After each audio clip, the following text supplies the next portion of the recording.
Hello. Hello. How are we? My voice is still a little bit ropey, guys. I've been ill. If you haven't seen Twitter, it's been a bit of a rough week for me. What is this thing doing? So if my voice breaks up at certain parts, that is why. Hello. Happy New Year. We're back. It's been a bit of a messed up routine. Let's just turn this down a little bit. Oh. Hello. What have we got going on then? We've got some members. Hi, BR Backy. Thanks for becoming a minion. Now, I have been working on some membership stuff. It's a bit delayed because I got ill. And also the weekend was berserk, which we'll probably get into. So hopefully I'll be able to set up a new membership Discord. That's coming very soon. We're going to get more sort of loyalty badges and more different emojis that you members can use so that you feel more like valued. So thank you, BR Backy, and thank you, Smurf Blue, for 2 months. Thank you.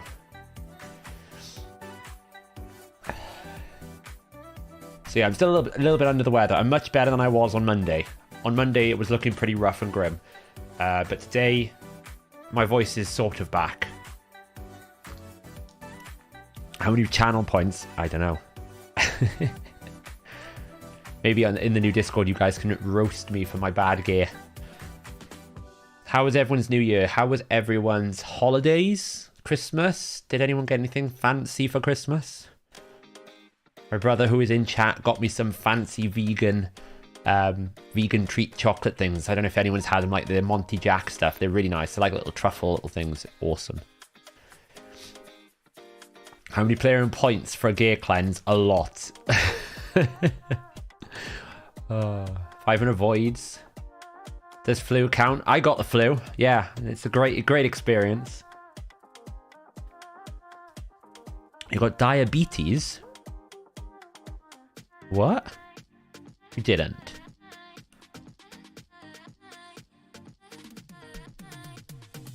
Do you know what? I mentioned it. I haven't actually tried it yet because I've been so ill. I haven't been able to eat much. I've been on soup for the majority of the week. And that's when I have been able to eat. So I haven't tried it yet. Hot sauce making kit. Oof, that sounds rough. That sounds like a disaster in due to happen. Hey, Samuel, I'm getting better. Thank you for asking. How are you? A hole in the bank account. Yeah, we all know that. Oh, you mean you've got diabetes? Right, I got you now. Sorry. See, I'm in cold brain, okay? When I'm in cold brain, my brain just doesn't operate properly, so I don't get any jokes. It goes way over my head. I'm with you now. Hey, Tony. Have they buffed instinct gear? They have, but it's still useless.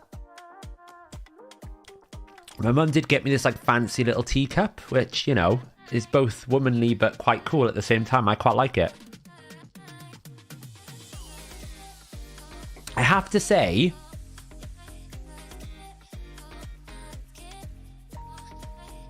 that I'm surprised we've got Instinct, not Defiant, because normally they've done like Instinct, Bolster, and I was expecting Defiant, but I don't know why we've gone back to Instinct, because to be honest, why would you use it, right? I mean, the main problem with Instinct was it's a 4-piece set, right? So my decision is either, do I want, you know, if we look at what Instinct gives you, it gives you 20% ignore defense and 12% speed, right?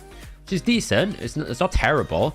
But I'm basically trading either 10% crit rate and 5% ignore defense, or in normal Savage, 5% ignore defense for 12% speed. And in general situations, if you want damage, you don't need speed. But if you want speed, you don't need damage. So being a 4-piece set, I'm losing 12% speed, or I'm losing 5% ignore defense. I've got some pretty good instinct gear, right? I'll show you. Let's get the optimizer up.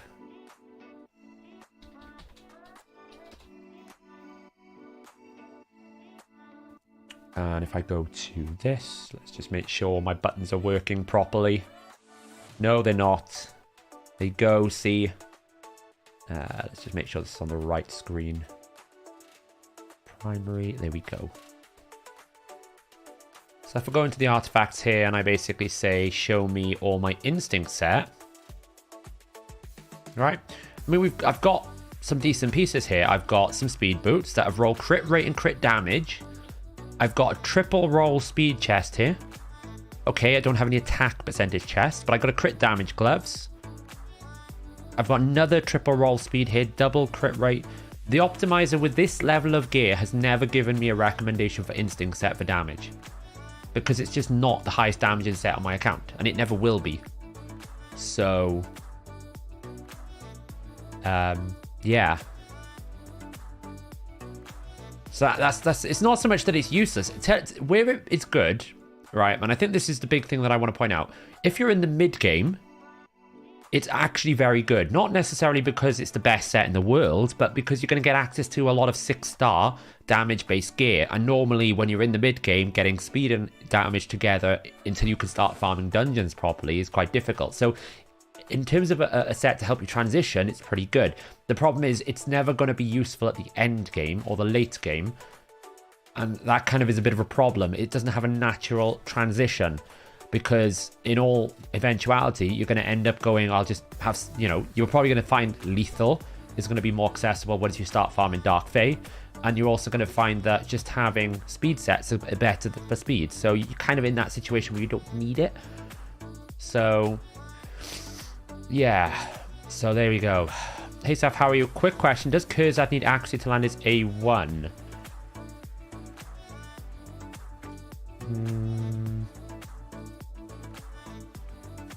Yes. Yes, Carlos, he does.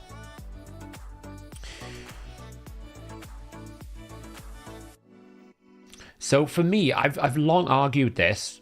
The solution to the instinct set, and this is something I've argued since it was first released, is it should be a 2-piece set, and it should give you 12% speed and 5% ignore defense. Why? Because right now, if I want to do damage on someone like a let's see, have I got a Magnar or someone who's basically HP based or defense, like Fortis, right? So like I want to do damage with Fortis. Well, there's no good 2-piece set to pair with my Savage gear. I could do crit damage, it's great, but I really want ignore defense.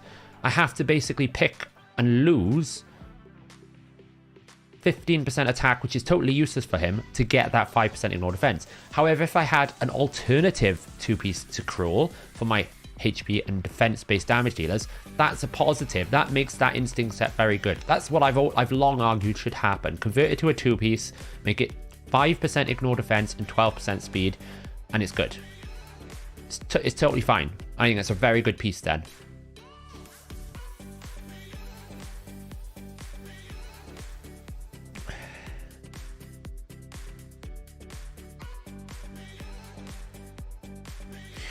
Is the point really that you would never be able to get... No, so the point is basically, it's not that you would never be able to get enough instinct, it's that you will always end up having more damage from a Savage build, or you'll have more speed from 2x speed. That's what I'm trying to say, because effectively, if we think of like a speed booster, right? If I take my Arbiter here, she's got a base speed of 110 speed. You get 12%... You get 12% speed, right? From 110, right? So you're basically going to get, what is that? Like 13.2 speed. So I will basically lose 13.2 speed by going with instinct versus just 2 straight speed sets. So, you know, you're talking 1.1. What is it? It's not. It's more than that, isn't it? Yeah, it's 1.1 rolls. So basically 6 plus 6 plus 1. So I'd have to get a whole substat and another roll and another bit of a roll on top to replace what I would lose from that set bonus on the instinct gear to make it worth it. And then you're looking at it going, well, I don't really need ignore defense on my speed booster. So the question really comes, what situation would you want to sacrifice damage for speed? And then what situation would you want to sacrifice speed for damage?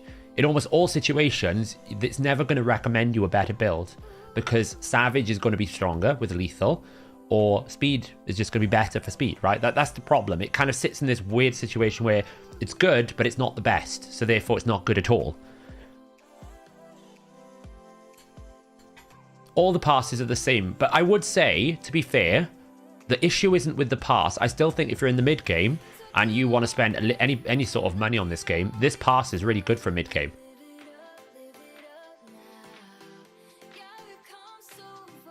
Because essentially you get access to lots of high quality gear with a bit of XP boost and lots of rewards. Okay, some of these things are useless, like the charms are not so great. Magisteel can be very useful in the early game, but access to 5 to 6 star gear, so you can just, irrespective of sets, access to 5 to 6 star gear in the mid game is very, very good. It's energy you don't have to farm. And okay, you might not use the gear in the future after a while, but you know, it's still a piece you can use. So I think that's what I would say about the pass. The pass itself is very good. Just, it's not good enough for me to buy it if it's an instinct set. And I've bought every single pass to date for various different reasons. I bought the first one for content. The second one I bought because there was a Kyoku tournament going on. So I thought I needed the XP boost. Then it was Double Bolster, which the set is really, really good. And then it was Defiant, which is a really, really good set. So, but I'm not buying this one. So maybe for Speed Tune CB, I don't think you need Ignore Defense. Again, you're trading raw damage. Because that's the thing, right? Where you don't need Ignore Defense, which is in a low defense scenario, which is Clan Boss.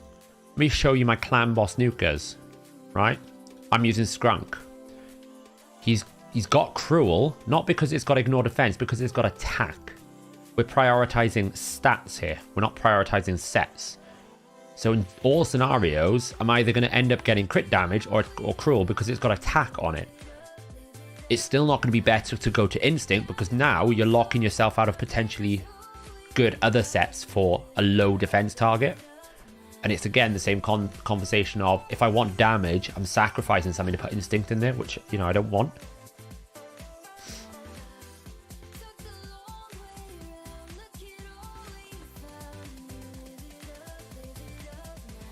Yeah, like Perception is so good because it's accessible from the Forge. You like single target DPS champs like Rotus these days. You like Instinct for them because they need a bit more speed tune. But yeah, okay, I can understand that, Bozers, but I would also say in terms of some meta, speed is even less important, right? Because if you think of the high-end arena meta right now, obviously I know you're not referencing like top plat, but effectively the goal of this platinum tier at the moment is to wait it out because everyone's got buffs, everyone's got blessings. You can't remove the buffs because of polymorph, so everyone's goal at the moment is just to wait and let the buffs run out. So that means less speed, that means no speed, which means again you go into things like Stone Skin. That's the problem in arena as well. Like if you can't really go for Instinct because you need either immunity or you need again more raw damage, or you need Stone Skin. You need other sets that are going to be more valuable. But yeah, I mean, as I said, as a mid game, if you think of the cost, right? We're talking $17.99 in British money, right? Never buy this plus 25. You don't need to, right? It's just a bait.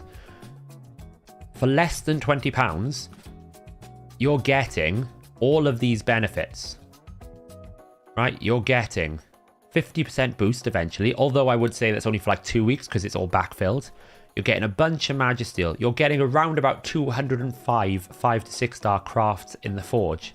You're getting glyphs. Glyphs are access to high-end gearing. Glyphs are most important. You're getting access to some Forge charms. You don't really care about that. Silver, Magisteel. You're getting access to full gearing at level 50. So in terms of what you get for that money, it's a pretty good investment if you're in the mid game to push your account along. It's going to be better than shards. It's probably going to be even better than energy to some extent because of the way that the gearing works in the dungeon. You know, you still got a very low chance of getting good gear out of the dungeons. Okay, you'll farm energy, it's cool, but that's what I'm saying about the Forge Pass. For a mid-game account, the pass itself is very good.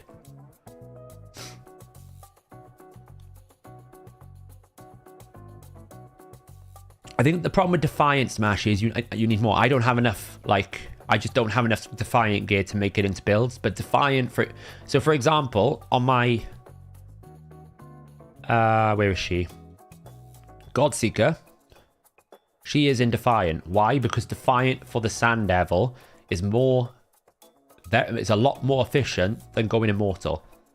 That 15% damage reduction is huge for bosses. Defiant is the way forward for a lot of pairing because it's a two-piece, so you can go one turn Stone Skin or Defiant, you can go Regen or Defiant, you can go Immunity or Defiant, Shield or Defiant. It gives you just bonus stats for free on that two-piece. It is very good. We just need another pass. One is not enough to get yourself a good range of gear. So, but yeah. Hey, Wicked.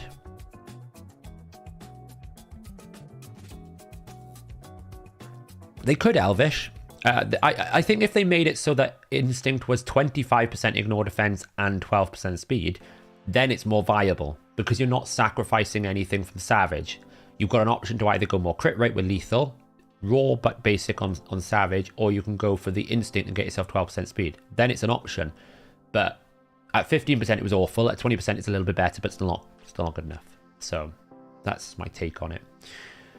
So it's been a busy week.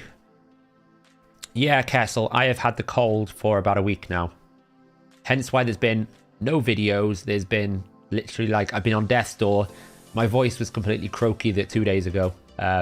So yeah, I'm back on it now. So hopefully we'll have videos going out on the channel again. Forge sets, even as an endgame player, are where I get almost all of my upgrades, dungeons, or exclusive. Yeah, the thing is, although these substat charms aren't very good, being able to force rarity, because if you use these charms, these are very good. You get some pretty good gear out of it. You know, if I go to, let's see, Guardian here.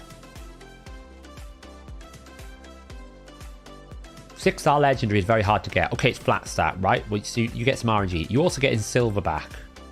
So I agree 100% that the forge is the way to go, right? You could do this. I obviously don't forge outside of CVC normally.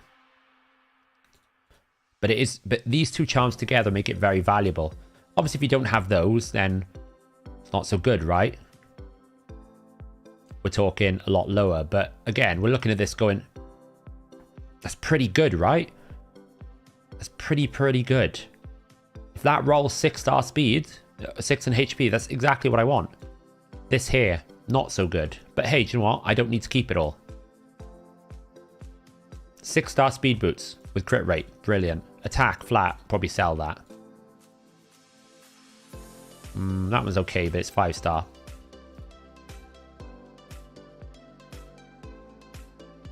You know, and we have got, like, if you think now, in terms of the best sets in the game, the best two-piece defensive set in the game is probably Defiant, because it's basically 10% defense and 15% AoE attacks. Most of the PvE content is AoE. Bolster, best shield set in the game. Instinct, not so great. If they increase that, it could be cool. Lethal, best damage set in the game. Fortitude could get more valuable as the stats get higher. It's one of the best defensive sets in the game. Guardian, little mini ally protection, one of the best sets in the game. You see what I mean? Like some of the Doom Towers, like Bloodthirst is not so great because by the time you need it, it's too late. Frostbite is useful in niche scenarios, not so great. I don't mind a bit of Fatal if it rolls good pieces because it's basically a cruel with a bit of crit rate. Sometimes can be useful. Untouchable, the best immunity set in the game. Totally useless set, needs to be remade. Perception, the best accuracy set in the game. So all of the best sets sit in this forge. That's why I think the forge pass is good because it gives you materials, which is what you need. Jessica McAllister, thank you for becoming a minion. I hope your Christmas wasn't as bad as you thought it was going to be. I know you said it was a rough time of year for you, but I'm back. Hopefully we can cheer you up if you've had a bit of a rough time of it. If you had a good time, cool. Welcome. We're going to talk about player and play points now. You're traveling in Europe mid-end of December, managed to catch COVID. So I didn't get COVID because I've had COVID before. I had COVID 6 months ago, just before we went away to TwitchCon. It was a bit of a stressful time. And I know how COVID felt. And I definitely didn't have COVID this time because I would have been on like death's door because COVID put me in bed for 4 days. So yeah, so I'm lucky I didn't get COVID. I think I just had a standard like mini flu thing. Is there a video where you tell people the best ways to roll the Forge Pass gear? Yeah, Casey, I think I did a Forge Pass thing. Did I? YouTube. I think I did an Ultimate Forge guide. There you go.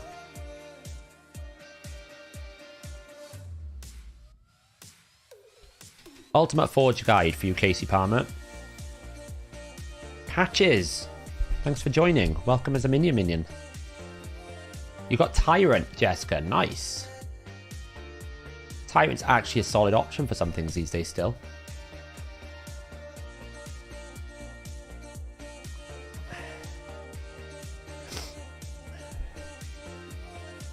You say that, Aaron, but then I look at some of the high-end players, and my gear is nowhere near the high-end players.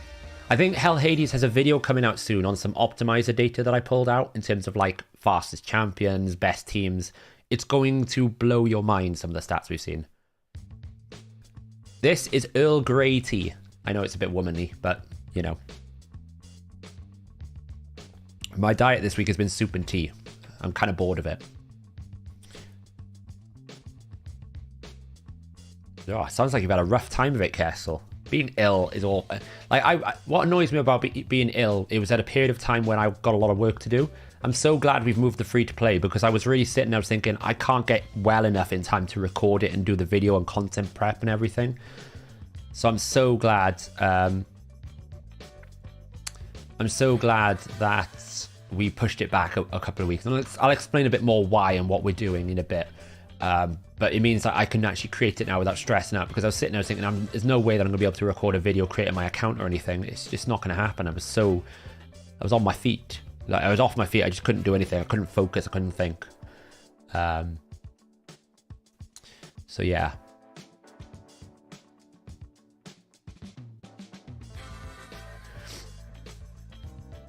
Scratch is something insane gear. Yeah, I talk to Scratch a lot. We talk about different clan boss teams. You see me, I join his channel from time to time. It's nice for him to invite me along.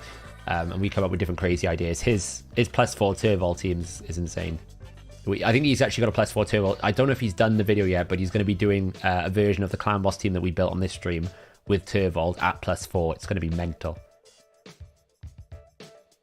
Am I ready to go against Earbad? I am. I wonder how it's going to go. Like, I wonder if Earbad is going to get as lucky as he got with his main account in his new free-to-play, because he got some pretty good champions. Now, he's a master of managing resources and really, you know, doing it correctly, so I'm sure he'll put us all to shame, but it'll be interesting to see how it goes.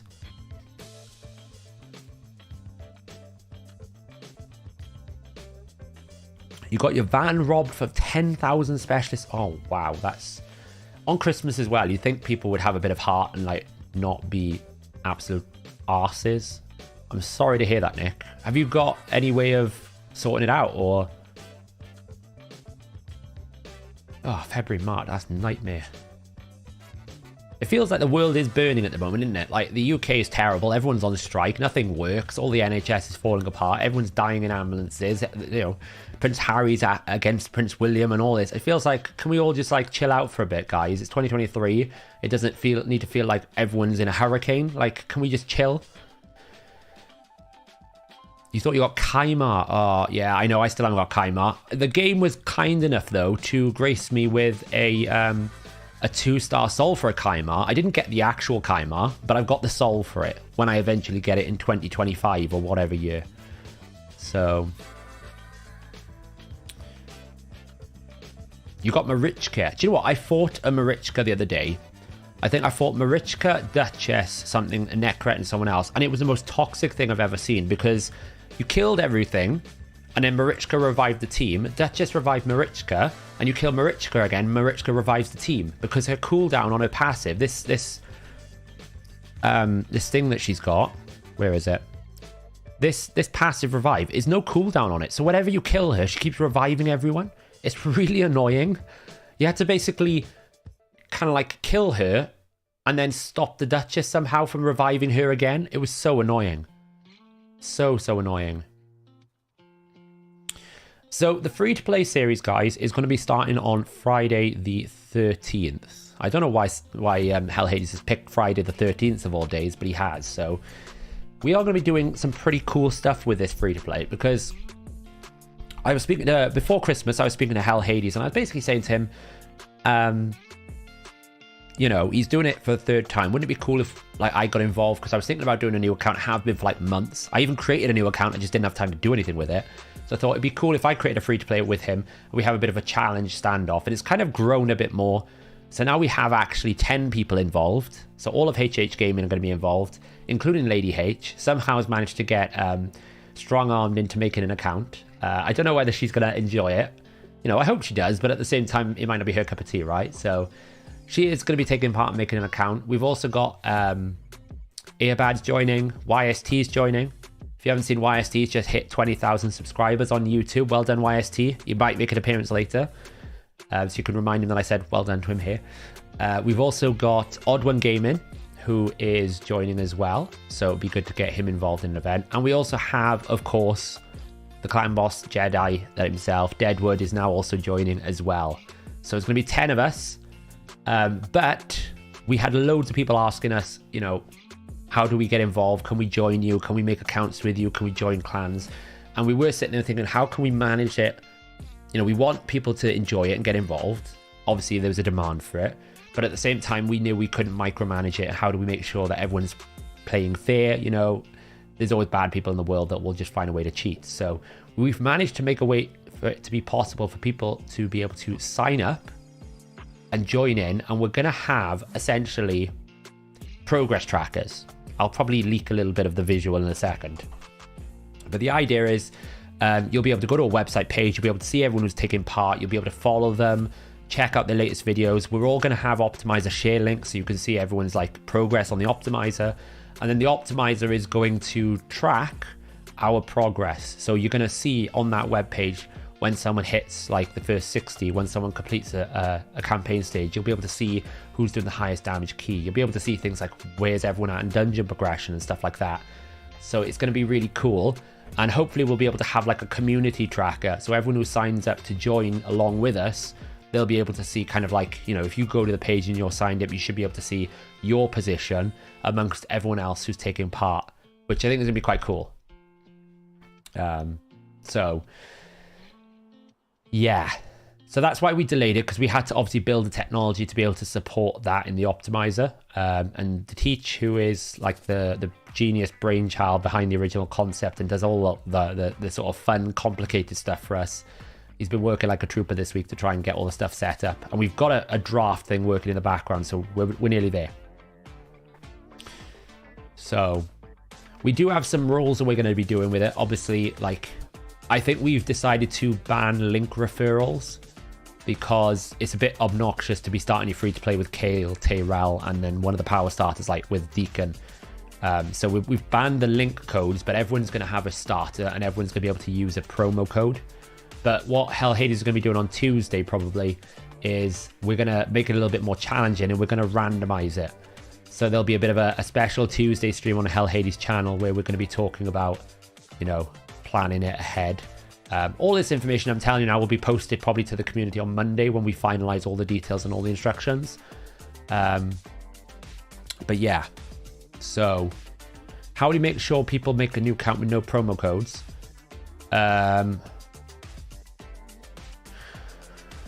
So promo codes are fine, Casey. I think, you know, like the starter promo codes. With the link codes, I don't know, it's gonna be really hard, right?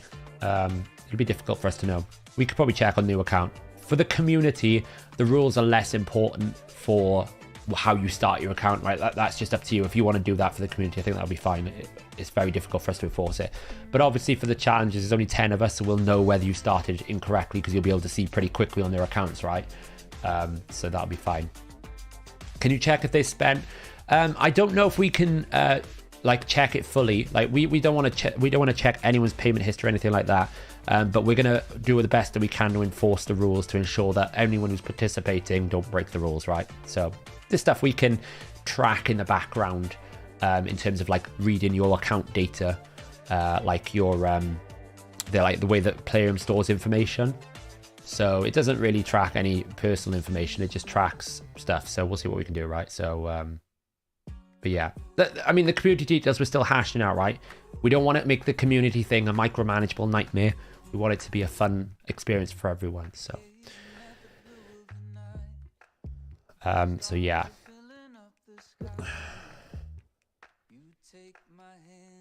So, for example, let me open up a preview of what it's going to look like. It's very much a draft design I've got.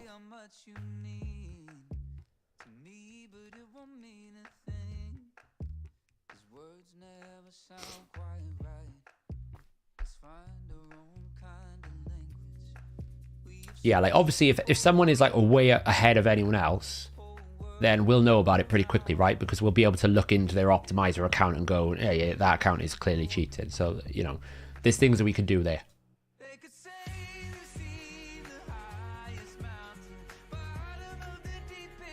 So you can ignore some of the visuals here. I realized I've been on the wrong view here.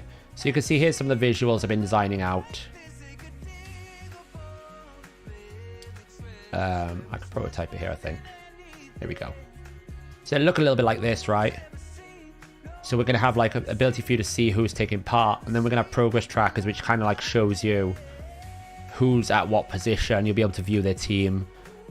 And it'll all be like live tracked here automatically. We'll probably have a view where you can switch between challenger trackers and community trackers. So you can see where everyone's at and progressing. I think it's pretty cool, right? Is there any way to make looking at the account a prerequisite to being declared a winner? Yeah, of course we will. Don't worry. You know, the thing about the community engagement, you know, there's no prizes that we've announced or anything like that. So it's kind of like if you want to cheat your way to the top, everyone is just going to like make you feel bad. So, but yeah, it's just the idea of it. This is still obviously an internal design I've messed around with. Like, we'll probably improve some of these visuals before it goes live. But yeah, you'll be able to like follow creators' YouTube channels. This will load up like the last video in their series. You'll be able to view their share link on their specific free-to-play accounts. You can see how they've built the champions, how they're progressing. It should be really fun.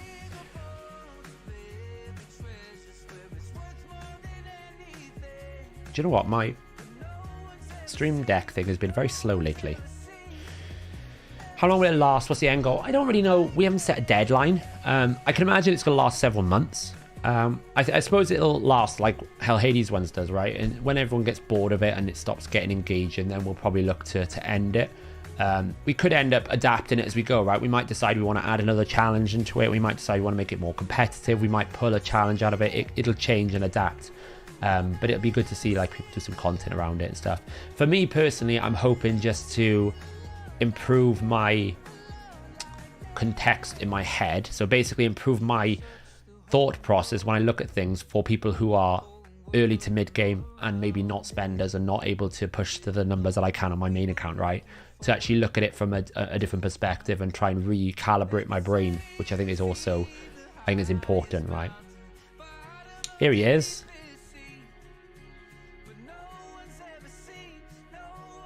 Hey Airbad, welcome along.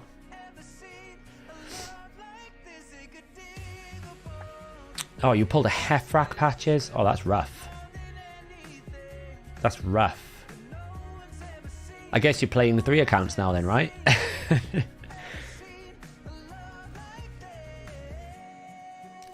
Elfish, I haven't quite figured out yet whether that's just going to pop up with the team run or whether it's going to put you to the optimizer or something. So, yeah, so there's some details to like iron out. Obviously, that's why we haven't announced it all yet, but I'll give you a few leaks on here. But that's the page. That's why we delayed it, because we wanted to make it more engaged. People really wanted to join in, so, and you know, we were struggling to get all the technology done in time, and I wasn't well, and a bunch of other things. We just decided, you know, Hellhades is away this weekend. He's going to visit like Game of Thrones experience. I've told him to stay away from the red weddings and all that kind of stuff. So hopefully he'll come back in one piece with all his bodily parts connected.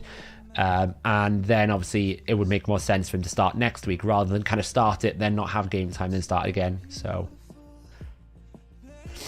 are you going to open up all the optimizer perks, even to those not subbed to the bonus optimizer perks? So the challenges will probably be premium, but obviously community members won't be, right? So we'll probably do more like free premium weekends over the coming like months, probably. We are working hard as well to fix some of the issues that came from the free weekend in terms of performance on our servers and stuff. It was a absolutely mental weekend in terms of traffic.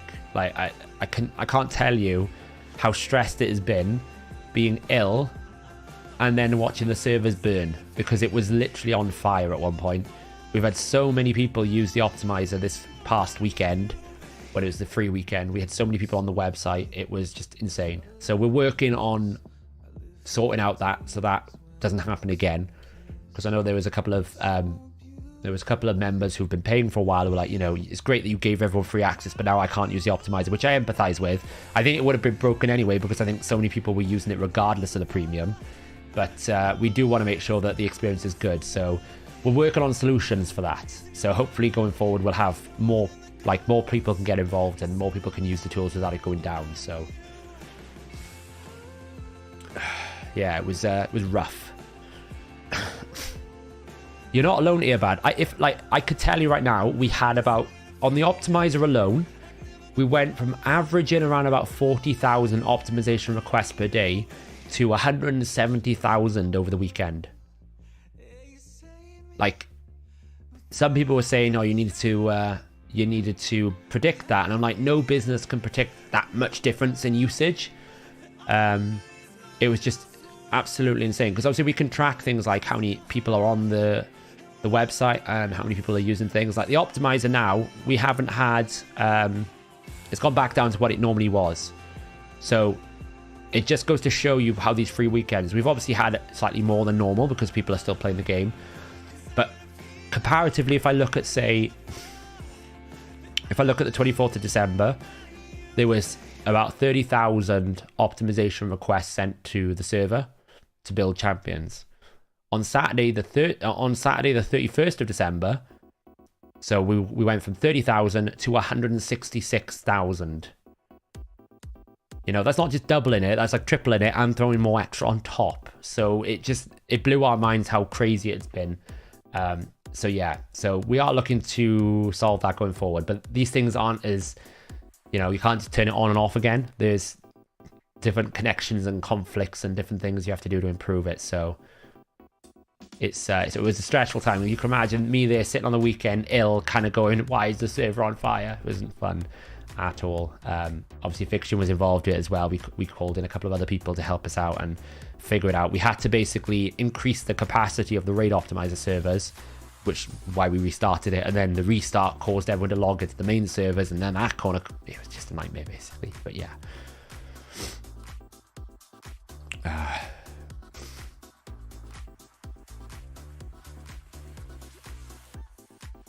you found out that your Mac software is too old to do the optimizer. Programs that aren't supported for my job, so can't upgrade without spending hundreds of dollars.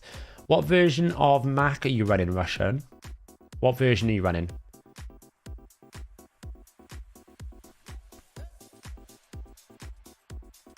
Have I checked out the new Fusion Champ? I haven't yet. We will talk about that. I think the servers are on Kubernetes. So as I said, the Teach, who is the big, his brain is huge. It's so good. He runs all the raid optimizer servers. So he did, you know, it had growth potential. We just didn't expect that much growth. So he was on top of it and fixing it as best he could. But you know, it's always difficult because you don't want to make the servers so big to deal with an exceptional circumstance that you then have like twice the capacity you actually need. It's like whenever an MMO launches, right? When we were doing sort of Q World the other month, you know, you could open servers loads to basically support the current capacity, but if you know you're going to lose 50% of your player base, then sometimes it's not worth creating more servers. Sometimes you just accept that there's going to be queues, right? And we realized when it was happening, the performance was not good enough to just accept it. But at the same time, you've got to balance it. You don't want to end up like doubling up the server capacity and then it goes back down to normal after the event. So luckily the servers are scalable, there's flexibility, but I don't really get involved in all of that. That's all the teacher's brainchild, and he knows what he's doing. And he's got far more experience than I have, and I trust him on it exclusively. So if I've got my advanced degree in, I learned everything on IT myself. I've trained myself. It's the best way to learn. So, but yeah, I mean, it was a fun weekend because obviously it was great to see so many people using it, but at the same time stressful because we were trying to find the balance of, we need it up, but at the same time we need to make sure that the things work and everything else like that, but at the same time not go stressing out and doing some crazy stuff. So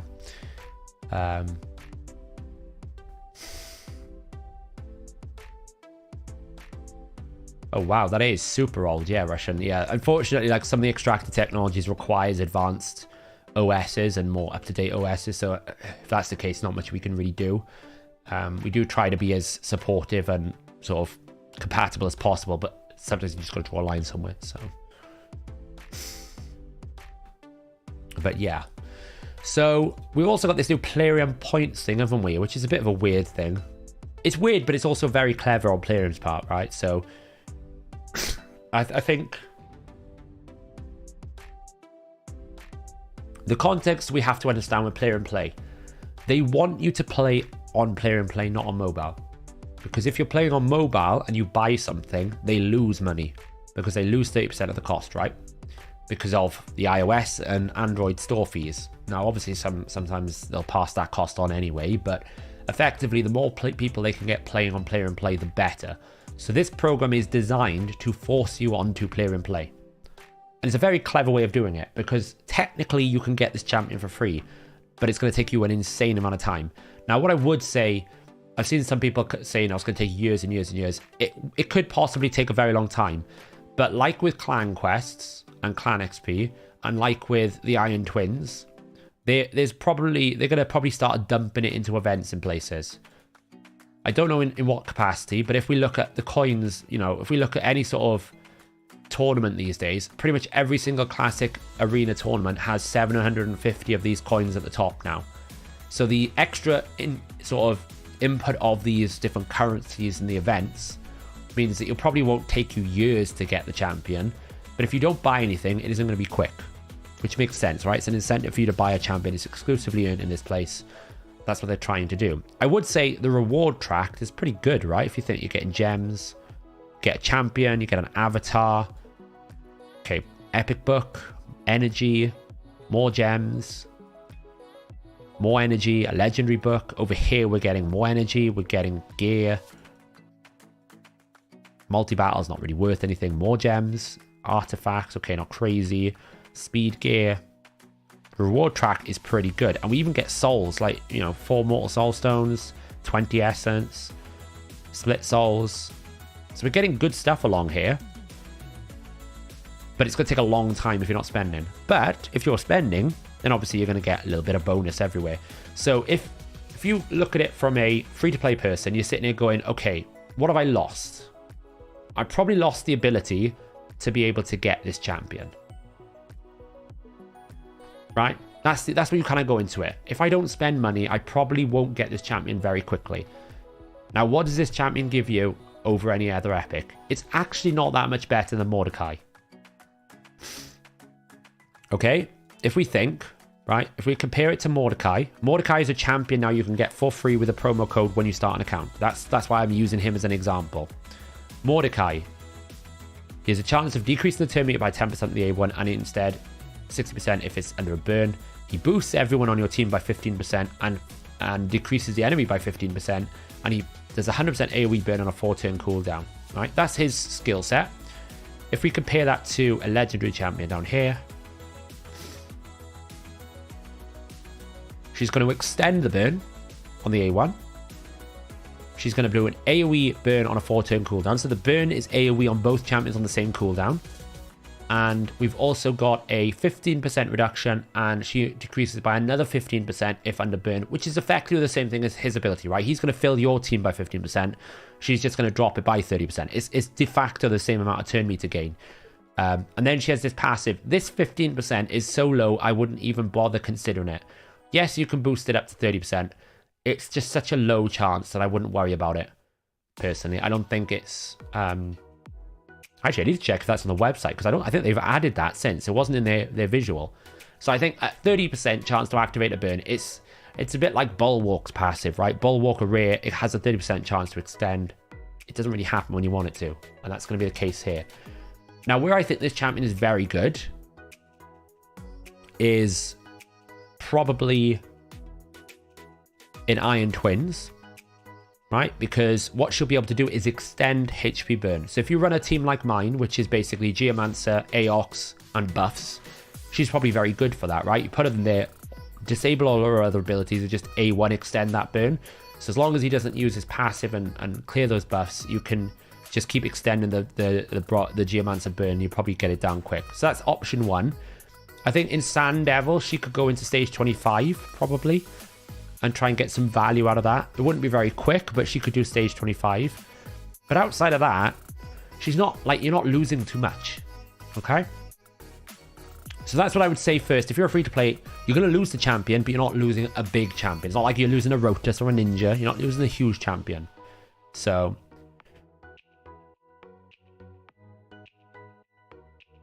that's the first thing to note. Let me just catch up on some comments here. Is there any way to use Plarium Play on Chromebook? I think so. I think you can play Plarium Play on Chromebook. Let me have a look.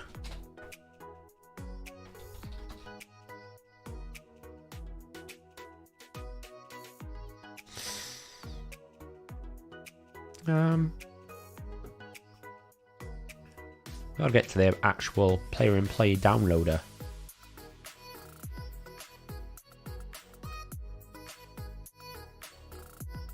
I'm gonna look now, see if I can find it.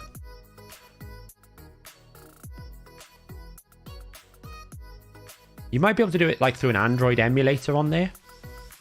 I don't know. Maybe you can't. Maybe you can't. No, I don't know. Maybe you can't play it. That's a good point.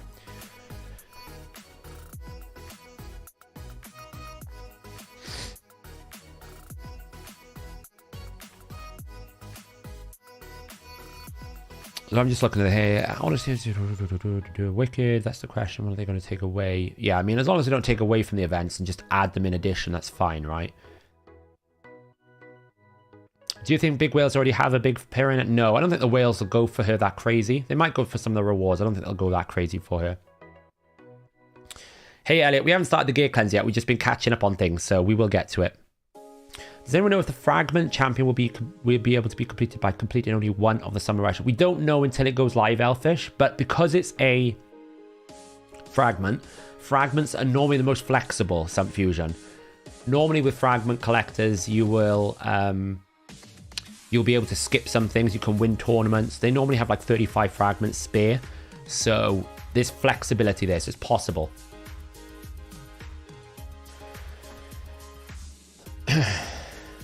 So that's what I would say first. If you're a free-to-play player, you might have to consider that you won't get it. However, what you will get if you're a free-to-play player is eventually you're going to get some free stuff. You know, you're going to get a little bit of free energy. It might take you a while, but hey, you're going to get some free energy over time. You know, maybe you buy the monthly gem pack and you get a few bit of player and play points there, right? It's not anything crazy. But you'll pick up a few extra stuff, and it hasn't cost you anything. You can't. What are you doing? Now, if you're a spender, well, now it's not going to cost you any more to get some player and play points, right? You're going to get a little bit extra for everything. If you normally buy a string pack, what are you getting here? Like 200 points for that? I don't really know what the exchange rate here is, but it looks like it's about $1. You know, what's that? So it's 35 divided by 200, or 200 divided by 35. That is basically giving me 5 points per pound. This one here is giving me 500 divided by 90. So it's giving me about 5.5.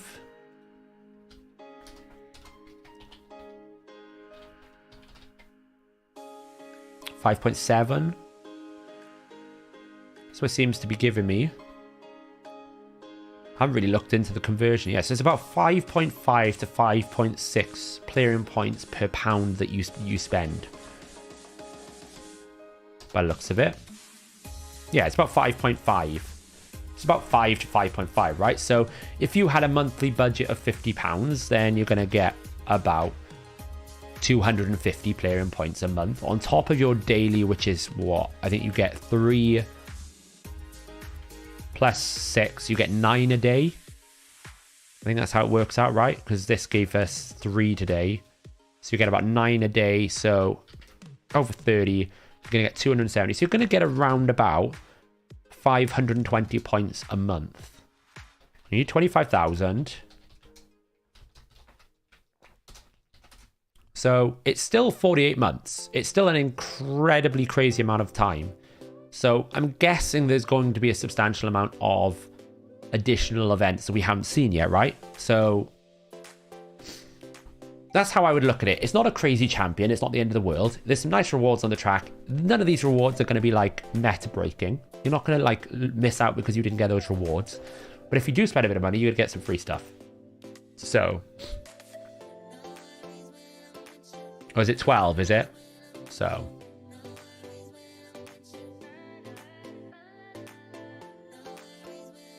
My math there was probably a bit dodgy. Happy New Year, Mr. Raydan.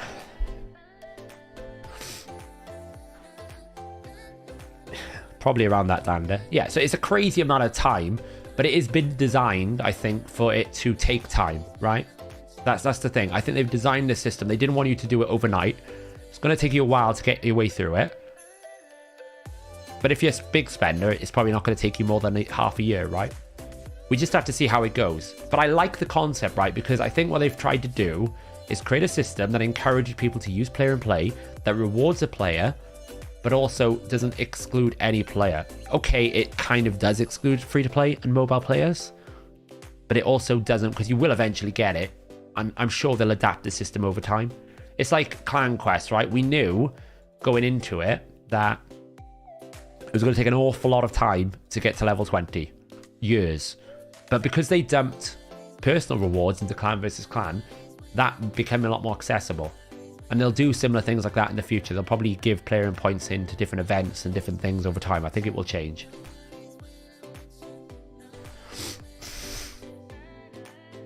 It's always been better to buy in player and play, because in player and play you can change your location.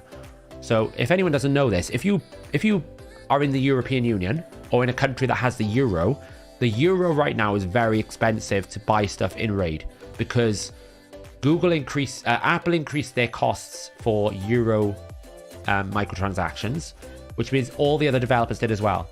So if you pay in euro, you should go to player and play and you should change your location to British pounds or US dollars, because you will save a tremendous amount of money if you buy stuff. We're talking 20 to 30% savings if you buy in USD or pounds, right? You could pay it in PayPal. That's what I do. I used to do it in USD until the pound dropped against the United States dollar. I actually need to check now if it's worth it, right? So let me have a look.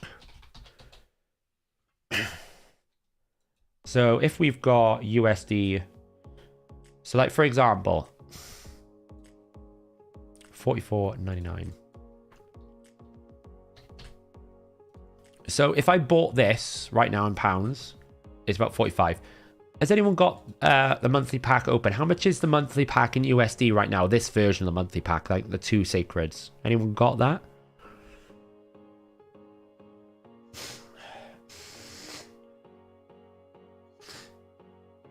$49.99, right? So basically, right now, it costs me £45 if I want to buy that. If I buy it in USD, which is $49.99, that will cost me £41 to buy the same pack. So I would be saving myself £3 based on the current exchange rate. So I should actually swap back to pounds, right? Back to USD now, because every payment I make, okay, it's not substantial, right? I'll be saving myself, basic math here, about £4. But if I buy this pack every month, then I've saved myself a pack at the end of the year. If I buy it, I haven't bought it because I'm trying to be good. And there is like conversion fees and stuff. You do it through PayPal. Normally PayPal's fine. So, you know, I always used to buy it through GPP. But the difference is, has anyone got this open in euros? Like, does anyone know what the price of this particular version of the monthly pack is in euros right now? Because that will be the interesting check.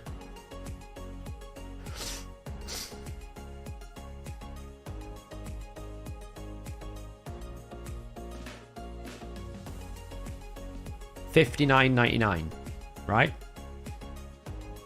So right now, if I was to buy that and convert it to euros, it would only cost me $46.96 if I was to pay for the same pack in USD, is converting that back to euros. So that's a difference of about 14 euros or 13 euros. So I would strongly advise anyone, if you buy stuff in this game, do not buy it on mobile. Go to Player and Play, change your location to USD and pay for things through Player and Play. You will save yourself so much money. They might change it in the future.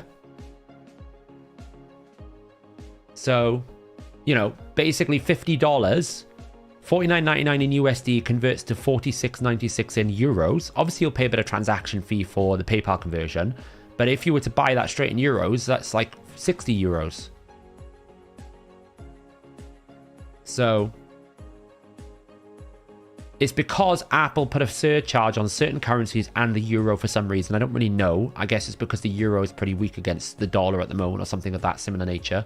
Like if we look at the USD to a dollar, $1 to a euro is 0.94. So it's basically almost even. If we go euro to dollar,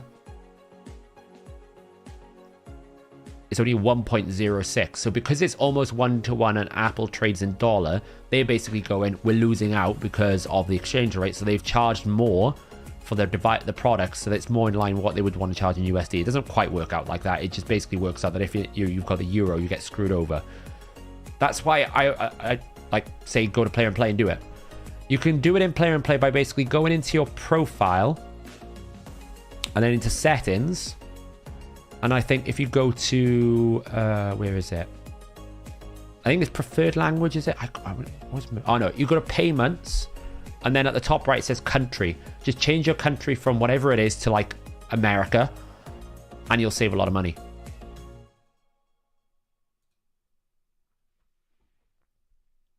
When you was buying in USD, you paid like 2 to 3 on top of that price. How does that work, Daniel? Because my understanding is when you pay through PayPal, it just does it at the conversion rate that's currently live with maybe a 1% charge. So when I was buying in USD, I was saving money.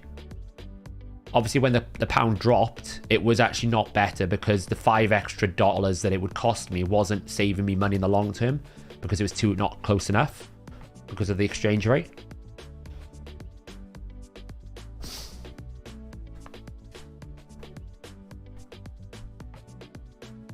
Yeah, obviously if you're only buying like an $8.99 pack, it's not worth the difference. But you know, if you buy anything of any sort of anything over $30, you're gonna save yourself a few bucks. So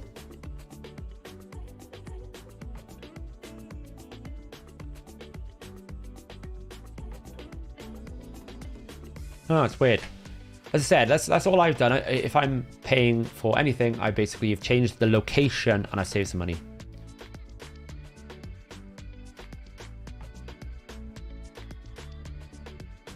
So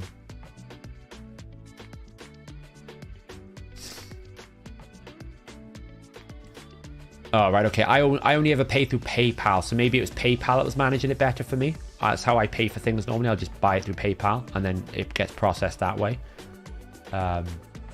So, yeah. But certainly if you're in Euro, there's definitely a way. I would definitely look into it to make sure you aren't getting, like, the short end of a stick, right? So, but yeah, I think the Player and Pay points, we'll have to see how it adapts, right? I think it's too soon right now to be saying it's awful, it's terrible. At the moment, it looks a bit rough. But we need to see like how prevalent these Player and Pay points are going to be spread throughout the game. You know, are they going to be added to every single event? Are they special events? But yeah. So that's what it is. In terms of other things, we've got that Titan event starting soon, haven't we? That's starting. I wonder if that's going to start like on Monday or something. I thought it would have started already. 11 years for Lego. I know it's going to take a while. The face makes me laugh, though.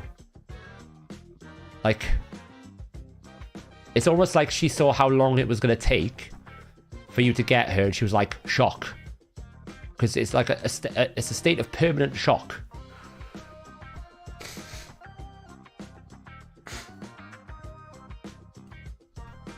Like, just permanently shocked. It's almost like, how long? Crazy.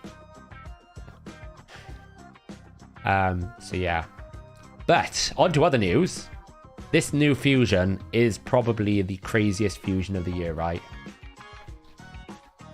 I actually think it's probably the best fusion they've ever done.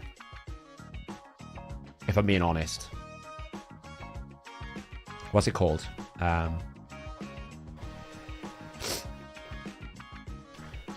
Pythian, right? I keep reading it as Python.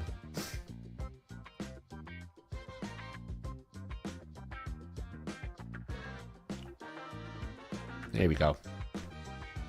Let's actually get the visual up that Hellhades had, because that's probably a better way of looking at it. Where is it?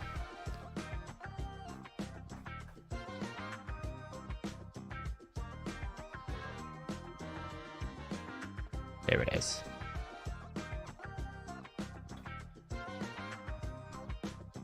What a champion this is. It is absolutely insane. This is, I think, better than Brogni. You could argue that Brogni has unique things that no other champion does, and this guy doesn't. I would accept that as an argument, but I think this guy's better than Brogni because, I'll be honest, I've got 4 Brognis, and I barely use one. To be honest, with this guy's going straight into my teams.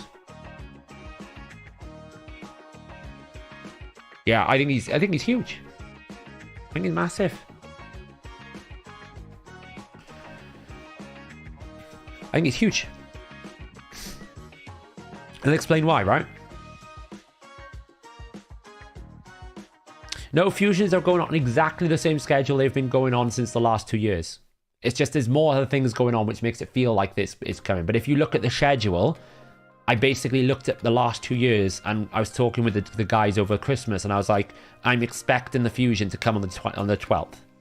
And it's come exactly when I expected it because of the old schedules, the way that it worked last year and the year before that.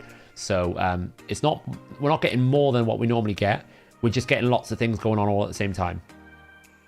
I don't know his base stats at the moment, no. All I know is this visual. And I looked at this visual and I was like, this is the best fusion they've ever released. Why? Because if you don't have a Duchess, this is the Duchess. So if you're limited for time, the first few days will be okay. It should be. It depends what the schedule's like. Normally they put up like a tournament and an event, and then there'll be a summon rush on the weekend, and then there'll be a champion training that'll start pretty soon after. So the good thing is the fragment collector, so there's more flexibility. You've always got ways to catch up and different things, right? And if you miss a few events, they'll give you an option to buy a few fragments at the end. So there's always, you know, it's not as bad as traditional fusions where if you miss a ray, you're done, right? It's not a problem. Probably, if we look at the previous fragment fusions, normally there's like you need 100 fragments. Normally there's like 140 or 135, and obviously some of them are winning. Normally you can skip like 15 fragments or something of that nature. So there's normally you can skip one tournament or training, or maybe you can skip some of the summons. Maybe you don't have to go as deep. It's normally quite flexible. No, so a lot of people have been asking this question, and I think his so a lot of people have been saying, does his A3 happen whether there's dead people or not? Because that's a big thing with people like Mighty Uko and Sala the Mourner, which is what Jager's referencing there. They use their revivability when nobody needs to be revived, which is really frustrating because on arena defense, you can't use it reliably, so it kind of makes them a lot weaker. But if you read this skill, revives all dead allies with 50% HP and 50% turn meter, then places strengthen. That then tells me that in order for me to place strengthen, I have to revive someone, because how can I place it if I need to revive someone first?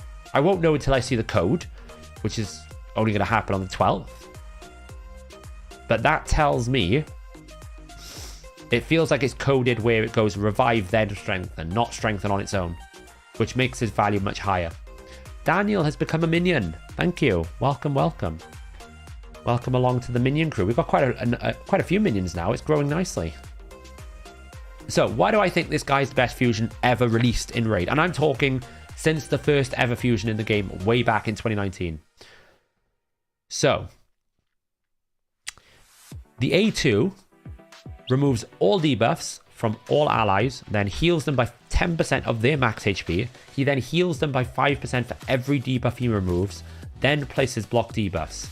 So it's a bit like Elva, where she cleanses, then places block debuffs, then increase speed. We just don't have the increased speed, but instead we get a heal, right? So if someone survived on Swift Parry, if someone has taken a bit of a hit but have survived through reaction, in the arena, if you've picked up a few debuffs on someone, like in any situation, you're just going to cleanse those debuffs off straight away, and then he's fully protecting your team. And it's on 3-turn cooldown, and it's probably a 15 to 20% heal at the same time. That's insane. If you're in the mid game, this one ability probably gets you through stages you couldn't get through before. Then he's got a revive on a 4-turn cooldown, full team revive, 50% HP, 50% turn meter, and strengthen for 2 turns. Then we have a passive, which is like Duchess. Every buff you have in your team stacks up to 25%. Now, you've got to remember, the meta that we're in right now is buff heavy. You can't remove buffs, and you can't debuff because of Polymorph and Stone Skin. So if you start someone with Stone Skin, they immediately have 5% less damage. If you start someone in Immunity, they immediately have 5% damage. If you start someone in Bolster, immediately your team has 5% AoE damage reduction. If you start your Nuka in Necret will give him ally protection, block debuffs, and one more buff, and you start them in Bolster, like, they're already at 20% damage reduction plus ally protection. You see what I'm talking about with this passive? It's insane. This passive here is going to stack with Duchess. Duchess, Pythian, I guarantee you will be arena team. Will be arena team. Hey, Alex. Thanks for becoming a minion. Welcome. Budget Duchess. I think he's an alternative to Duchess, or to be used in conjunction with Duchess. But he is very much like a more healer Duchess. We'll look at some comparisons and champions at the moment now. Well, they know this champion is going to be wanted, so I guess Plarium will push the frag requirement. They could do Honoma. They could do. But I think it'll be flexible anyway.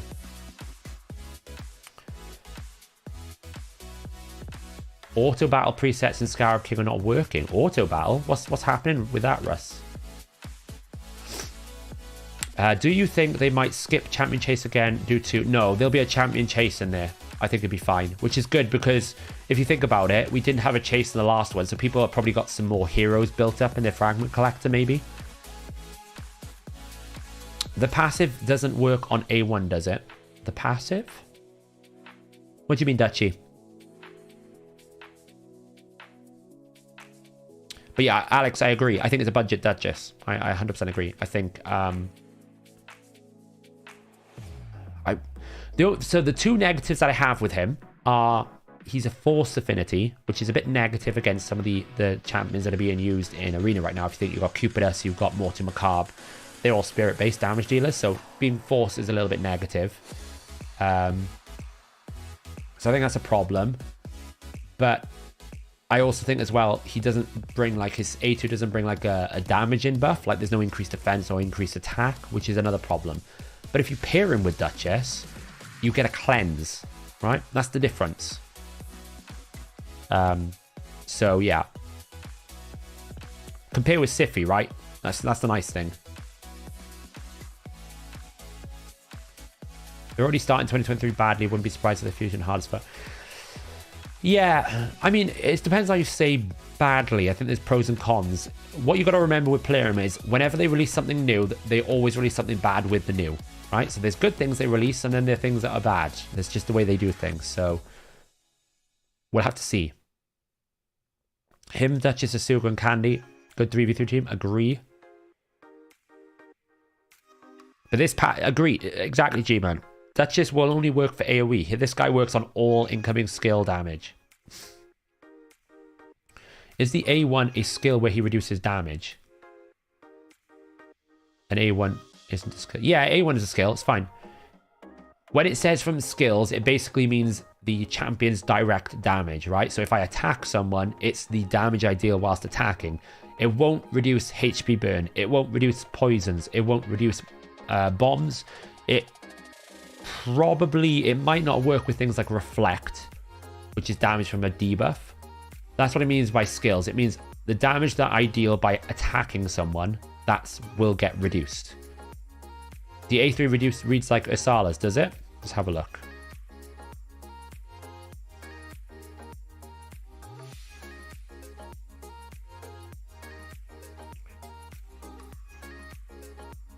Where is she? She is a Sacred Order. want to say? No.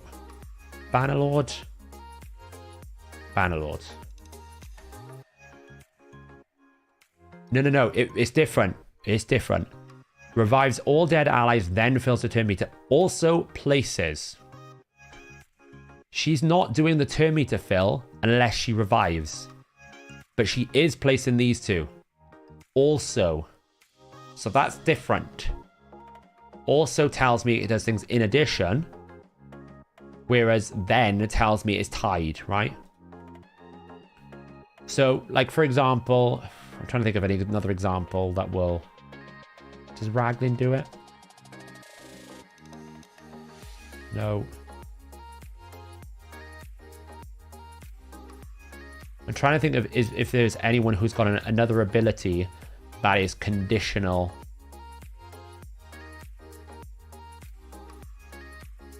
I'm trying to think. I don't think there is. Uko, it specifically says with Uko, I'll do this whether or not you're dead or alive, right? Because it specifically says, revives all dead allies, then places a block damage. So you don't get the block damage unless they get revived. And it places on the people that get revived. Then places, and also places an increased speed. So that's the difference here, is what I'm saying is, his skill says then suggests it's tied. So therefore, if I can't revive anyone, then I can't strengthen. If I can't strengthen, I can't use it. Now, he could just use it and not do anything, right? There was a champion that famously was useless for a very long time because she did this ability when there was no buffs. She used to do that ability when there was no buffs. And because it had to place asleep... And so basically you would do this. Has a chance of removing all buffs from all enemies. Then would place asleep for 1 turn on all enemies who have active buffs. Well, the problem was she would do that and it wouldn't do anything, right? So they fixed that in the AI. So my gut is telling me that revive won't work unless you need to revive someone, which means it's good. What's an ideal build and set for Noct the Paralyzer? Noct the Paralyzer. He's one of the new guys, right? Depends where you want to use him. So when this guy first came out, before we knew about the Sand Devil, we were pretty much saying this guy was kind of like an early game to mid game progression champion. You got ally protection, great for the clan boss, some wave control. You probably just want to take like regen or guardian because he's going to have ally protection. Regen or guardian is good. Lifesteal, obviously, if you're in the early game. If you're building him for Sand Devil, probably regen is very good to have. That's how I would build it. And then you're just building like... You're not going to build him for damage. He won't deal any damage. You're building him for accuracy because he needs accuracy to land his effects. You're building him for defense and HP, so he's going to survive a bit. That's how you would build him. So what I want to do quickly is just compare it, right? So we've got, like, I would say 4 champions here that kind of fit a similar mold, right? Yeah, Noct can do solo things. Carnifex is right. Noct can do solo things as well. So regen is very good for solo. Regen is essential for solo. So what I want to do is compare this new champion with 4 champions, right? You've got the new one, which is Elva, right? Elva can basically do an A2, which cleanses on a 3-turn cooldown, removes all debuffs, places block debuffs, and places increased speed. So it's like his A2 without the increased speed, and then has a single target revive, which is more akin to Siphi, right? The next champion that is very similar, that gets used a lot, is Siphi. Okay, with Siphi, we get an A2, which places block debuffs, then fills the turn meter of 10%, and then gives increased defense and increased speed on a 4-turn cooldown. But she also has the passive that has a 40% chance to remove any control. And then obviously if Rotus is there, we know it's really pretty bonkers. Single target revive, very much similar to Elva. I think the only difference is with Siphi, you get a full turn meter. I think with Elva, you get half a turn meter. Yeah, half a turn meter, right? So that's the only difference, right? So that's the second one. The third one then is obviously Duchess. With Duchess, we get a block debuff and increased attack and a Veil on a 4-turn cooldown. And a 4-turn cooldown revive all dead allies with 70% HP, no turn meter, very important part, and then a Veil. So in terms of an AoE revive, Pythian does a 4-turn with 50% turn meter and a strengthen. She does a 0 turn meter, but she gives everyone a Veil. So it forces, you know, unless you're AoE, it forces her to be attacked. And she's then got a shield on the A1. And then this passive. The other one that I'm trying to think of, there's another AoE revive. Who have we got? We've got Elva, Siffi, Duchess. Oh, the other one is Raka. Raka's a new one. Again, very similar. Removes all debuffs from all allies, then places increased attack and shield. No block debuffs this time, but you get the attack buff. And then we get a AoE revive with 50% HP, 50% turn meter, then places block debuffs. But again, see what I mean? Then places block debuffs, will place block debuffs buff even if there are no dead allies. So it could entirely be possible that the guy will use it automatically, but it doesn't specifically say he will.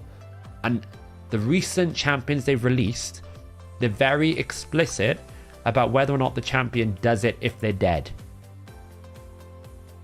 Let me ask someone. Let me see if maybe there's a test server. I don't know these things. I'm not part of the program. I'll throw my sources out there, see if I can find information. See if anyone has tested it. But potentially it could. Who knows? But that specifically says it will do it if there's no dead allies, despite it in fact saying then. This guy doesn't. It will be a big factor whether you use him on defense. If he does it all the time, you probably can't use him on defense. But what I wanted to point out with these, okay, Raka is not very good because this doesn't put block debuffs back on there, so you can just get re-debuffed. He does. That's the first thing. He has similar heal here. That's the same type of heal as Pythian. And then has this passive here that everyone gets turn meter at the start. That's on a 2-turn cooldown. And then a passive effect that she'll place continuous heal on the ally with the lowest HP. Will not place it on this champion. That'll just place it on probably the leader if they're full HP. So what you can do, you can see quite quickly here, right? The benefit of Duchess is she's spirit and she has this passive. And she has this ability which places the veil. So it forces everyone to attack Duchess unless you're AoE. Now he's not going to place the veil and he's not going to place the increased attack, but he's going to cleanse. You don't get a cleanse with Duchess. The revive is better on him because he's going to give you 50% turn meter. And then he's going to also give you strengthen, which is 25% damage reduction on top of a 5% extra from his passive. The passives are likely going to stack with these two, so you could use them both together. Now, comparing it with Siffi and Elva, his A2 is more similar to Elva, but he doesn't get the increased speed. But he has an AoE revive, Elva has a single target revive. So you could go new guy plus Elva, or you could go new guy plus Siffi, because Siffi is a bit like Elva, where you get a, where is she? You get a block debuffs, increased defense and speed, so you can get your increased defense and speed buff, and then a single target revive. So if he does fall, then you've got a backup revive. But you'll find now there's more flexibility in having a dual revive option. And I think, to be honest, anyone who doesn't have a Duchess or doesn't have an Elva should go absolutely bonkers for this champion, because you'll find uses from in all content of the game. 95% of bosses do a lot of damage. You can buff yourself up loads and get yourself 25% innate damage. Really, really good. Have I done any gear calculation about fortune resilience gear? Better to do low quality or high quality? Got a limited amount of steel and 5,000 Wilstone, just want silver. Just don't use charms, just forge the resilience and sell it, I would say, Blaze. It's pretty good for silver conversion. If that's the question you're asking, should you just do it for silver? It's worth doing. And just keep some really good pieces, right? If you get a 6-star legendary that rolls well, you keep it. Now, as I said, the only problem is he is spirit. He is force, right? So if in that sense, when we look at the current arena meta, and now I'm only talking about high-end platinum here. Obviously, it's less important in lower meta. When we look at the nukers at the top here, Hefrak, he's going to be strong against Hefrak, right? So you can't use magic nukers into him. They won't kill him. That's really valuable. Whereas magic-based nukers would kill Duchess. But generally, magic-based nukers aren't used anymore. This is only getting used because it's a fully awakened Hefrak, so it'd be doing lots of damage. Taras, I'm seeing, is now in the meta. This would be absolutely horrible to do anything against. Based on my experiences, Marichka and Taras, this team is pretty nasty. Why? Because if you kill him, she revives them. And then Siffi will come back and revive her. And if Taras does manage to get his buffs up, you can't stop his damage. It's very difficult. Very strong team. Leo, more to Macabre, strong affinity to Pythian. That's a problem. We've also got Rotus, not so much of a problem, but Mortu Macabre is a problem. Georgid, doesn't really matter, he's neutral affinity, that's fine. Valkyries, Mortu Macabre, Valkyrie, Rotus, Mortu Macabre, Mortu Macabre, Mortu Macabre. You're seeing what I'm talking about here. It's all Mortu Macabres. Taras, Harima's in the mix now. Candy's Force. The good thing about Candy in offense, always a problem, basically, was Candy can't kill Duchess very well because he's Force, so he's weakened to Duchess. But he's not the same with Pythian, right? Because he'll be neutral affinity, so Candy will be able to take him down quicker. I'm not seeing many Cupidus teams right now, but that's the other champion I've seen a lot in here, which is Cupidus Venus, right? Cupidus Venus, there you go, there's one of the frogs. So that's the only downside to him, is he is the sort of a rough affinity for the arena meta, and he only does one buff, but what you will get is tremendous amount of healing, tremendous amount of defense. You also get a 60 resist aura. It's pretty good. I think this guy with a Duchess, this guy with a Siphi, this guy with an Elva, insane team. I think especially him with a Duchess. Now, I have heard from different sources that people in top-end clans might even push extremely hard to win tournaments so that they can get more fragments than they need, right? Because what happens in the game, if you get yourself to, say, 60 fragments, then sometimes when they're doing these special events to basically give you an opportunity to buy champions again, they'll come back and say, oh, you missed that champion, here's 40 fragments for you to get that champion. So I've heard some of the top end clans might push the extreme, try and win a lot of tournaments to get every fragment possible, so that their summoning portal allows them to summon one full champion and then have enough fragments to trigger that event to allow them to buy more fragments to get a second one of this champion. That's how good this champion could be. That's the extent that some of the top end players are willing to go to win this champion. I think he is the best fusion they've ever released, even better than Brogni. I just think he's insane. Like the thing about a lot of fusions tends to be either they're very good for a specific area, like the last fusion we got, Gnishak, can solo content and he's very good at Bommel, but he's not crazy in arena. He's not crazy on certain content unless you're soloing. He's not crazy in clan boss because he's going to overfill the turn meter bar. He's not crazy against some bosses. You can't just put him in any team, right? So he has a niche usage. And then other problems you have with fusions, they're progression champions. They help you get to a certain point and then you stop using them because you don't need them anymore because they're not as powerful. This guy can help you progress. He'll be great for plat arena meta. He'll be great in any boss encounter you ever put him in. He is great for clan boss because you can cleanse the stun and cleanse the debuff. So there's probably ways you can use him to make a affinity friendly clan boss team. He's a healer, he's a reviver. Like there's nothing, this guy can go into every single one of your teams and he will probably be fine. The only downside is obviously he only does one buff, whereas Duchess does 3. So potentially like you'll need a bigger seer if you're using him as like a replacement for Duchess, but that's possible. I think he's the best fusion. I'm shocked they have offered this champion as a fusion. Like,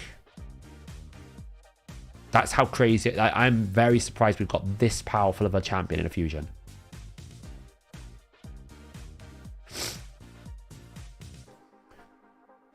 Yeah, G-Man, I think what they're basically saying is if you get enough of the fragments the game thinks you didn't get him, so you can basically get more. If you only have 10 fragments left, it thinks you've just got excess. That's what I'm told. I don't know if that's the case, but hey.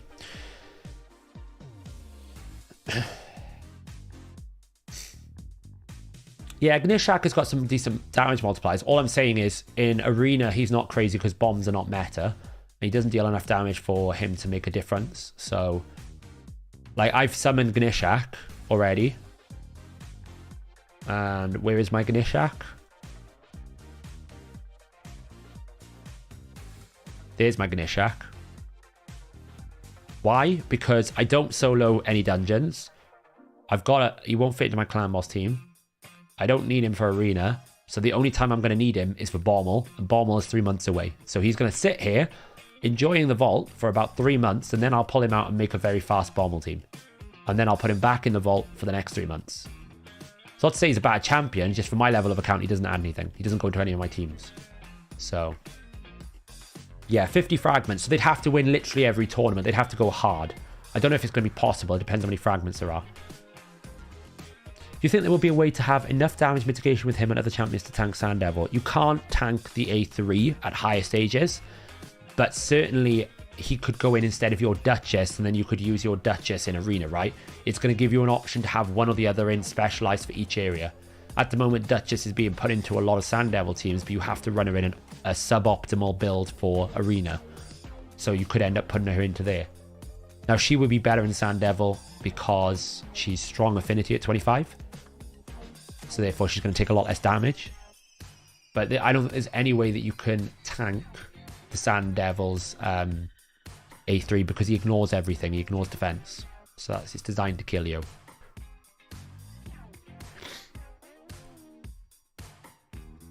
I don't know. Maybe it'll be possible. Like all I'm saying, that's what I've been told, is someone's suggested at the top end in some of the bigger clans they're going to try and do to see if they can get enough to trigger it to give them 2. So, yeah. So Duchess might tank the A3 Midnight Sheep if she weak hits. So if he doesn't strong hit, then you can sometimes tank it. What I'm saying is, 9 times out of 10, that skill is designed to kill you. So you're not going to be able to keep all of you. You're not going to be able to go, I can tank it all the time. Just from time to time, you might, because he weak hits, is what I'm saying. So yeah, that's the fusion. I'm probably going to do a bit of a video summary of everything, you know, next week, because I've been away. But I think, I said, if you're at all in doubt about whether you should get this fusion, throw the doubts out the window and get the fusion. Get the fusion. It's too good. I wouldn't skip it. Do you want to see the situation that I've got with my gear cleanse right now? It's pretty bad. We're back into the territory of what am I doing with my life? Look at it. Look at it. Look at it go. Why?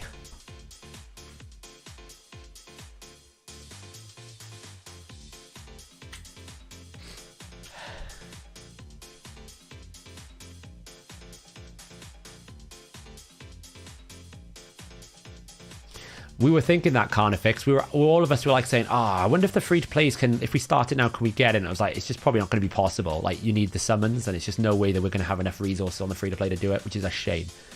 Where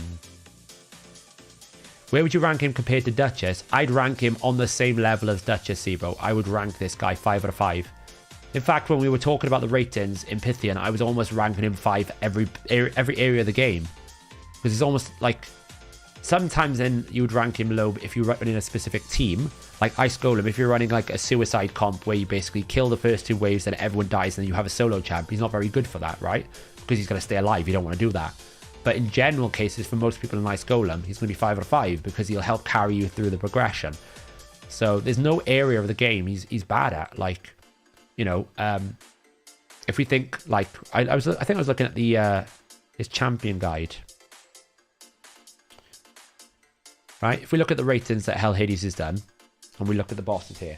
So, Dark Fae, probably not good for Dark Fae, because he doesn't really give any turn meter control or nuke capability, right? Dark Fae is all about kill the mirrors, then turn meter control the boss. That's the one area, it's 1 star. But if you think like Celestial Griffin, the Griffin throws debuffs on you. Well, the cleanse just gets rid of that. Great. Eternal Dragon. You'd build it with high resist. You always have the ability to get rid of the block active skills. If people die, you can revive. Awesome. Dreadhorn. You probably would... You can't remove the bombs, but you can remove the stun, right? If you're running in that team. A lot of people will run like a Geo Duchess style team against Bommel. Well, you could do that with him as well. So he's probably a 3. Not perfect because he doesn't have any like decreased accuracy, but really good. Scarab King. Okay, he doesn't bring a shield, but he brings healing and damage reduction. Nether Spider. What do you need in Nether Spider? Cleanse. Block debuffs. Healing. Nether Spider is really good. Frost Spider. What do you get in Frost Spider? You get lots of debuffs. You get lots of different problems.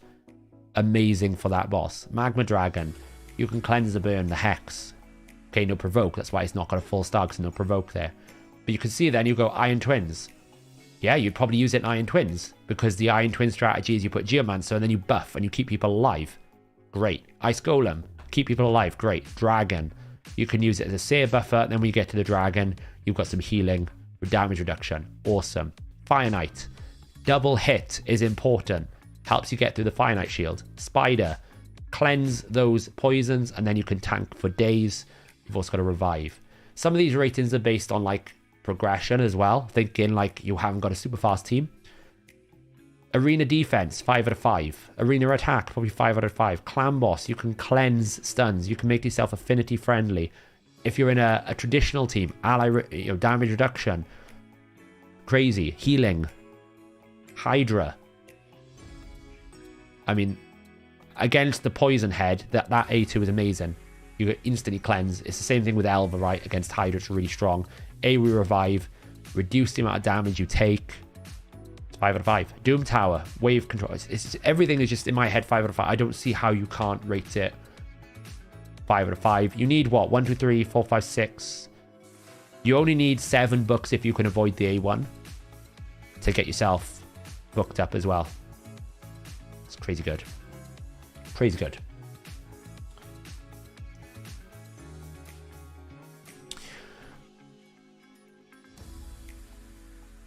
I know if I cleansed properly, I wouldn't have this problem. The problem, Jonas, right? So this is the problem. Like some people say, oh, I clear it, and then Hydra comes along and it dumps another load. And I've been lucky over the holiday break that I've been able to win some tournaments. So like somewhere up here, you'll find I've got some Relentless gear that I won, and then I run another Relentless gear. Then we got some clan resets, and then I forged a bunch from CVC. That's the problem, and then I can't catch up again because I haven't had a chance to because I've been ill and a bunch of other things. So yeah. Free-to-play challenge starts on Friday the 13th. That is correct. We haven't started yet. Does this block buff's ability compare to Warlord? What does Warlord do? Remind me. I don't have a Warlord. I'm not that lucky.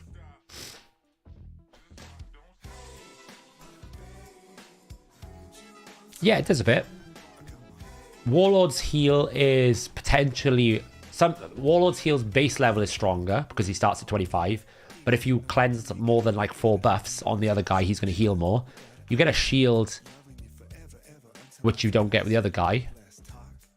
So it's going to be similar. Very similar.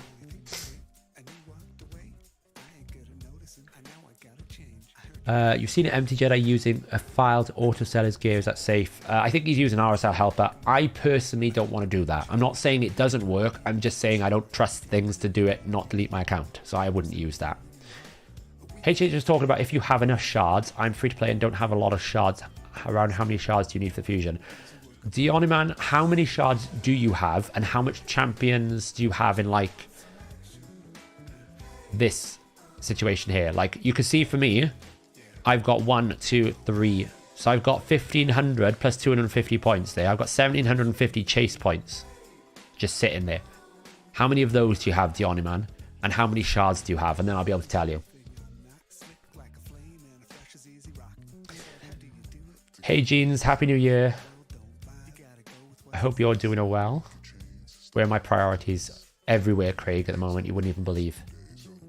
I did farm some silver. Swift, that's true. That's why I'm ready to do a bit of a gear cleanse tonight. I did farm some silver. So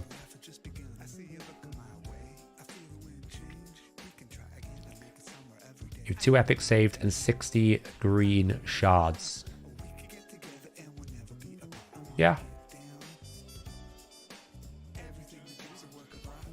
No, I'm not stalling. I'm just catching up on conversation. You've got 0 fragments, you're around 20 shards, 4 voids, 2 yellows. Are those yellow sacred shards? If you've got 20 voids, if you've got 20 ancients, 4 voids, and 2 sacreds, that's probably not too. That's probably okay. Possibly okay. How much for a gear cleanse? You don't want a gear cleanse off me, Jeffrey. Trust me.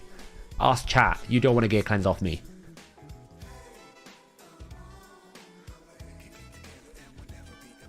Yeah, to be fair, I've got a lot of fragments recently because I just finished Arix, I never fused Hoscaril, and I finished Vassal recently. But I was sitting on none a few weeks ago. I just happened to have a lot in flow. I will have enough for Krakoth this rotation as well.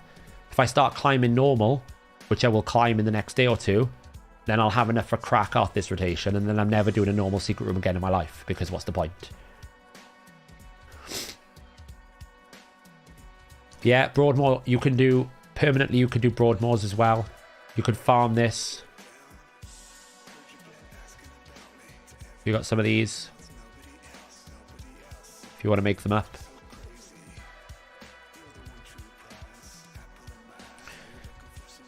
I'm going to get rid of stuff now. I'm probably going to make a cup of tea before I start, just because the bug. I do hope they don't release that champion step up the game, like raising the points. We'll have to see Ingrid. Yeah, I don't know. It could be, it might not be. You want a gear roll and a gear cleanse. We'll have to roll some stuff. You're on Gronjar, Swiftcut. Well, you're getting there. Me, I'm still working my way through it.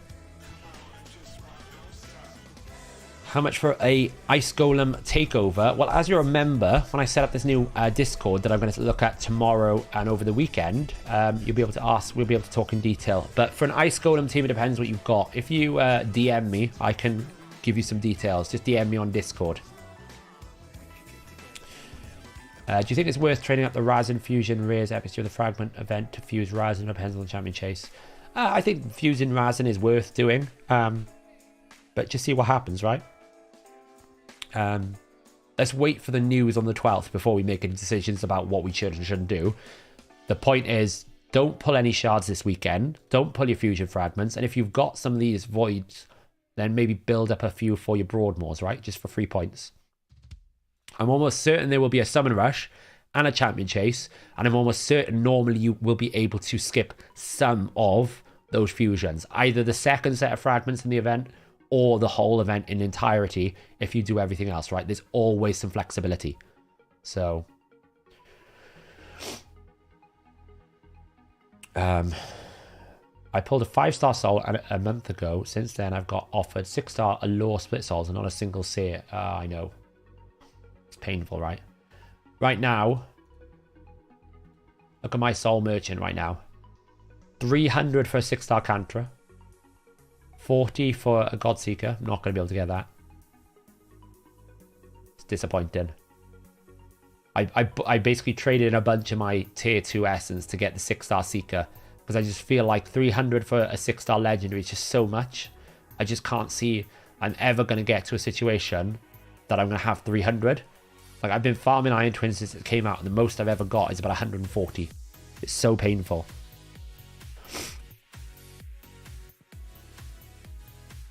Yeah, about 5 Sacreds with a few Ancients and Voice to top up is a good position to be in. That's normally going to give you a safety net.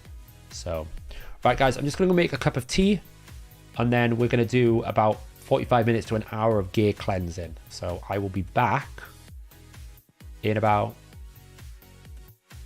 5 minutes.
stops when we're alone.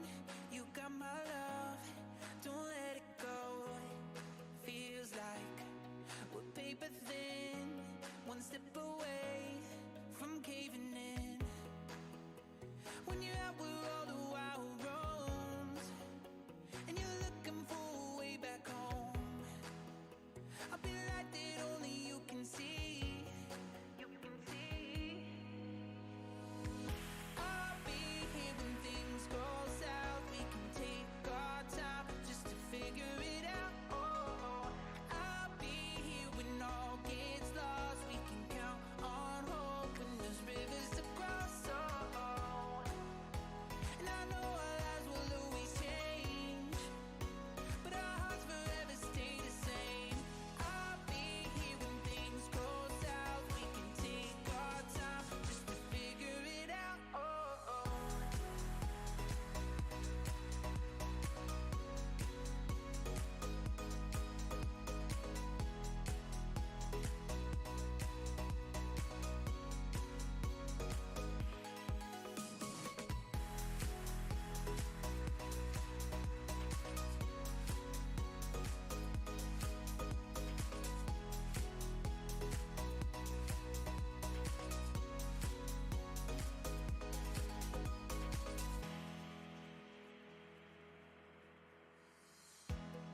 Time stops when we're alone. You got my love, don't let it go. Feels like we're paper thin, one step away from caving in. We're back. What did I miss? The world go... Oh, look, I've got a member. Hanumana. I missed you, but you're here. Welcome. As said, on the weekend now, I'm going to try and get set up a members-only Discord. I was debating on whether or not to have a channel in the main Hellhades Discord or set it up directly in a new server, but I figured as we're building a nice little community here and you know, the Hellhades Discord is big and massive, we create our own little special space. So that's what I'm going to do, create our own little server. We'll have channels there where members can discuss. It'll be members only. You can join it. We can discuss about things, life, politics, game, you name it. We'll have it all. So if we remember, can we just send you a message on Discord about a possible future takeover? So Jessica, what you'll be able to do is in the new Discord, we'll have a space probably for advice and guidance.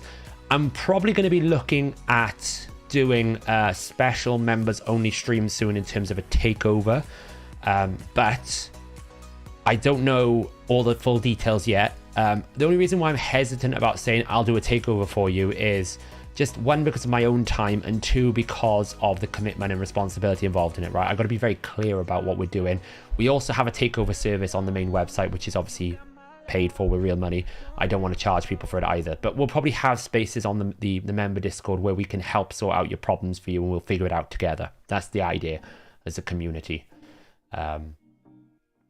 Sure, I'm doing all the... For the next chair stream, please rotate the chair so we can see it. Oh, I'm sorry, G-Man. I will do.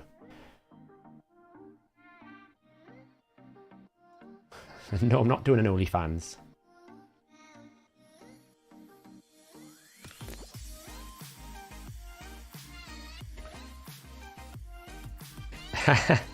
Yeah, I've been making it over the weekend. So we obviously I said I was going to speak to Fiction about different things over the holiday break, and it's been a bit nuts between being ill and all the obviously different events.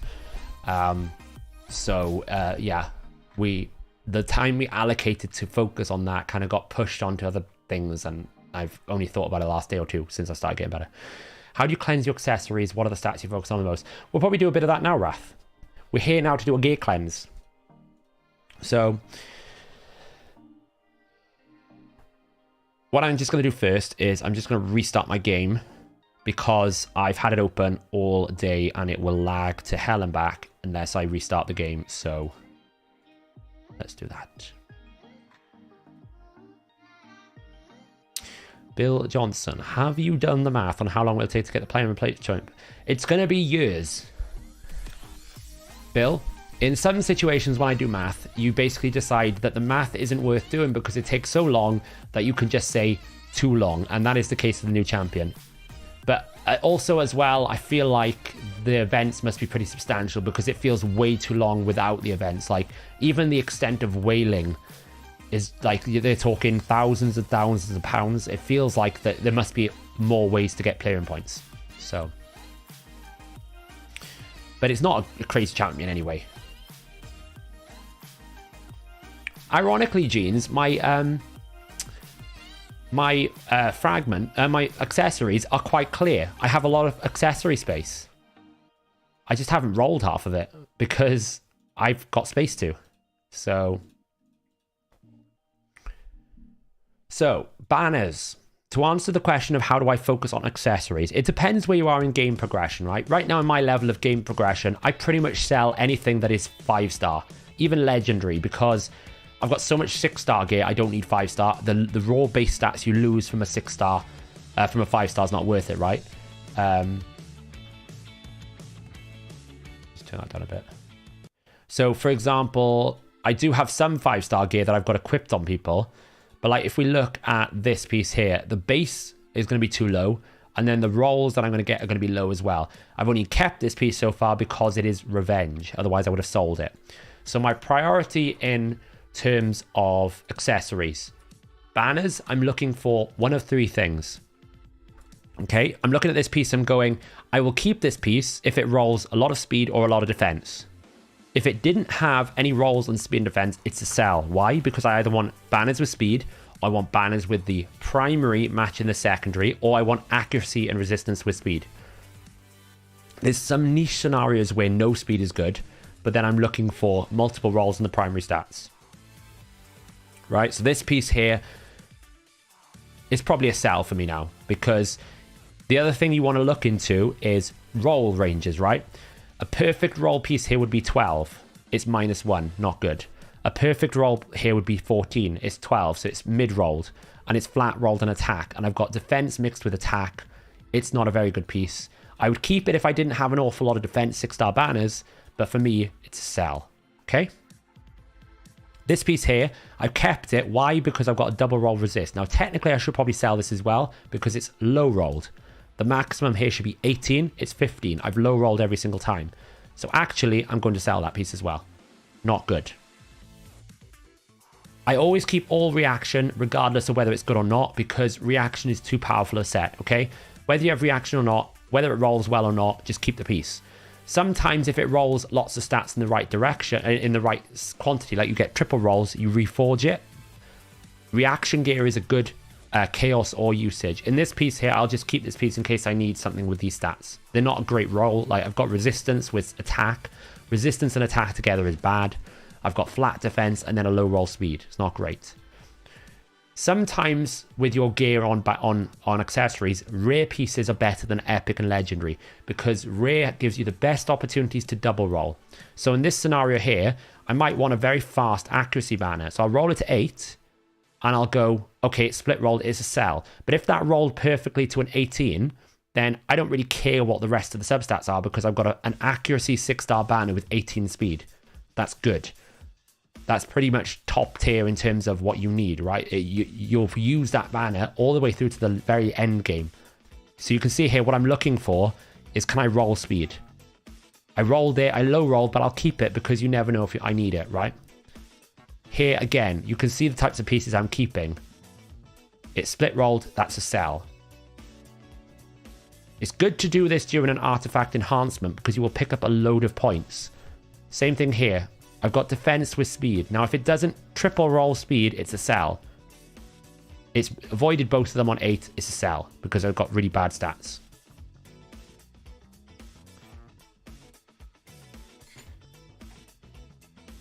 Do you think 70 ancient shards and 2 sacred is enough? Yeah, I think that'll be fine, Taiku. Just don't pull any shards.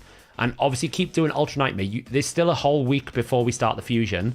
And a whole week before one of the summon events. So, you know, it'll probably be a champion chase, then a summon rush. Which means next week is probably ×2 ancient. So 70 ancient shards are going to be worth it for you. Just don't pull any shards. Don't get tempted by anything.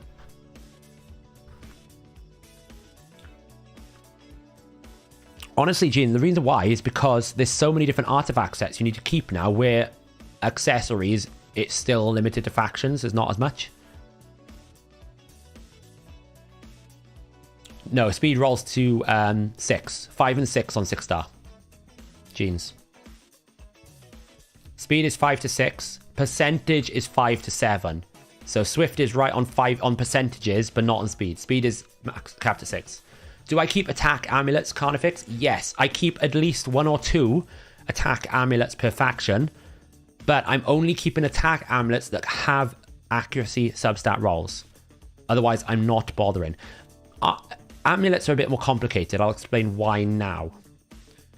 Saf, I was thinking about taking all the pieces I want to keep to 8, then cleanse again. Should I just cleanse trash now and wait for artifact to roll cleanse? Yeah, so when I'm looking at pieces, so like I ran 20 spider, right? Wraith. I basically look at all the pieces. I instantly sell any 5-star unless it's like a 5-star legendary for a faction I'm limited in. Like I'm still checking for Sylvan at the moment because I don't have an awful lot. Then I'm basically looking at the banners. If the banner doesn't have the primary percentage stat, if it's an attack's HP or defense percentage, or it doesn't have speed, it gets sold instantly. If it doesn't, then I roll it to 8, see where the roll goes, and then I keep it or I sell it. And I'll try to do the roll in during an artifact enhancement because you maximize your silver and you maximize the point gain. So I always try to do one of these cleanses during an artifact enhancement normally, but there isn't one right now. Or during a clan versus clan, it's also good to do it during then because you pick up a lot of clan versus clan points. Now, amulets are a little bit more complicated. Typically, crit damage, you only want 6-star, and then you're looking for primary stat rolls, right? So when I'm rolling this here, I want it either all on defense or all on HP. I don't want it on resistance. If this rolls resist, it's sold. Right, that's great. Now, ideally, I want it all on... So that's not terrible. Why? Because if I have a HP-based nuker in the Orcs faction, this is the most optimal outcome. Crit damage with HP percentage flat, HP flat rolls. Okay? You want to prioritize the sub. If you're dealing with something like a defense amulet, you're looking for either accuracy or resistance or HP. You don't want really attack at all. So here, I'm looking to see if it's going to roll accuracy, if I'm being honest, because most times you need accuracy. So this is great. It's double rolled. I'd probably keep it still because it did double roll, but attack would be the least desirable here. And then if you've got an attack amulet, the only thing you want it to roll is accuracy, because the only situation you'll ever use an attack amulet, well, there's two. You'll use an attack amulet if you're using a bomber, which you need accuracy for. So you always want as much accuracy on the substat, or certain situations where the base attack of the champion is really poor, which makes the multiplier for their skills really high, like a man-eater. And then if you get an attack amulet with at least 3 crit damage rolls, then it's worth using the attack amulet over crit damage. But we are talking a very, very niche scenario. In most cases, people will go attack with accuracy. You won't do anything else. That is your main look there. If you don't have accuracy on an attack amulet, you sell that attack amulet.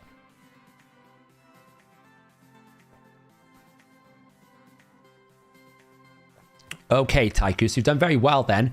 What you should do, Taiku, over the next month is watch the free-to-play series and look how much I absolutely go mental to try and get Ultra Nightmare Clan Boss. I'm pretty confident that I'll be able to get to Ultra Nightmare Clan Boss within a month, as long as I get at least one of the champions. If I could start with a link code, I'd be at Ultra Nightmare Clan Boss within a month, for sure. But I can't start with a link code, so it's not fair. But that's the rules we set out. I'm not allowed to start with a link code, so... How do we figure out the roll ranges, and can we find out somewhere? They're data mined. I don't think I have a sheet for it, Jessica, but what I'll do is I will create a Google sheet and pin it probably in the new Discord so all members can see the roll ranges. I basically data mined it out.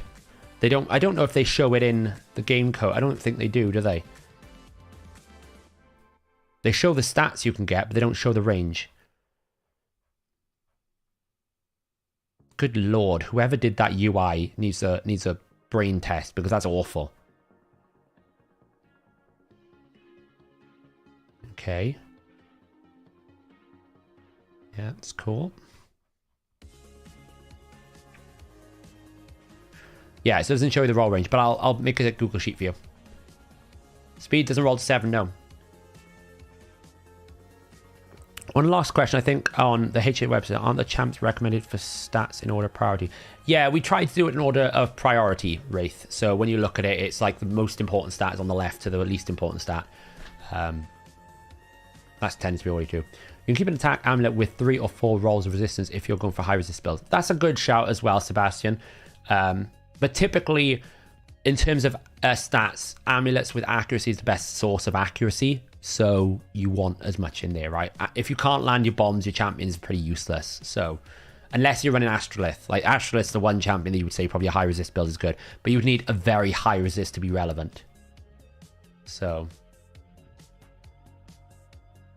yeah, I would say the same. Rather than in-game text, you'd probably rather a Google Sheet as well, right?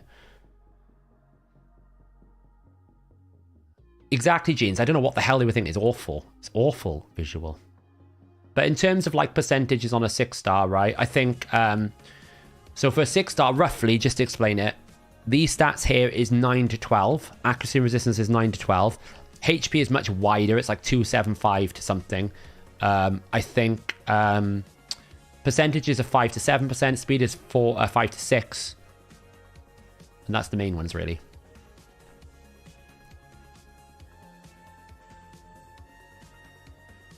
Split, so we sell. To be honest, I'm not going to do many more accessories because I don't need to do accessories. I need to do main gear. So that's what we're going to prioritize. I did get an Ogren Tribe banner. Didn't roll very well. Never really does.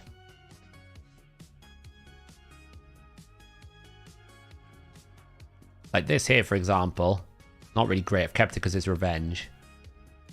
But, you know. Got banner lords.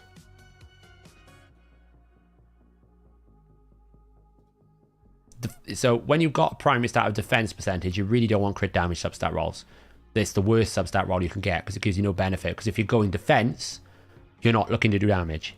If you're going attack, you're on bombs. If you're going HP, you're not looking to do damage because crit damage primary stat is always going to trump substat. So that's kind of like the situation thing. So accessories are much easier to gear cleanse because you're looking for very specific things. If you don't get it, you can sell it. You're not losing anything. Like that, it's a straight sell. Straight sell.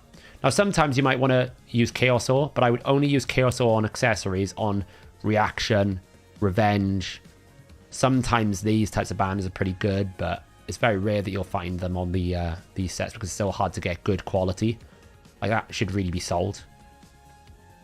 When it comes to rings, by the way, guys, the way that to do it, because Wraith was asking this, rings. For me, it's all about the primary stat matching with the secondary stat. Sometimes, if it's defense, I don't mind if it's a HP percentage roll. But here, I'm looking for roll me defense percentage. If I don't get rolls in defense percentage, we're selling. Okay, not terrible. We're selling. Because all I want is primary on primary. It's the only thing I want. It's the only thing I care about is primary stat on secondary stat. I want to min-max on the stat that I'm using. So here you can see I'm only keeping pieces where there's a match in primary stat. Otherwise, it gets sold straight away. I don't even roll it. Here, I want this. I am starting to now even look for higher base rolls. Like, that's not too bad. It's low rolled. It's a sell because it's split roll everywhere. That's how we do it. That's how you do it rings. Very easy. Matching the primary with the secondary. If it doesn't match, you sell it. It's pretty easy to do rings. Doesn't take too long. There, straight sell. Sometimes you can roll it if you want it, but, you know, it's not worth using the Chaos Ore for that, to be honest, because the chances of you getting the right matchup is so poor and it's not going to make a big difference. Can I post a link without getting auto-banned by YouTube? I'm sure you can, Jeans. I don't think it will. I don't know, though. Not a professional streamer.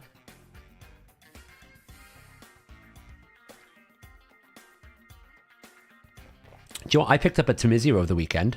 Not this weekend, like over the Christmas period. What? Who was I going for? Who was in the times 10? Was it Necret or someone? I can't remember who they did over the holiday season. But I went for the times 10 and I got thing. I am actually doing a video which is meant to come out Monday, but I've been so ill I haven't been able to finish it. On Yumiko, that was it. It was the Yumiko that I was after. I didn't get a Yumiko. I got Tamizia, which is typical. I've got a video coming out which has got all of my shard pulls from the weekend, last weekend. But I've been so ill I haven't been able to record the ending and finish it up. So it's probably going to come out tomorrow in a bit of a weird state where it's be like an intro going, I know this is like a week old and it's not really relevant anymore, but hey, here's me dumping all my shards for the end of the year because we're starting a free-to-play, so my main account is going to be going a bit quieter, and I'm not going to be spending as much money as I've been spending recently because it's got totally ridiculous. And I also want to do a video talking a little bit about, like, it's a bit of a weird topic. I basically want to talk about how terrible it is for me right now to pull shards on this account, and how much of a negative experience it is for me to invest any sort of money into shards on my main account, because I just can't get the champions that I need to improve my account. I just keep getting duplicates or champions I don't need. I kind of want to talk about that because I think that's an important topic right now.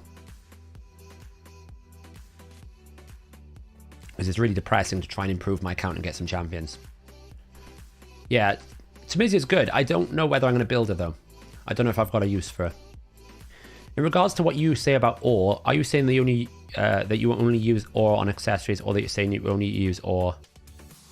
So I'm saying with Chaos Ore for accessories, Wraith, don't use it on standard pieces. Prioritize. If you're going to use Chaos Ore on accessories, you should use it on Reaction or Revenge, or sometimes Blood Shield, but not really that much for Blood Shield. Reaction or Revenge is where, and sometimes this refresh banners, refresh stuff. Don't use it. I wouldn't recommend using it on like these pieces here, right? They're just not worth it. That's what I would suggest.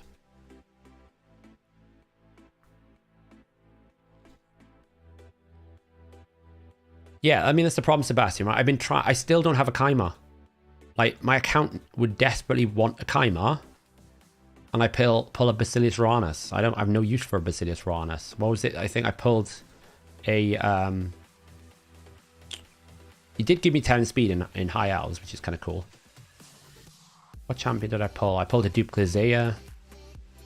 I know it's someone I finished a 10 out of 10 on. It wasn't Dwarves. Some Crypt King. Maybe it wasn't. Oh, I pulled a Dupe Shemnath. That's useless to me.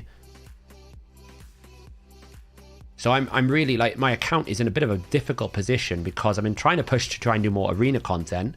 But when you don't have Wither, Kaimar, I don't have a Nekret, Siphi, I don't have Rotus, I don't have a Yumiko, I don't have Warlords, I don't have Leorius. You know, when I don't have these champions, you know, obviously I would suggest that Taras and Marichka are now meta friendly. I don't have those. I don't have a Cardiel. You know, when you don't have these champions, I don't have a Hegemon, I don't have a Theodore, I don't have a Solus. Like, trying to build arena platinum level champions when you don't have Harima now, like, it's very difficult. Like, it's very difficult for me to compete, to be able to put... We're not even talking about whether or not I have the stats to compete. We're talking about whether or not I have the raw champions that are going to be able to put up a decent defense. I can beat these offense teams. It's, can I build an arena defense that is not going to be like, huh, that guy doesn't have Nekret, and he doesn't have Siphi, and he doesn't have Yumiko, and he doesn't have Leorius, and they're not 5-star, and they're not +4. I'm going to pick on that guy, and I'm going to beat him. Because there's an element of fear factor. Like, this Gao Trang has got 11, because it's not just about the fact he's got built champions. It's about someone looks at that and goes, he's got 4+4s with a fully awakened Leorius and Yumiko. I'm probably not going to beat that champion. I'm not going to try.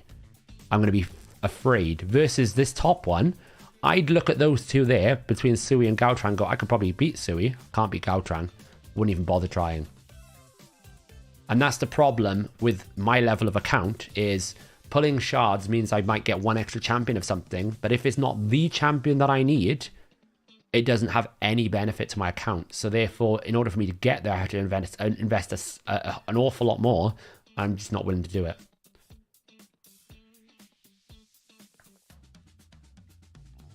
But even, like, so here's the thing, right? Even if I had just one Nekret, or just one Yumiko, or just one Warlord, I could put a team together then, because I do have enough champions. I've got a Duchess, I've got an Ursuga, I've got a Baron, I've got good options that I can do something with.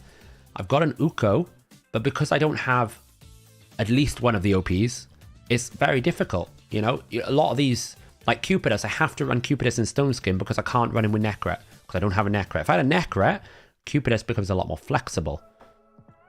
You know, I got more to Macabre, but who am I pairing it with? Like, I don't have a Warlord. This team wins by having Warlord really fast and locking the enemy out, otherwise you lose that battle. That's why I was frustrated when I went for the Yumiko and I got a Tuamcia. It's not that Tuamcia is a bad champion, it's that Tuamcia does nothing for me in terms of achieving a high arena rank, and I already do Spider 25 in less than 30 seconds. I already do Brutal Hydra. You know, I've got champions that I can do Nightmare Hydra if I push my effort to it. So, I don't even want George. Like, I don't even think this guy, this Nutcracker, is that crazy. He's crazy, but he's not that crazy. Because dealing damage in arena is not the problem. The problem in arena is building a defense to stop your enemies from the OP-ness. So, yeah. And the more champions they keep adding, the harder the game gets to actually get one champion. Just having a Kaimar would make so many more options available to me. So it's a bit frustrating. But there you go. That's a little rant over. I want to do a more in-depth video about it, talking about the problems that are being created in terms of the last 6 months.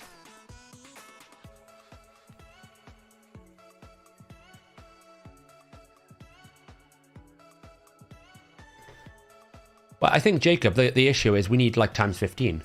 We need better rates of getting champions, because I'll be honest, pulling like this weekend, that's really good boots, those. Like, if I'm looking at this, I'm going, I'd love a Leorius. I was tempted to pull my 10 Void Shards to try and get the Leorius, because a Leo would be interesting. But to be honest, it doesn't add all. These nukers, they're pointless. Hefrak's not even in the meta anymore. Hefrak has to deal 50% of your damage against a bolstered, buffed up Stone Skin team. It's never going to do it. You can't debuff anymore because of Polymorph. Hefrak is useless. All it does is deal damage. I don't need it. So there's just, and to be honest, it's a 10 times. So the chance of me getting it on a 10 times is even worse. So there's just no value for me getting that for pulling shards. I'll just hold them. People still use Leo. They just use it offensively more than defensively, because there are better defense options these days. Like Cupidus and Mortar are just better on defense, but I know a lot of people will still use a Leo. You can see it here even. There's a Leo here. Okay, it's a +4, but still. So Taurus has come into it. Leo's there. He's still used. Just not as crazy. Necra is the massive one. For me, the most dominant one is Necret. No, of course not Cedric, but some of them are. They won't be the teams, but those are the players that you will find at the end. You know, these are medals players. Like, that's a team you will see at the end. So, I'm not saying like Leo's the best, like the problem solver, right? I'm not saying that. What I'm saying is, a Leo would give me options because I don't have anything else. Because I don't have the Kaimars, the Sifis, the Necrets, the Warlords. Because I don't have those, getting a Leo would at least give me an option to run on defense. Because, you know, I'd have to basically put a defense up of... Like, my defense right now doesn't get attacked in Gold 5 that often. It does at the moment because I'm right high up. But you can see, like... It's an old school one. I can easily sit near the top because people don't want to attack it because they're just going for one-man defenses. But this would get rinsed in Platinum. Now, I could run something like a... I know we're getting sidetracked here, just for a second. Like this team I run in Gold 5, it farms everything in Gold 5. It's pretty disgusting. But the closest thing I can come to an arena meta is probably that.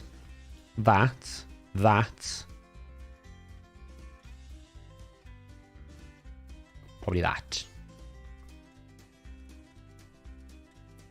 For an arena defense, that's probably the closest I can get. And this is a step, like, I could decide, you know, if I didn't have my Elver in such a big build, I could do that. I don't have Rotus, nope. You know, I could run Ultimate Death Knight, but I think he's so easily counterable, it's not even worth it. I could run an Uko-based team. That's true. Uko is an option. I haven't got him built out fully yet, but I could run someone like... I put him there and run Uko. Where is Uko? Since they've moved them all around, I can never find it. I think he's in the pit. There he is. I could run that.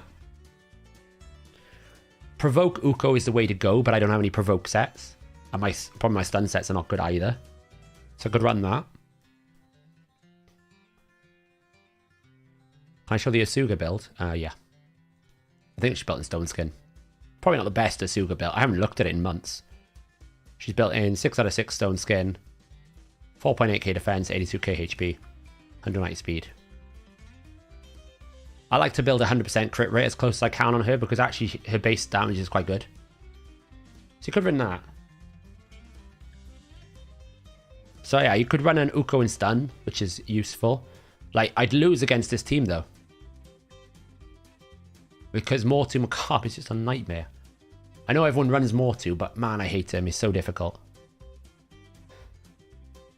But it's like, you know, the problem with this team is where are the debuffs for Mortu Macabre to, like, get through them? So he's got to be a very well-built Mortu Macabre. The second thing is I only have a single... Well, I have a double revive, but he's going to use his revive when I don't want it on defense. So that's a problem. The third thing is there's not an awful lot of tank going on here. You know, ideally you'd want a bolster. You could do a bolster damage Mortu, I guess. But then is he just going to die? So...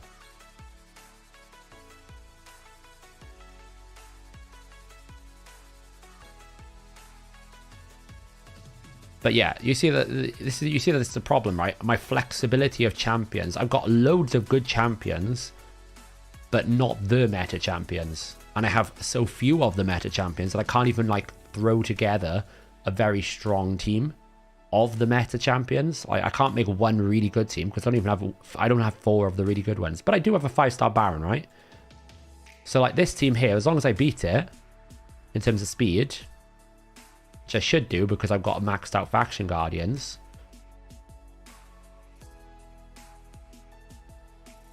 Not fast enough. So I'll probably lose this.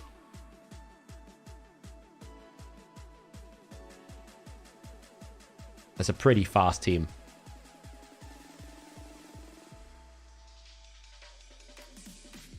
Uko doing God's work. He's going to die though. Obviously he's not built, right? That's just designed to be go first.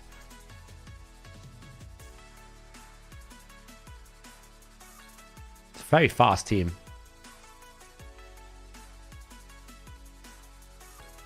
Try that one, it's better. It's like 390 is my speed. 386, I think. This is not fast enough, see? This is why speed meta is dead, guys, by the way. Because you have to go so fast. Uko, why didn't you revive Ice? Because I programmed him not to.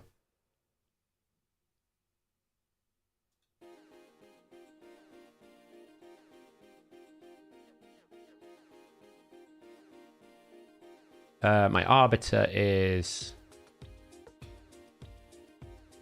382. Pretty fast. Remember, I got an aura on here as well. So... get a little bit more.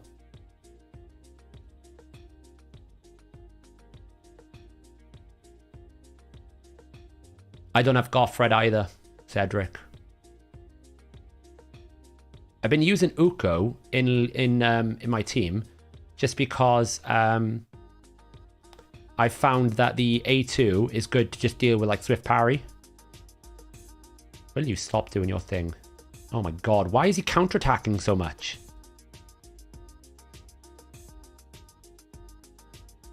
Die. Honestly. Yeah, 380 is fast. But then again, right, keep an eye out on the weekend. I don't know when he's releasing it. Hellhades has got a video coming out about all the optimizer data we've got. And the top speed champions are going to blow your mind. in terms of how fast champions are now in this game and the new meta. Like, this is great. I could farm this for days. Goal 5. All of these I can farm. Even this team, I can... This is why I've been liking to use Uko. Because in this sort of team setup here, I can block all the passive effects and just kill everyone. Because my Baron is so strong. Because it's a 5-star Baron. So as long as I can get my Baron's Sky Piercer off, I probably win. I could probably rebuild my Baron to be a lot slower, right? I couldn't do it on defense, but I could build him to be a lot slower and compete with my Baron. Like these sorts of teams here. You've seen about 430 speed? It's faster. Yeah, Cedric, I'm not saying speed teams are to be used in plant. What I'm saying is, for goal 5, this is what I'm doing. Oh, that's annoying. Should be alright though, because I should be able to just use his A1. Because the freaking ultimate Death Knight is out. Can we kill? Oh, we did. Duchess is down. Oh, we're going to lose. Headbutt. Stupid polymorph. Okay, we dodged the petrification. Try again.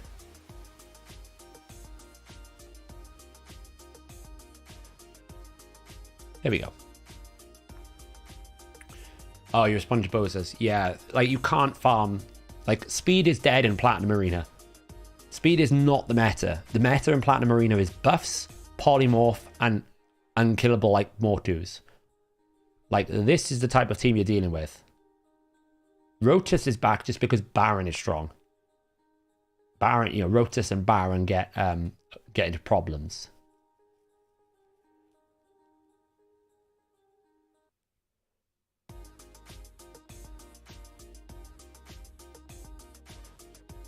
Why? I really dislike... Soul Reap doesn't go through shields. Really annoying. So Soul Reap should have killed her there, but because she's got a shield, her current HP doesn't include her shield. It's really frustrating. But you can see I've got the gear to be able to do it. My Baron can deal with a lot of the defenses. My concern is less about offense and more about defense. I don't think I can build a defense that's going to be able to keep me in plat. All right. Baron, do your thing. Baron, do your thing. There you go. Dead. There's not much that can really stop my Baron, I'll be honest. Mithralas are annoying because they have this petrification buff. He'll probably petrify himself. We're just playing a waiting game. Might as well hold that. Are we going to score the free-to-play competition? We're thinking about it. It's on the cards.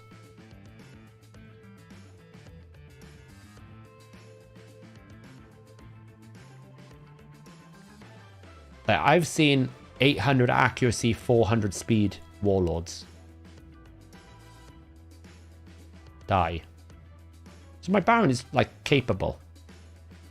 So I'm not afraid. I'm not concerned about offense. My concern is, do I have the ability to put together a good defense team that's going to be able to sustain me and keep me in Platinum whilst my offense team is doing its work? Because offense, you can't just one-shot anything in Platinum anymore. It takes too long. Like, these teams are Gold 5 quality. I can one-shot anything in Gold 5. Like, without breaking a sweat. These are like super easy farms. Free to play, we're going to have it so that everyone can join. But there will be like community follow along rather than community. I never get the fear on that thing. So annoying. The community will be you'll be able to sign up and join along, but you won't be able to, like, it won't be like the community against the challengers, for a better word.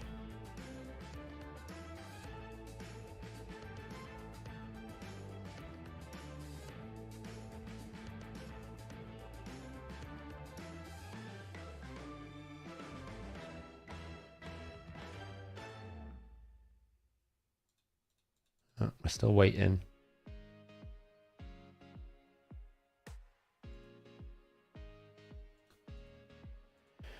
Want some pirate music? All right. You asked, you get it. Figured I might as well use some arena, then we'll go back to gear cleansing because we got distracted.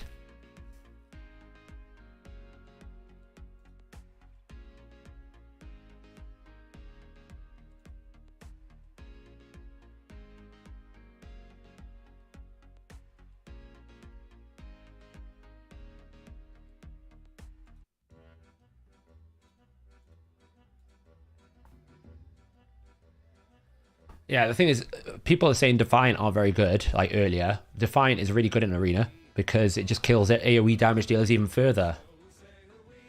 Hey, Cosmin, I'm feeling better. I'm still not 100%. I'm getting there. You can probably hear my voice a bit. It's the most I've talked in about a week. You've been using Uko, Duchess, Krisk, and Georgid for Arena Defense. It's been working very well. It's whether or not it works in Platinum. That's the problem.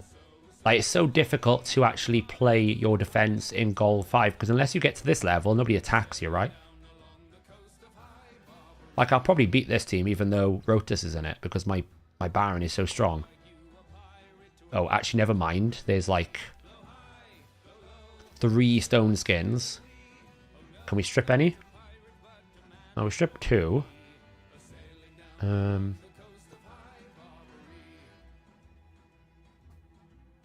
This is the value of reaction and stone skin, guys. My team is dead because of reaction and stone skin.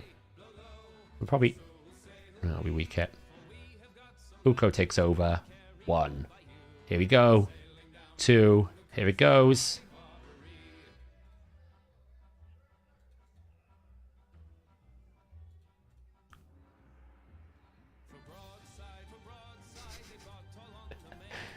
You know. That's just all about RNG. If you take out the shield and the stone skin, you win those. But yeah, I know. Uko didn't steal 1. But you can see the value of reaction as well. Like, my Baron is strong. My Baron is lethal.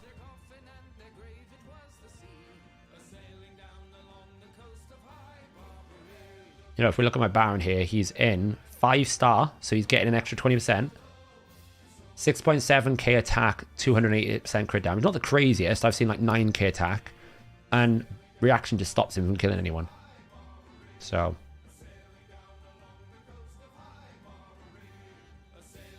I think I've done all my clan, but let me just check I've done all my dailies here. Yeah.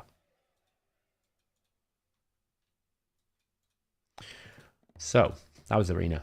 Does Stone still have 50% speed to protect? Yeah, it does. So it's like 50% to steal, and then a 50% that if you do steal, you got a 50% chance to not steal, if that makes sense. It's more like 25%, because you gotta roll twice. I can't play Windrose, I'll get DMCA'd. Sorry. Yeah, Scratch's Baron is nuts. But then, Scratch has also done Fully Awakened. I haven't done that at all yet. Like, I've done some. I'm doing a video soon as well, guys, by the way, on the world's strongest Seeker.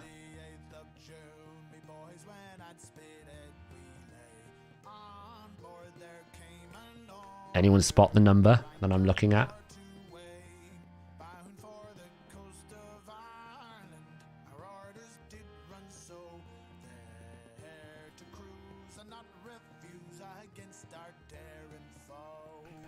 Yeah, I use Shemnath in my arena, in my clan boss team, Elliot. Yeah.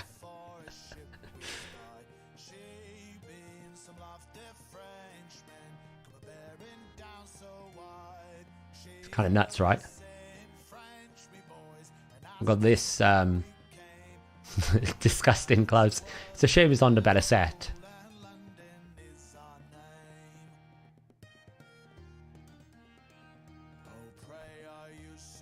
Because those are gross. We got that roll on speed, which is pretty nice. But even with all that, those stats, I got a bad stat there, a bad stat there, a bad stat there, and a bad stat there. So he's technically down 440 attack. So I could get even more attack on here if I wanted to. But, you know, we got like, I wouldn't say that's a crazy piece. That's a pretty crazy piece. Pretty crazy. Not crazy. Really good. Insane piece. I could get a better ring. I haven't actually looked if I've got another ring here.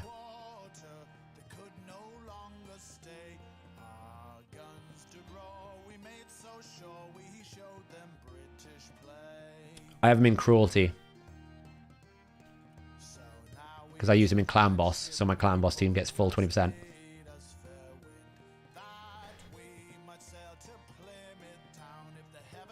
I've got pretty good shot. Like my seer now is even stronger. We got that. Not the best, but it could have been worse. Can Shemnath nuke an arena? In goal 5 it can. I wouldn't say it can nuke anywhere else. We've got an attack on attack there. It's pretty good. Like, that is actually... Probably can't get any better than that. That is probably one of the best weapons you will ever see. Crit damage, crit rate, with attack, with speed. Resistance is the only bad thing there. If that had attack percentage, that would probably be the best cruel piece in the game. Couldn't get much better. But my Seer is at 329% crit damage now, at 218 speed. Pretty good. That attack is he better not with Phantom Touch. No, I prefer it on him because he stacks it up quicker. I could swap him later, but I don't have a 6 out of 6 Demither. If I get a 6 out of 6 Demither, then it's a different question, right? Maybe it's better to put him on Phantom Touch and put Demither on Cruelty. But you got to remember, it takes time, right? So if he's on Cruelty, like, it's got to get 4% per hit. So if Demither does it, I'll be stacked up, was it 8, 12, 16, or 8, 16, 24, was it like 4%? I can't do math, my brain is totally squished. Was it 5 attacks? So Demither would need like 3 Clan Boss turns, Seeker needs 1. So, you know, possible. My Demither at the moment's got Aura, so I just need to boost her up a bit more. She's only at 3-star. I need to get a 6-star. If I get a 6-star, I might change it around. If you do a Seeker in Clan Boss in Batman Forever, can you explain why Ninja makes it unstable? Probably because Ninja will weak hit on the A1 in Force Affinity, which means he doesn't get the turn meter boost, which means he probably suffers from that because of that. How many buffs are you running now on your Seer team? Not a lot. Like, probably the fastest, the most challenging one is probably 25.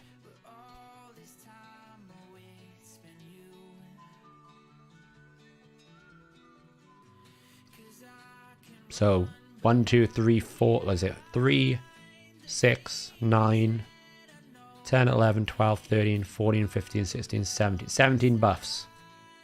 One shots. Without decreased defense and weaken, I would add. She can sometimes not one-shot if she hits like minus 9%.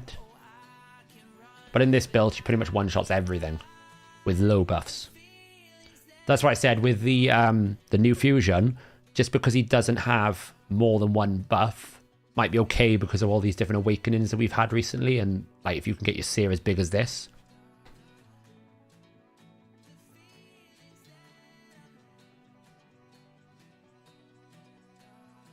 Rhonda is basically a hard counter to certain champions, right? That's where you would use Rhonda. She's hard counter to Rota, she's hard counter in certain things. You use her as a secondary nuker against tank teams. You can't use her as a direct AoE nuker. She's not strong enough for a full-on AoE nuke. Only Baron can really do that, and maybe Jorgid, but... How much would you save for this fusion? I think 20 million is fine.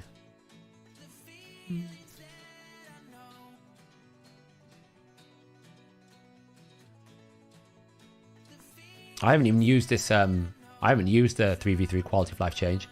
Tell you what 3v3 quality of life change they need. I haven't got a thing to use it. Being able to actually, like... Here's a quality of life change we need. Why can't I look at my vault from this window?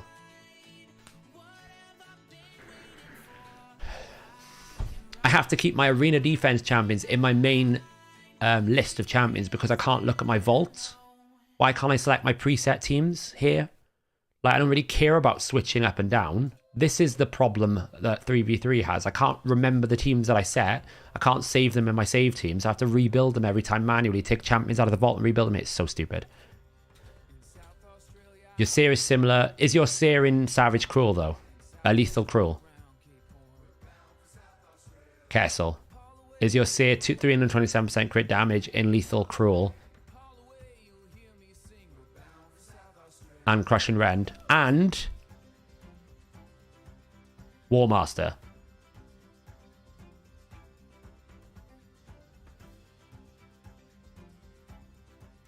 That's the question, Kessel.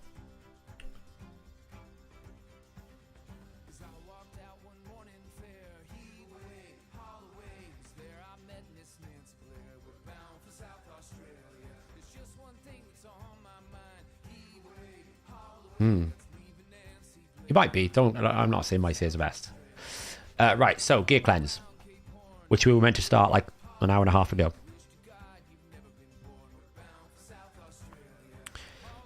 I am thinking now I start selling 5-star gear, even if it's bad.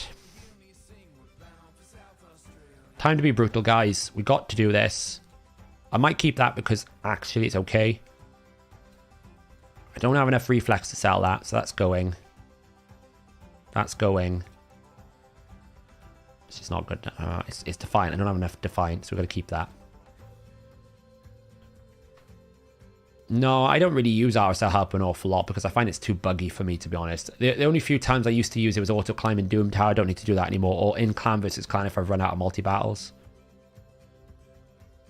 Right, so those are the 5 stars gone.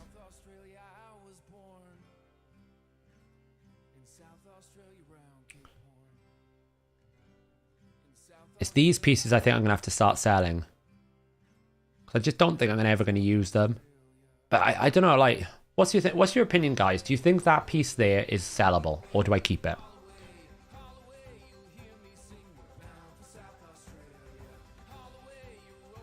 I know, G-Man. I realised this. I was tempted about keeping it, then I sold it, and then I realised afterwards in my head, I was like, I should have kept it and rolled it to see if it got crit rate. Keep that, do you think? It's kind of perfect for that. I mean, like, I think the roll range is like 6%, so it's done 6 plus 6 plus 6 plus 6. Like, it's pretty high roll.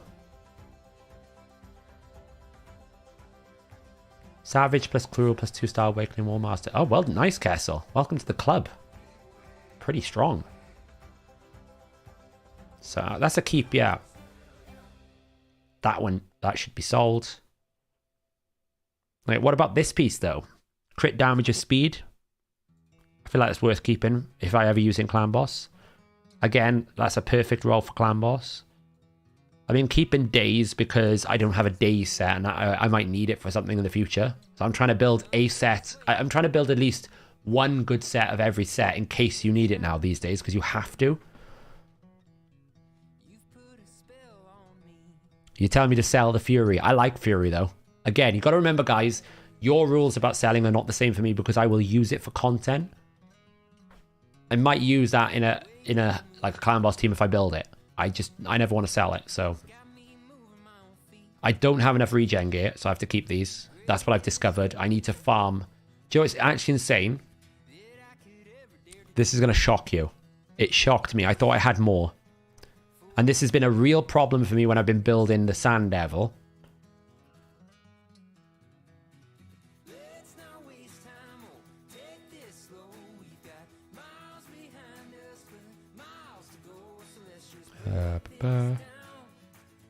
Look at this.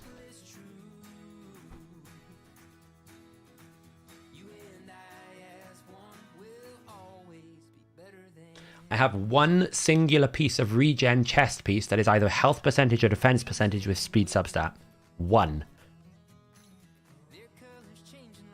That's a real problem. I've struggled so hard building Sand Devil options because basically this is my only opportunity for speed with regen on a chest.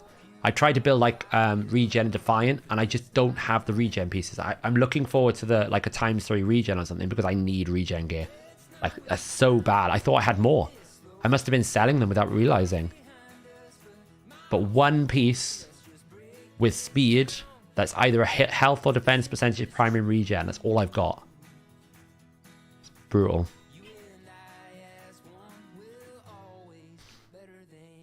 Right, what else have we got here?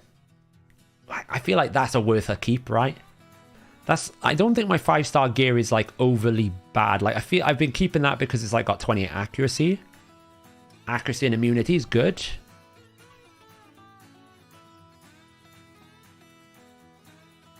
I've used that before for some dungeon clearing. It is quite low roll, but it's still quite good. Maybe we need to be brutal with Relentless here.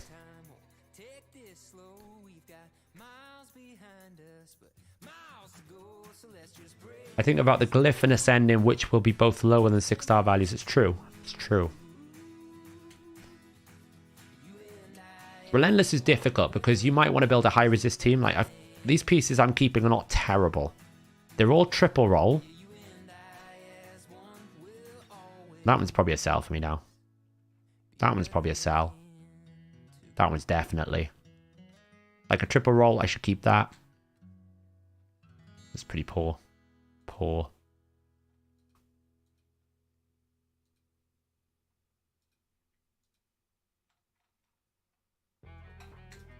Attack percentage and crit rate's worth keeping. That's pretty low. Right, we're getting through some of these. We're being brutal. We have to be brutal. Do I have a Google sheet that you break down what you look for on gear stats? I don't, but I've always wanted to do a video series on gearing in its entirety, and I'll probably do that in this new year. That goes in terms of like how you build champions for specific roles, and then what those roles require from stats, and how you would prioritize the right stats in the right areas, because it's actually quite a complex topic. It's not as simple as going on Savage Gloves you want crit rate, because it's not the same. Like there's builds and ways you optimize and how you do things. It's the day, Shaq. I'm trying to be brutal. Bill, I am being brutal. Look how many pieces I just sold from Relentless. That's pretty good. For me, this is brutal. For these nude, yeah, I agree, Kessel. That's been the problem. My Aneri build was so hard to do. I've had to maximize it to the nth degree because I don't have enough regen. Could be Jessica. Good idea. Alongside the free-to-play. Yeah. Crit rate with accuracy. Now, do you know why I've kept these gloves? Shazar. But that's a sell now. I'm never going to use that.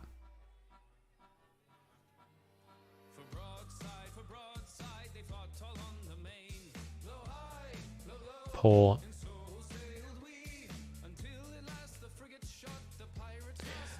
I'm keeping the Savage Helms because I know my Savage Helms are not very good.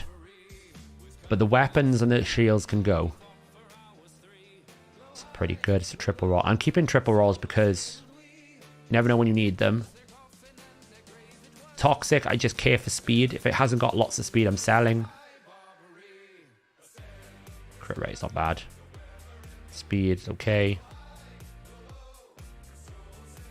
Speed. That can go. Tail. It's actually going to be really interesting to see how I approach the free-to-play, because my mindset has been at these days, I could just brute force everything, right? Some people have said, oh, it's difficult because of this. And I'm like, well, just put some damage dealers. Like, normal Hydra for me right now is I pick 5 damage dealers and I just kill it. I can't do that in a free-to-play. I'm going to have to think properly again. So it's going to be interesting. No speed, probably worth selling. That one's okay. That one's okay because it's 16. Cruel. Triple rolls only. Triple rolls only. Triple rolls only. That's going. Why do I always triple roll the 5 stars, guys? Like, what's that kind of luck?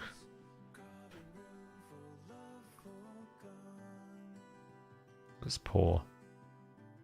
That's poor.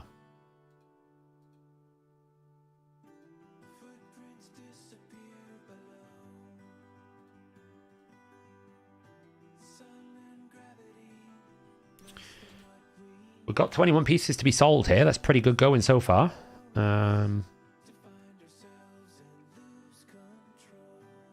was pretty bad.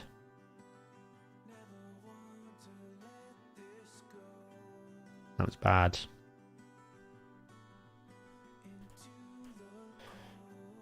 Yeah, G-Man, I'm selling stuff in the reflex I know I'm just never going to use.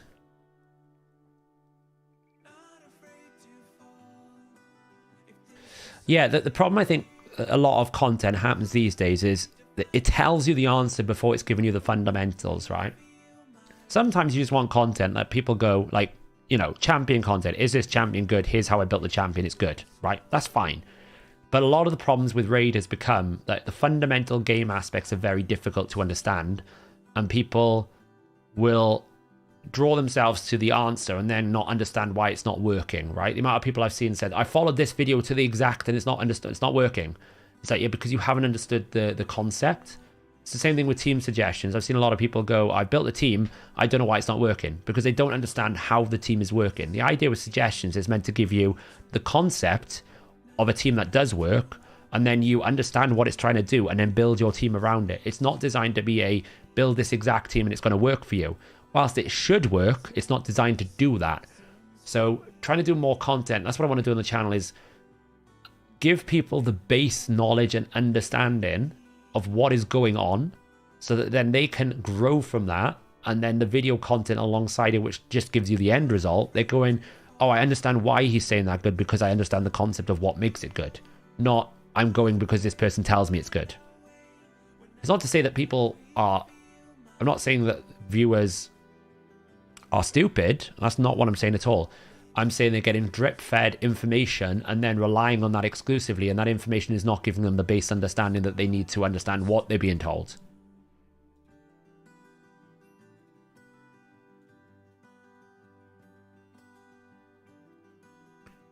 Yeah, Nub is very good at giving you the base fundamentals. I don't know if I'm going to be doing daily updates, Scott, but I will be doing regular updates. So the first week is probably going to be very busy. Then you get into this flow where all you're doing is campaign farming for a bit. And then once I get a few champions, I start building teams, and I'll be back into it. But it'll be very much like me outlining the exact process. And my goal is pretty much going to be get to Ultra Nightmare Clan Boss as quickly as possible. It's the only thing I'll be doing for the first month of Clan Boss, of my free-to-play, is what do I need to get to Ultra Nightmare Clan Boss? If I'm not at Ultra Nightmare Clan Boss, I'm failing. It's my only goal in life. Get to Ultra Nightmare Clan Boss. Poor. Good. Triple roll. Sell. I don't have an awful lot of that piece. Right, let's sell that. 27 pieces gone. How long do I think it'll take for me to get to Ultra Nightmare Clan Boss? So it depends on the champions I get. Because of the way that we're starting this free-to-play series, we're going to be spinning the wheel. Hellhades wants to make it difficult for me to win. So he's decided that all the creators, we're going to spin the wheel, and that is going to determine who we start with and what promo code. So if I get the glorious start of Kale with Deacon, then all I need is an ally protector. If I have an ally protector, I can do it within a month. Easy. However, if I start with Talia and Galek, I'm stuffed. It's going to take me a lot longer.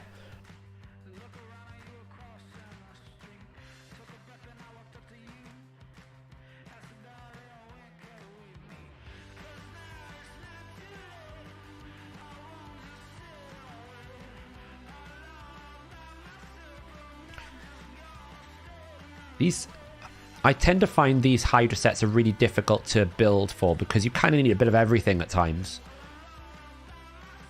It's probably a bit mixed up. We won't know, Matthew. It's going to be RNG'd. We're going to roll it. I could, if my spin the wheel is lucky, I will get it.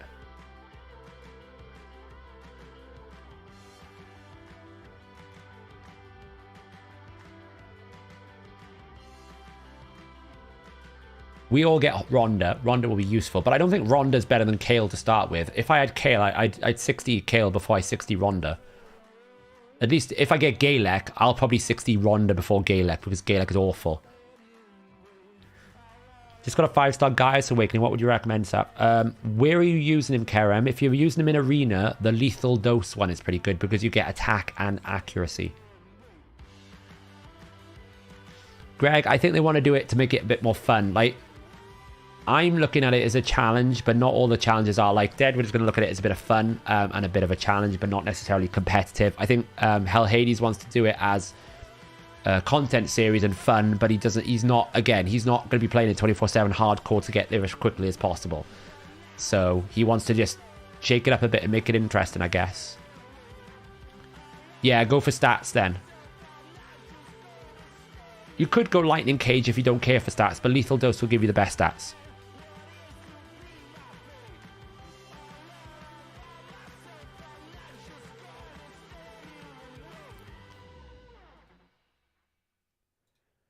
Like, if I had my dream start, I would basically start with either Tyrell or Vergis as a link code, going into Deacon Armstrong as a starter code, then going into Kale starter, because I could run Ultra Nightmare Clan Boss within a month.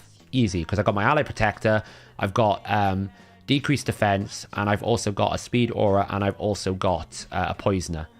I wouldn't be so unhappy if I got Mordecai over Deacon either, because an AoE HP burn is always valuable. Probably more valuable for Doom Tower progression than anything else. In 2023, what do you think the fastest possible Ultra Nightmare team is? Do you mean like the quickest way to get to Ultra Nightmare, or something else?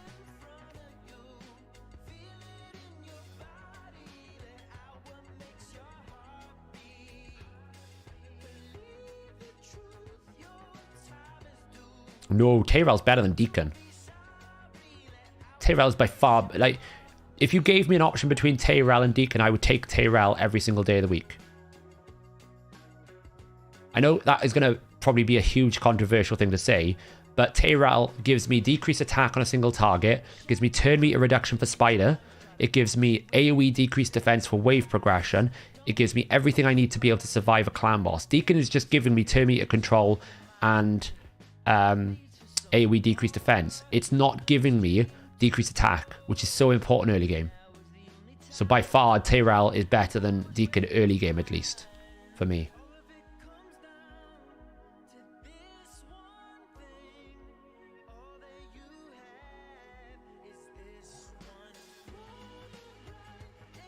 Yeah, we're not allowed link codes, Greg. That's been poo-pooed, because apparently it would be too easy. Leech is good. I'm not saying Deacon is bad. I'm just saying if you gave me the option between Deacon and Tyrell, I would take Tyrell in an early game account, because I think he will help you progress quicker. Keep in mind, Tyrell is also defense-based, so he's easy to keep alive, whereas Deacon is not. And you've got to remember, Deacon is not an unkillable champion, right? We always think of Deacon's really strong because we don't take damage necessarily. I'm going to be taking a lot of damage in the early game progression, so I can't afford to have champions that are going to take damage that well, that I have to carry. But Tyrell is still so crazy strong. Yeah, Tyrell for a Nightmare Clan boss. If you gave me the option between Tyrell and Deacon, I would take Tyrell every day of the week.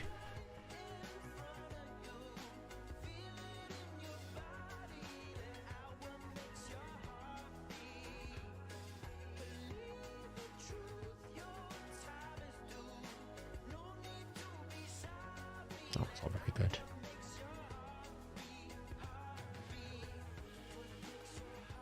Quickest way to get there, but free to play.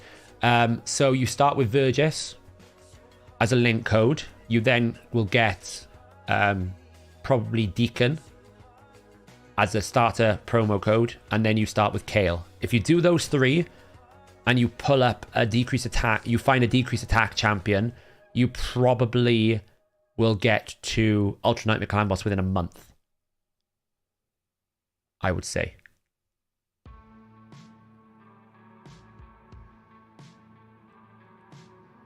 Because the thing you need early game, and this is where a lot of people struggle, and what they think the way to beat Ultra Nightmare Clan boss is, I need like the unkillables. I need the Demythas, I need the Helicaths, I need the Man-Eaters, I need all these unkillable options. Unkillable options are very good because it means it's easier to build. But if you just want to get Ultra Nightmare Clan boss rewards, which is access to champions, you need an Ally Protector, you need a Poisoner, and you need decreased attack and decreased defense. If you have those components, then you can build an Ultra Nightmare Clan boss team. Even if it's 4-key, you can build a team because you have everything you need to survive. Obviously, getting some gear helps, but that's what I would look for. That's all I'm going to be looking for in the first few weeks of my account. Is I want an Ally Protector, I want a decreased attack, I want to get a Poisoner up, and I want to try and get to Ultra Nightmare Clan boss.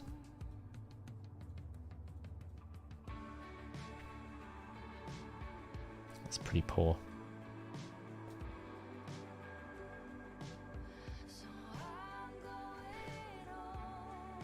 Yeah, Seer's pretty strong. We don't look at Seer. I got my first Tyrell after 2 years, and then by that, yeah. Like, Tyrell and Stag are both very good duchy. If you've got one or the other, you tend to use one or the other. I've got both. I use, obviously, Tyrell in High Elves from time to time. Not so much now that Belnor's AoE. Belnor's kind of taken his place. But Stag and Tyrell used to be the OGs. Still very good.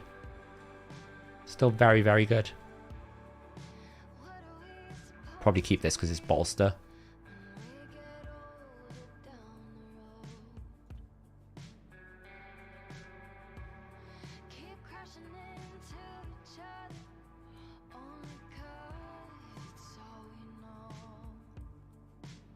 Duke is also the third one. Yeah, so Duke came a lot later, but Duke, Tyrell, and Stag, if you get one of those three, they're on almost all of your teams because they have what you need, which is AoE decreased defense or AoE decreased attack together. Who's helping? I'd imagine Hellhades is going to help, right?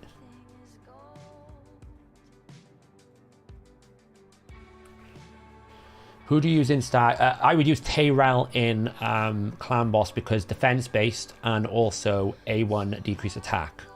So you get more reliable decreased attack.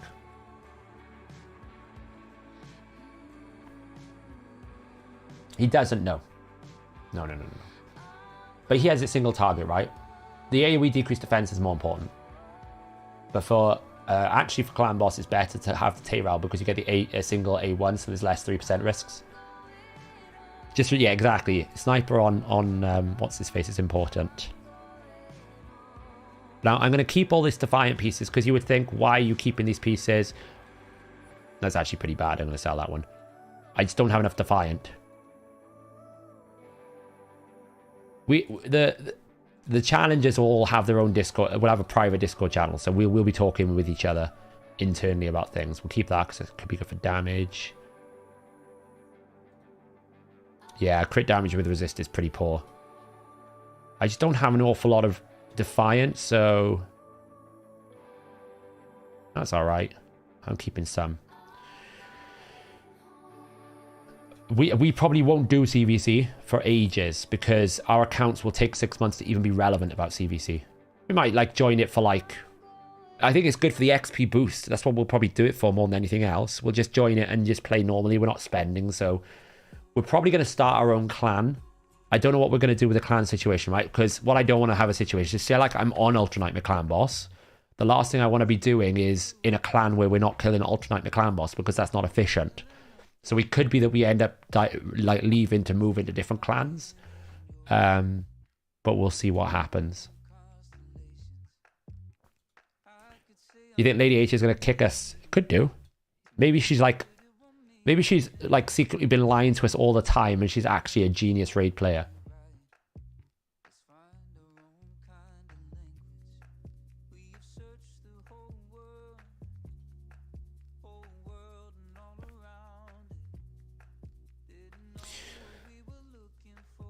Yeah, as I said, I don't know what we're going to be doing about the clan situation. We'll just see how it goes, right? Do you think you could do it without the decreased defense build in my Ultra Nightmare Clan Boss? My only ally protector is Knoiki, but she doesn't buff herself.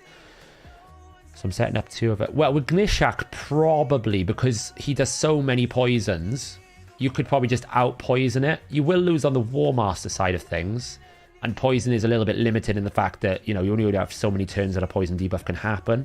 So it's not ideal, but you could easily get to a 3-key Ultra Nightmare without decreased defense. Yeah. Kanoki is just difficult to speed to him because she fills the turn meter by so much. So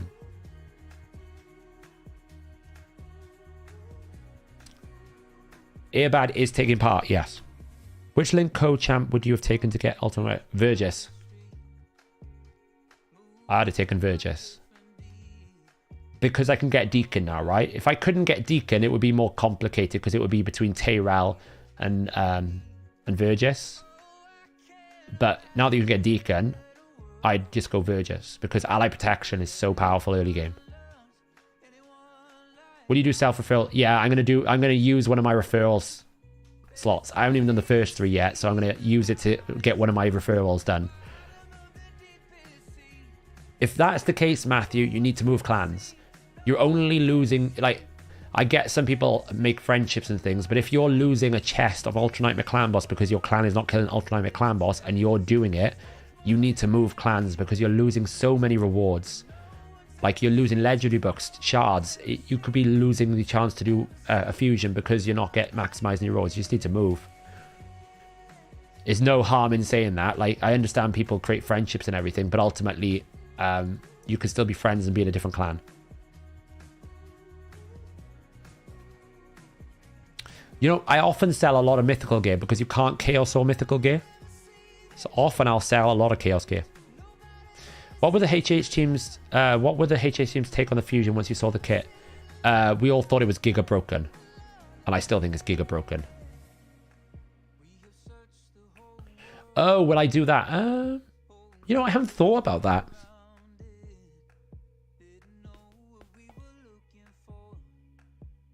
That's a very good question, Darky. We probably would definitely not do Chronum. I'm not going to go that far, I'll be honest.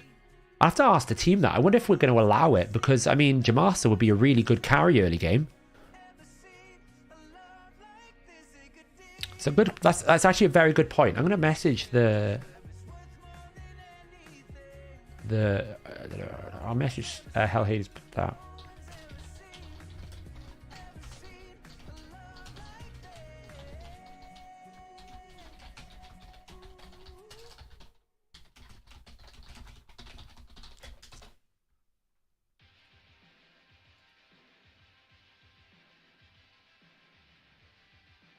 I'll ask them that. It's a very good point. I didn't really think about that. It's a great idea.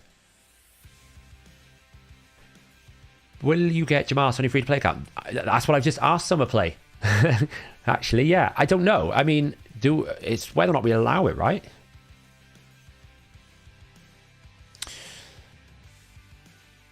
Yeah, Kessel, exactly. That's why I think Tyrell is a much better starter than Deacon to some extent. Deacon, like, will get better as the game goes on because it's speed aura plus AoE decreased defense. But in the early game, Tyrell has so much presence. So much presence. But we don't get the link code, so I can't get him, basically.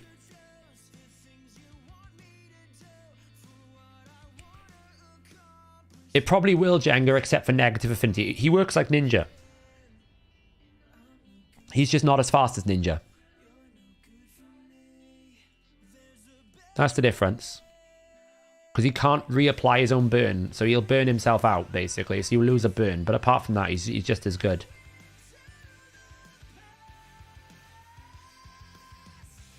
These 5-star mythical rolls are terrible. I should just sell it all. Is any of this good? Accuracy, HP percent, I guess it's decent. 31 accuracy. That's pretty poor. What about these? Speed with resistance, not so bad.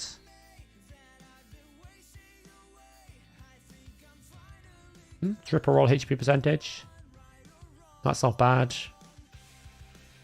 Yeah, they were okay.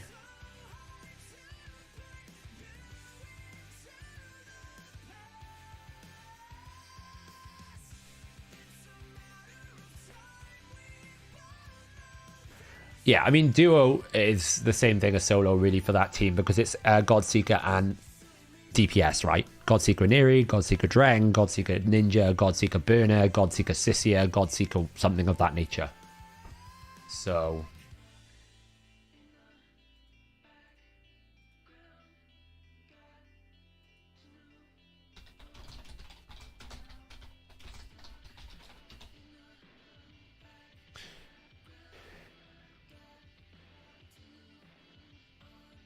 yeah, that's my thing, Soma Play. I didn't really think about getting Jamasa, but she would be a pretty big carry if you think it's an AoE revive with healing. The AoE revive alone is pretty big for getting you through some difficult stages. So I don't know what we do with that. I mean, you can also do... yeah, Dutchy's correct, actually. You can do Jamasa and Chronum on his own as well.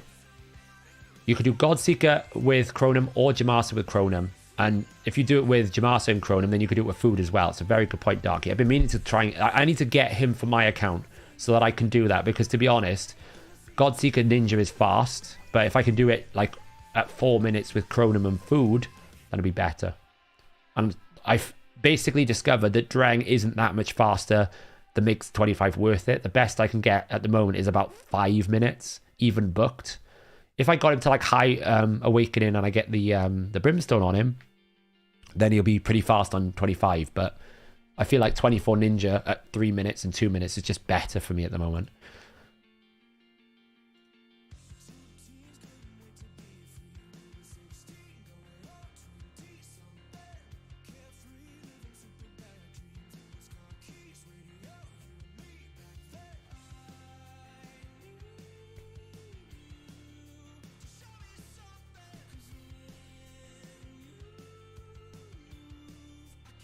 That's what I'm thinking with Jamasa. It would be pretty strong to get on a free-to-play.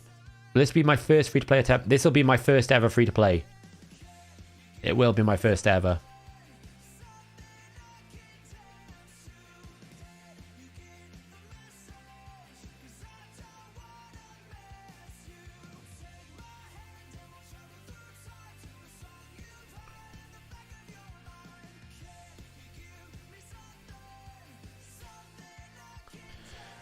We're putting some rules in place, Shaq, to make it less boring, because I think what we were concerned with is, imagine if my level of knowledge, I can start with Vergis, Deacon, Jamasa, Kale.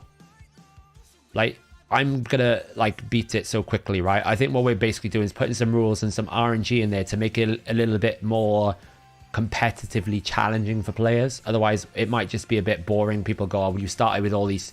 I think we were concerned about the perception, people going, oh, well, it's easy for you to do that, you started with XYZ. Not all players know about link codes, not all players know about all these different things, so we're trying to just make it a little bit less auto winnable, which I can understand. Part of me was like, part of my position was, well, players, normal free-to-play players can start with a link code if they want to. And then I can kind of understand where they're coming from, where they're saying, well, yeah, but for a challenge or for a series, it's a bit boring if you just basically start with the best champions and you beat it in seconds, right?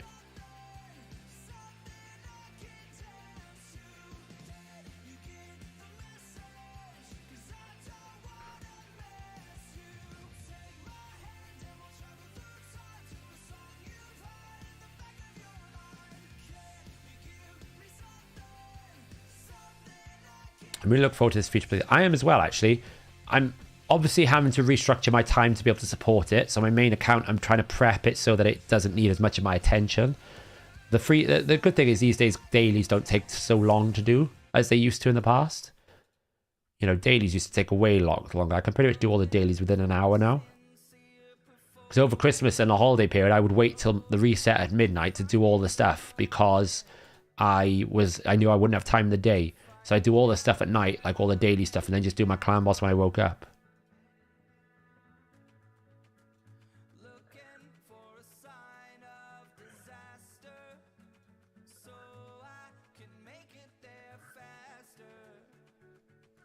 Yeah, we might allow this, Jamasa. I've asked the boss man to see what he thinks about it.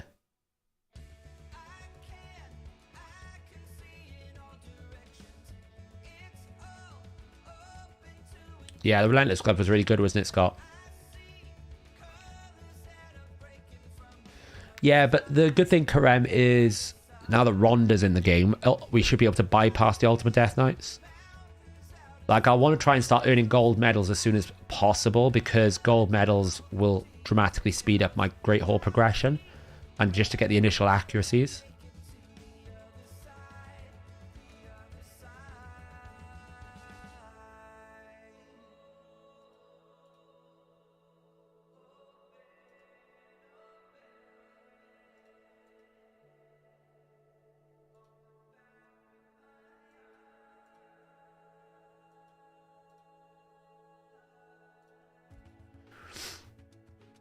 She is, but she places, doesn't she? She places one of them. So she may not do a lot of damage to him, but she won't weak hit the passive skills because she places it first. I think that's the way it works. She does the block, passive skills, place, then attacks.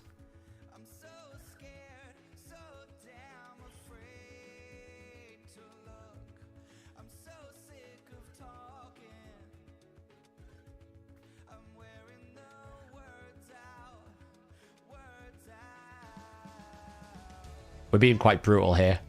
Probably a little bit too brutal.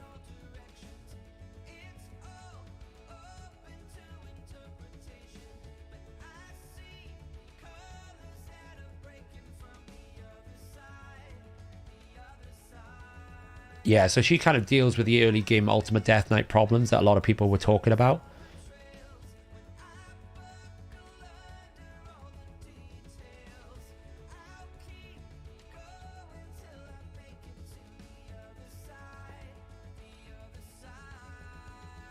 Hey guys, look how good I've done. I've got like nearly... Oh, I've sold something.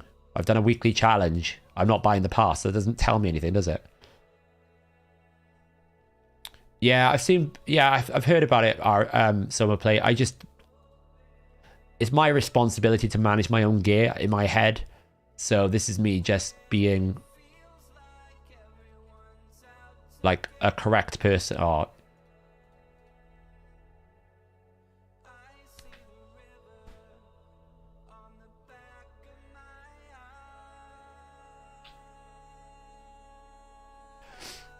Okay.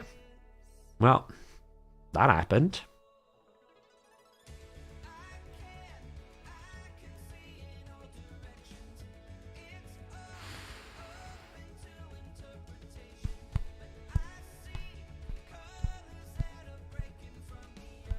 Yeah, Hershey, I've heard there's a bug with Lissandra where the transfer on his passive, she bypasses his passive. I guess the transfer is a different ID to place debuffs, so... Yeah, I'll explain the protection and the stone skin logic now. I've been basically... So up until now, Kyle and who else asked me there? Levin.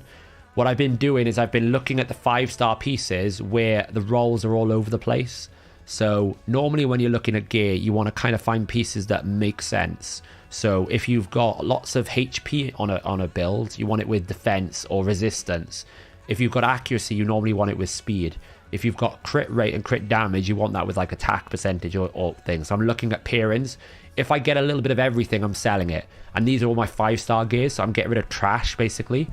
Here, I decided to roll it up after 3 because I was like, if it quad rolls, even though it's 5-star, I've got some 5-star Chaos Ore. So maybe it's going to give me something good, right? We'll find out. Crit rate, attack. So I think accuracy here can go to like 10. That's not bad. Now, the disappointing thing with this piece is I'll keep it, but HP, if that was speed, great. Without speed on this piece, it's a little bit not so good. But it's still a good amount of accuracy on a piece that's worth keeping. Yeah, Bozes, what I meant is Lissandra's A1, it'll have a transfer effect. I'd imagine the effect ID of transferring a debuff is not the same effect ID as placing a debuff. So I'd imagine that the passive effect on Stultus blocks the placement of debuffs, but it doesn't block the transfer of debuffs. That's what I'd imagine is why it's working. So... yeah, I just re-rolled it, so... But, you know, I could basically put, like, a +5. That'll give me 59. First time. It's like 59 accuracy on a piece. Pretty good. So, with protection, in terms of what you want, the problem with Hydra sets is... generally, stone skin more than protection. You need a bit of everything for what you want to build, right? So, when we're talking about stone skin, you can build a damage stone skin champion. You can build a tank stone skin champion. You can build a sort of debuffer style stone skin champion, right? So you've got 3 different builds. If you're building the debuffer, you need speed and accuracy. If you're building the tank, you want HP percentage, defense percentage, resist. If you want damage, you want crit rate, crit damage, sometimes accuracy, sometimes speed, not often. And you've got 2 forms of damage dealers in stone skin. Either you go for a fast stone skin, because all you want is the stone skin to protect you. You're not fast enough to go fast, but you still need some speed. Or you go like a Cupidus build and a 0% speed, right? So you kind of need a bit of everything. And it's very difficult to gear cleanse these 2 sets. Now, with protection, it's a bit easier, because to be honest, protection is only for buff champions. But sometimes you'll want slow buff champions, and sometimes you want fast buff champions. Sometimes you want resist buff champions, and sometimes you don't care. So really for protection, I'm looking for speed, accuracy. Sometimes you want like crit damage, like a critic. I think it's worth having one set of protection with damage. So crit rate, crit damage, but not a lot. But really you want speed, accuracy, resistance, and then probably tank stats on top, right? So this piece here, resist accuracy with speed. That's kind of like the stats I'm looking for. Speed, HP, that's probably a sell.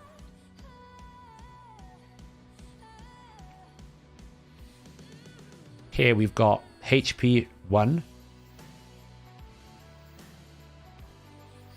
Probably sell that because it roll crit damage, right? I don't really want to mix crit damage and HP because if I want to do a lot of damage with HP, it's probably not going to be a protection set. Since we're talking about interest interactions, in Minnow Stone Skin buff on one champion changes boss UI. Oh, is he? Interesting. The other thing about protection is it's a mythic set, right? So it means that it's 1 through 6. That's a sell. So having 1 or 2 pieces gives you a little bit of resistance and HP. So sometimes you'll find the optimizer recommends 1 piece of stone skin because the set bonus is good, or 8% HP or 40 resist. So sometimes it's better to have 2 pieces of them, even if they're not going to make a set. But that's what I'd be looking for, protection. I'm looking for really accuracy, resistance, and speed more than anything else. If I don't have those in any combination, I'm selling them, really. Like here, I'm not really interested in crit rate and HP. It's very rare that I'll build a HP-based damage set because I don't really find... Like, if I had Terras, then I'd be looking to build him in full-on HP. But outside of Terras, there's not really many HP-based damage dealers that can do it anymore. Magnon's about the only one. HP resistance...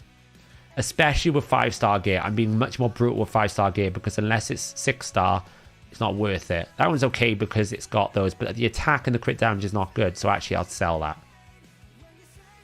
Samson doesn't have the damage. Not good enough. Useless champion.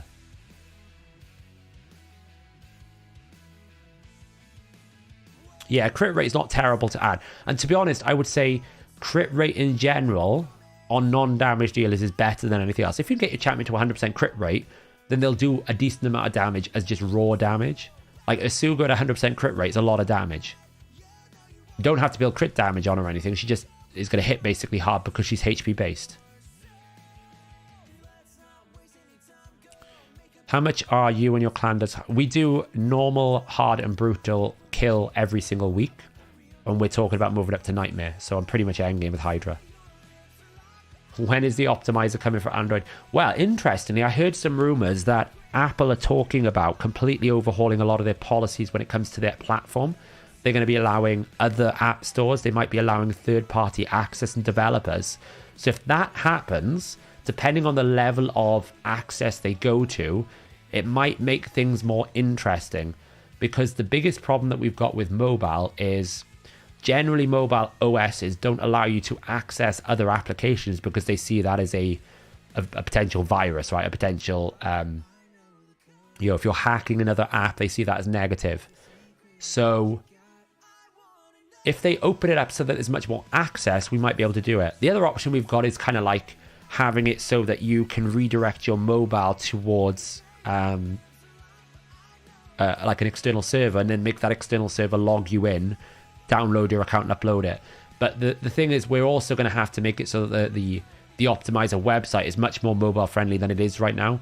So it's not that we never want to do it or never plan to do it. It's just technically speaking, and technological requirements mean that lots of things will have to happen to make it possible, and we're not there yet. It is the EU making do that. You are correct, Bill. What I'm saying is Apple have caved and they're thinking about doing it. I'm not saying that they did it out of their goodness of their heart. I'm saying that news coming from Apple suggests that they are actively considering and planning to do it. It will require root access, yeah. So, like, right now we can do it, but you just have to jailbreak your device. And I'll be honest, I'm not going to suggest or recommend anyone jailbreaks their devices because that'll give us more problems.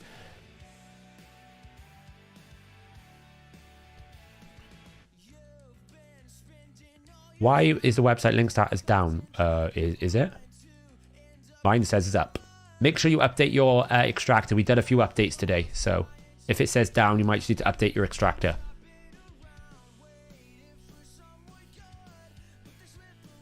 You're getting timeouts?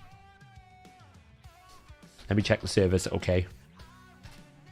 I always get nervous when people say that. Have you updated your extractors today for those who are saying it's timing you out?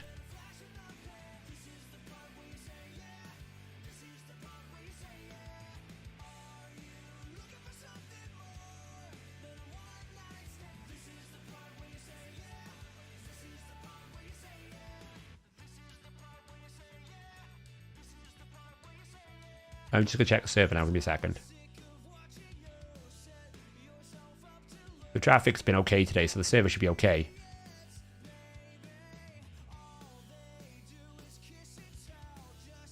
Yeah, I should have been okay. We might have had a spike at 7 o'clock. So just check, guys. You are all running at the latest version. We had to release a few versions today just to do a few things.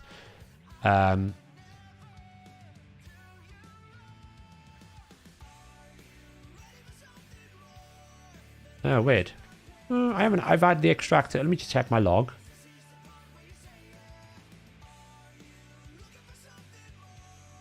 Yeah, I've had my extractor open the entire time and it's not flagged anything to me at all. Weird. We have noticed a few issues recently with some security settings with Windows and stuff. So we're looking to try and improve the installer a little bit. Like some people have had SSL errors. So what did we do when the website exploded on a free gear change? I worked here until 11 o'clock at night trying to make the website stable in a very sick state. That's what I did. It was a very stressful day. I appreciate all the help that everyone gave me internally at HH Gaming and externally as well. We had a few people help out, so it was stressful. This is a cleanse on my account, Maz. We are cleansing. We're getting through it. Yeah, we just made that weapon. Yeah, guys, if you're getting any errors with the optimizer, just DM me them if you can, and I can look into it. So that'll help me troubleshoot, right? I don't know why I rolled up to 12. It's a cell. Well, you need me to cleanse your account, Winston? Isn't your account like super giga efficient? You never use Savage Game Clan Boss, Russ. There's no scenarios. Like, if you ever do an optimization for damage in Clan Boss and you have decreased defense, the optimizer will never recommend you Savage. Unless that Savage piece is like insanely built, like some of the best Savage gear in anyone's account, it'll probably never recommend you to go Savage because it'll just find better stats elsewhere. Wolfie, Winston Wolf, who's in chat right now, he is the architect of the GPU optimizer, and he'll probably tell you that the way that he's coded the optimizer to find you the best damage build, he would tell you that it'll never result in give you Savage, just because of the way that the damage equation works. Just DM me on Discord, Aqua. I know it says I'm on DND. Just DM me. It'll come up in my pending, and I'll accept it. Just direct message me. Where do you get Relentless gear? You've got to win tournaments or buy it. It comes up from time to time.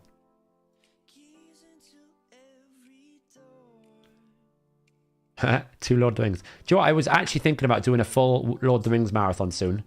I normally do it over Christmas time, but I've been ill and I haven't, normally I have two traditions we do at Christmas time, me and my mum.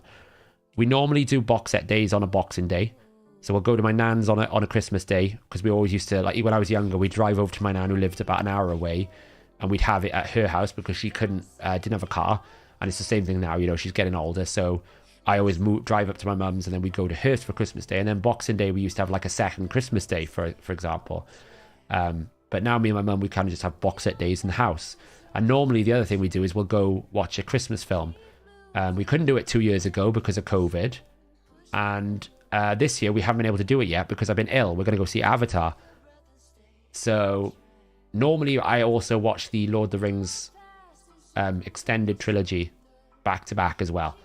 So I might do that one day when things are quieter. But of course, because we were doing the free-to-play series, I was ill and I was having to work to kind of prep. And then the servers went crazy on the weekend, so I was trying to fix that as well. So I haven't really stopped over New Year's, which is a bit silly. I stopped between like Christmas Day and the weekend for a couple of days. Then I got ill. It's great. Yeah, anyone who watches the Lord of the Rings trilogy and doesn't watch the extended trilogy,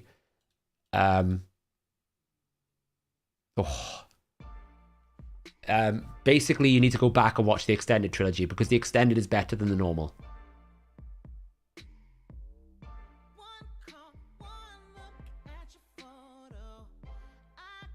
Cyber Killer, have you updated your optimizer? If you're saying connecting, it's probably you haven't got the latest optimizer. It should be.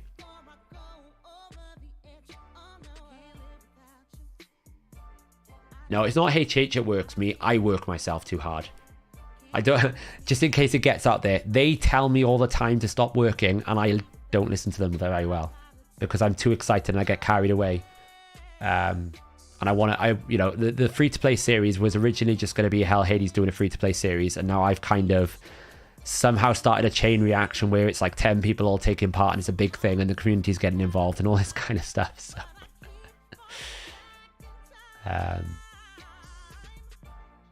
Yeah, Carnifex. The only thing I'm worried about the new Avatar film is it just Avatar 1 but underwater? Because so far the trailer seems to suggest we're going back to Pandora. He's got kids now, then the humans come back and they tried to kill them again and then they defeat the humans, but now we've got it underwater instead. And that's the only thing I'm worried about it. Is it just the same thing but underwater? And am I just going to be like, well, it was good, it's cool, but I've seen this before. The first Avatar film is basically one of the greatest films of all time because of its innovation and kind of concept. But it's very hard to reproduce the greatest film of all time. Just like the Lord of the Rings trilogy, despite its flaws in terms of the way that it changes some of the lore of Lord of the Rings, will go down as the greatest fantasy trilogy film of all time because of the technological advancements and the way that it was produced and put together, the quality and the sort of attempts to consistently keep to the material. It basically put fantasy films in the Oscars. Up until then, fantasy films weren't really favoured in the Oscars. They were considered a bit of a meme amongst all the film goers. It put fantasy films and probably superhero films and stuff like that in the picture for for the Oscars, and it put them on the roadmap. It's the first time it's ever been done. So it'll go down as one of the best trilogies. And to be honest, it's 20 years old, and it looks better than some films they make these days. Because they spent time and put care and attention. They used proper props. They used proper filmmaking systems. They built and made software programs specifically to make it realistic. You'll never see a film like it again.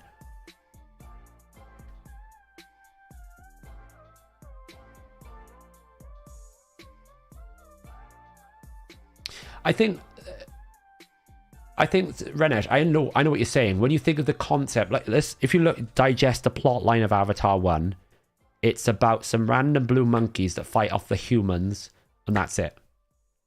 Right? It's got a cliche love story. But actually, when you put it together in the context, in the sense that it's the first film that I felt that made 3D worth it. It was the first film that actually had proper... Like, he built a camera specifically designed for live action replay, so it was much more like the CGI was more acting than it was just CGI. And then when you also pair it with the environmental stories that it was talking about and the themes that it was trying to present about the dangers of manufacturing and not caring for the planet and the destruction that it's doing to like the Amazon rainforest and things like that, you put it into the social context, then it becomes a really important film for me. And that's probably why I call it one of the best films of all time, because of that.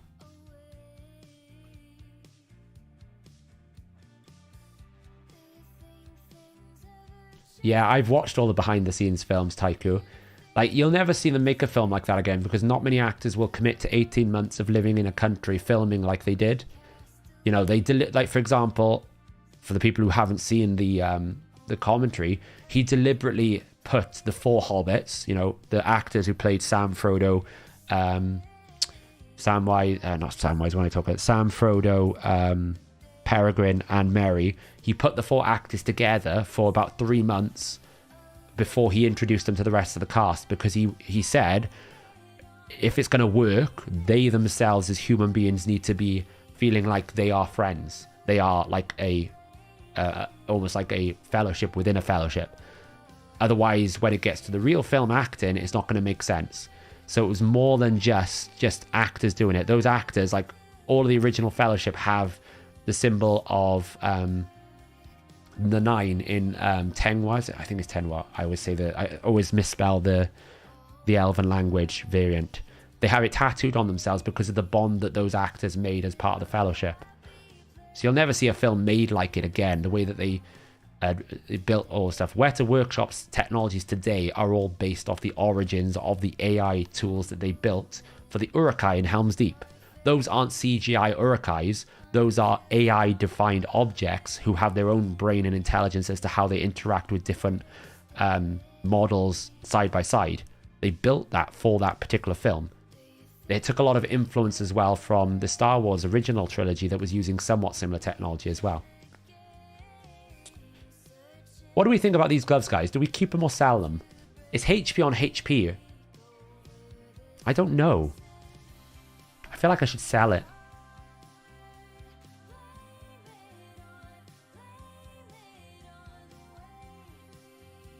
Do you think I should Chaos Aura it? Yeah, I could do. The gloves are dangerous though because of primary stat.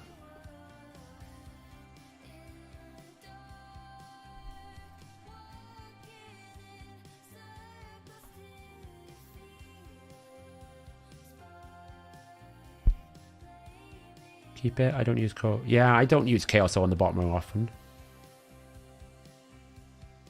Sell.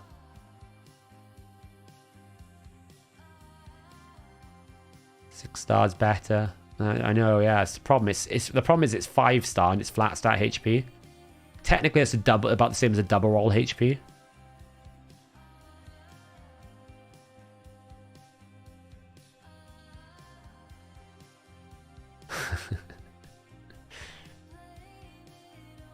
You know, for a lot of Tolkien diehard fans, I wouldn't say diehard fans, but a lot of the people who have read Tolkien, they're very unhappy about the Battle of Helm's Deep.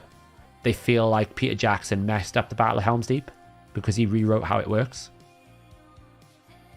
I don't reuse Chaos Ore because you're basically you're doubling up your RNG, right, Kevin? Because you've got to first roll a good primary, and then you've got to hope you're going to roll a good secondary. Whereas on the top row, you don't really care about the primary. You only have to RNG the second one. So there's better opportunities for better gear, for a better word.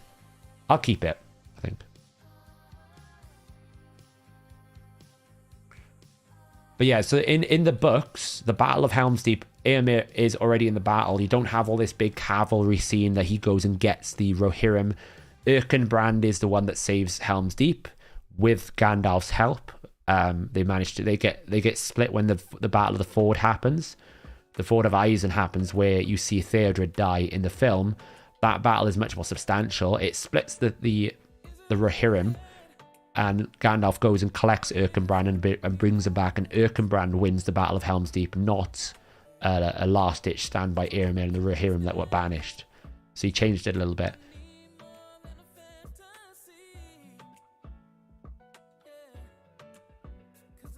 See, attack percentage of accuracy is what I'm keeping there.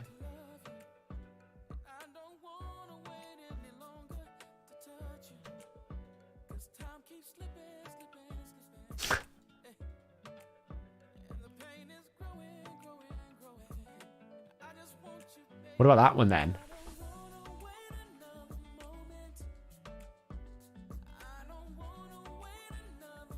That one feels like a Chaos Ore. Because there's no speed on it. You would sell it, Swift Cut? What about Chaos Ore in it, just to give it a go? I mean, 5-star Chaos Ore we don't really care for, do we?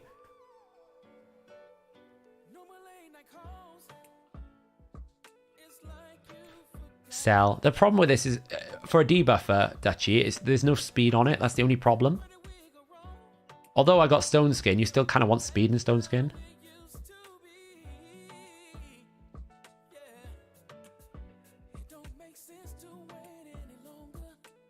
I'll keep it. I got space now, so I can be a little bit... And I still haven't finished being brutal. Like, that's going. No accuracy. That's going as well. How is it different than the other glove? Because the other glove had HP on HP with resistance, so they're more appropriate tank stats together.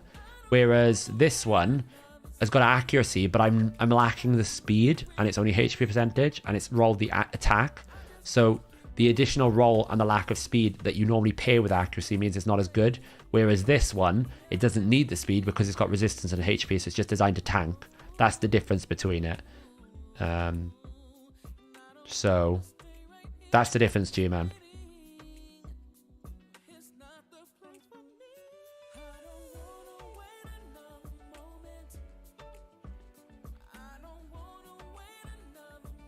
Sell.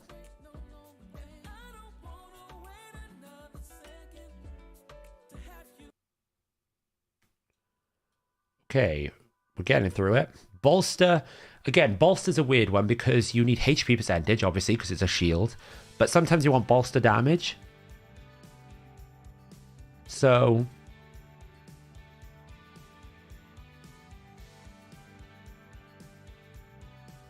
yeah, you do need Speed Swift. But it's one of those pieces that's borderline enough that I'll probably keep it because I'm not being brutal enough, but...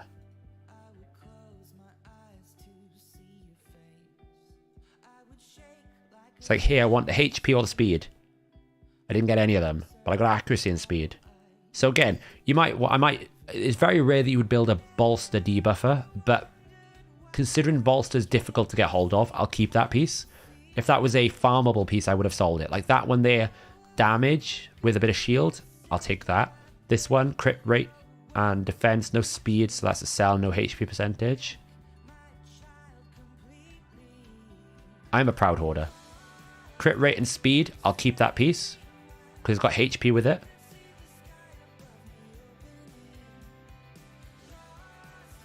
I'm going to sell that because it's low rolled.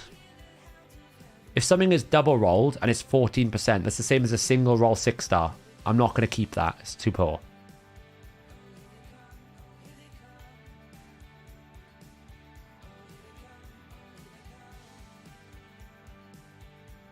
I don't know, jeez. I would say the accessory oil dungeon isn't far away. It's already partially in the code. The actual boss or any of the details isn't, but the arrays for the stages and the stage ID is already there, so they've already got it somewhat developed. Crit rate and HP percentage without speed.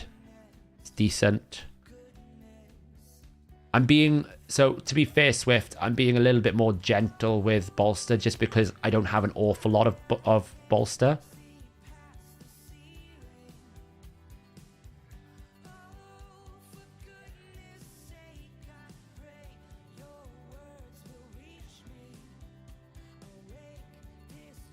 Crit damage. Ah, it's a sell. It's worth the risk, that one.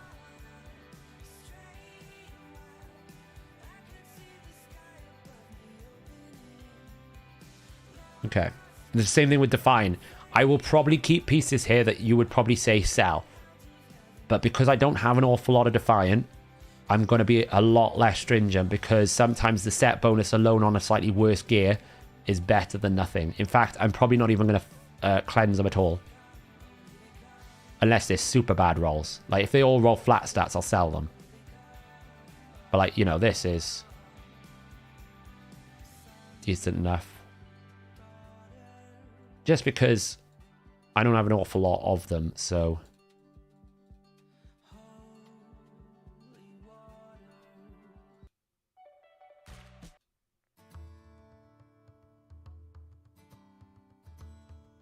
yeah, I don't normally chaos or bottom pieces. Because I just don't like the RNG. To be fair, I don't normally chaos or anything that isn't artifact, accessories. Or sometimes I'll do like a lethal piece or a savage piece.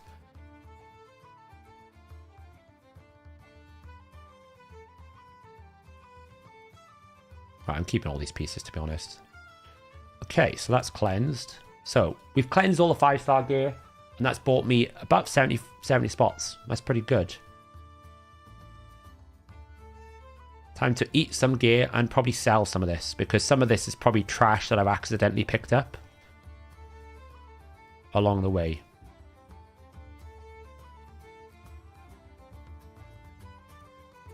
Some of it's probably quite good as well, mind.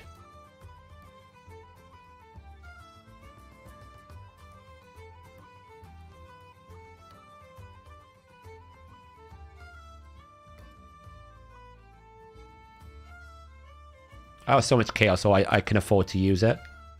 Right, that gives me a bit of time there. What I want to do is... I know there's a bunch of gear that I probably just instant sell. Yeah, but the thing with G-Man, I know this gear here that I'm going to instant sell because I accidentally missed a window. Like these pieces here, I missed a window, right? Or I used an auto click and I didn't clear it properly.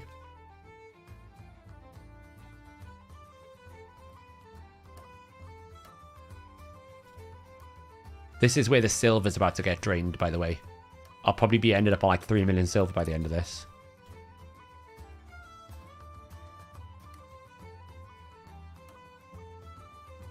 Wonder what that's like.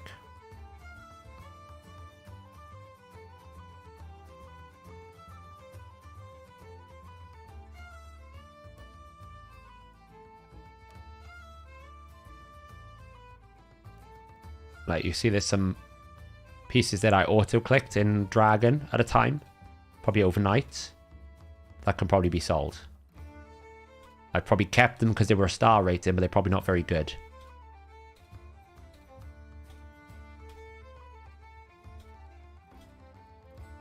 All these pieces in the middle, they're all probably going to get sold by the time I've finished.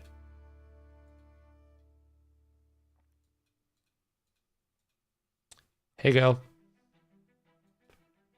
I know, that's the problem when it gets to that stage. You're kind of getting this mentality that you just so... It's so much there, I just don't have time to do it. I don't have the patience to deal with it. Right, we've got 83 pieces. So speed here. If none of these pieces have speed, they get sold. That one gets kept because it's attack percentage. Speed. I'll roll it to see if it gets crit rate. Sell. My philosophy with boots, if it's a percentage, like an attack or a defense percentage, if it doesn't roll crit rate, they get sold. If it rolls a crit rate, it might get kept. Because I might want no speed pieces. Perfect. Crit rate, please. Okay. I'll keep it because attack percentage with speed is still something I use a lot. Like here, I want double roll crit percentage. If I don't get double roll crit rate, it gets sold. It gets kept. Right, these pieces are probably going to get sold. No use for that. No use for that. Accuracy pieces, all I want is accuracy and speed. If it doesn't have accuracy and speed, it gets sold. Life Seal, I just sell. Frost, no use. Frenzy, might have it for damage. Accuracy, I'm looking for it to roll speed.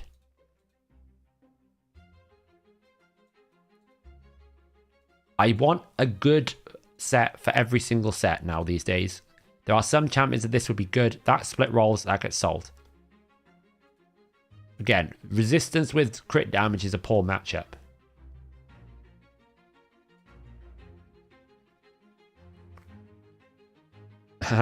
I bless your soul, merchant. Ugh. Oh.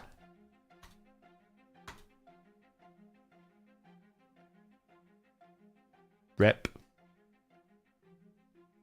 Normally I wouldn't do that, but I was tempted.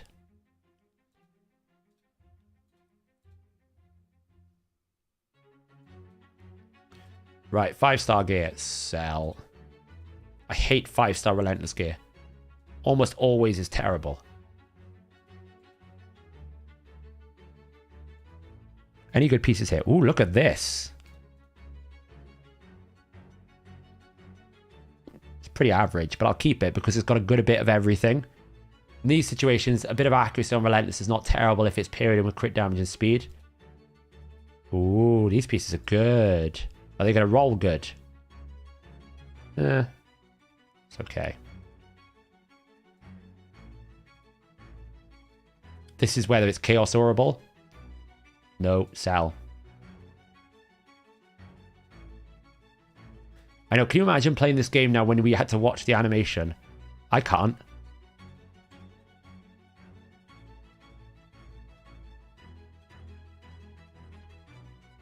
Probably never use that. No speed.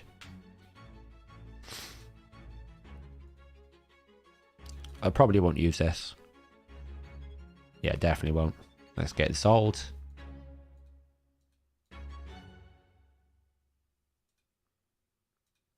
We want crit damage rolls on here, or crit rate.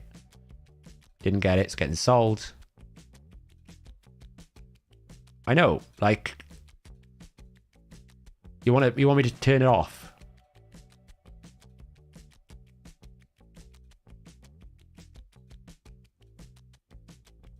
With stun set, I don't keep anything that doesn't have speed. Because stun set for me in my head, I want to stun people and they need to attack, so all I care about is speed. The faster I go, the better. If it doesn't have speed, it gets sold. Like that, it's going to get sold.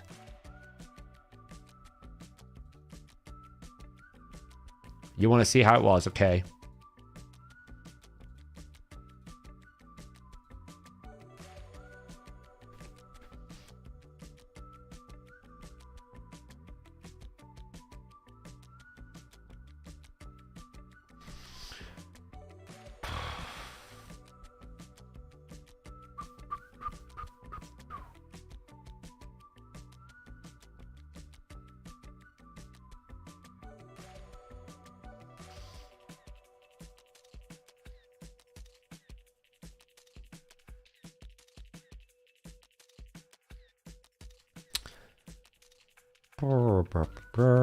Should we go watch the Avatar film? We'll probably get through the first one by the end of this. How? Oh, don't remind me. I can't understand the logic, Jeans. How we could do Hydra at level 36, but I can't instant upgrade to level 40. Like what? They have in the last patch, by the way, made it so you can't do clan boss until like level 17 now. Just an FYI. Like, I don't understand why instant upgrades can't be used at like level 0. Why are you like telling me I'm not advanced enough to use instant upgrade? Like, what the hell? It's actually a good piece to keep, by the way.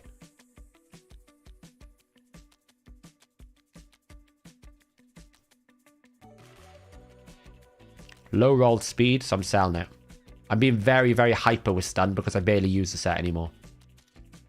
When it comes to Toxic, the only thing I care about in Toxic is speed and crit rate because I'm using Toxic exclusively in Clan Boss, pretty much. So I'm looking for pieces with speed because I know my Toxic champions need to go fast. If it doesn't have speed, it's not worth keeping. Sometimes it's nice if it triple rolls or quad rolls.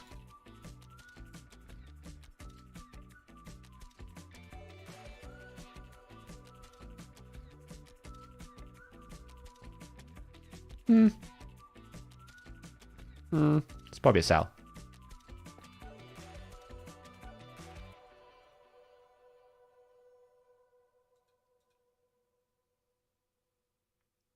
Maybe that's the point, Winston. Maybe it's to stop them just burning through silver.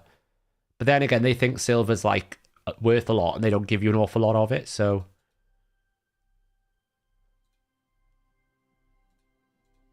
It's a very good point, Wolfie, actually. Maybe that's what they're thinking. Stalwart, we're looking for like defensive pieces, but again, I don't use an awful lot of Stalwart, so it often gets sold.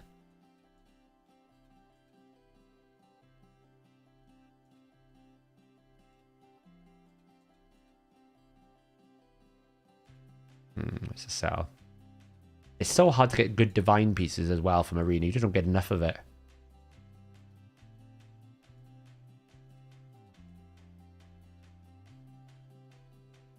It's worth keeping. Right, Cruel. Cruel is all about damage. All I care about is damage. Like, this piece is not very good. I've been almost like... Cruel is another one that I would Chaos Ore a lot because it's so hard to get good Cruel gear because you only get 2 a day, pretty much, because Nightmare is just terrible rewards. So you only really get 2 to 4 a day. So I've been trying to keep some because if you triple roll, sometimes it's better to just Chaos Ore it to see what you get. Probably should have kept that piece, actually. But Cruel is so good. That's bad. You roll resistance. Again, I'm only looking for, like, if it's 5-star, I'm looking for triple or quads. Attack is not terrible in Cruel. They're pretty poor gloves, though. Like, I could Chaos Aura it if it triple rolled.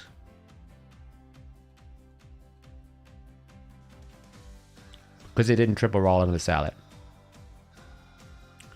I don't get rare gear. And no, I don't tend to.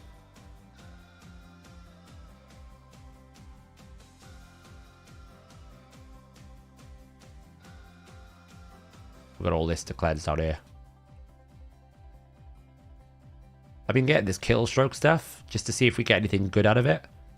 So far, I've had like a couple of good pieces, but otherwise, I don't get the 5-star. I only get the one that's like the higher gold one, the one that's like the top end.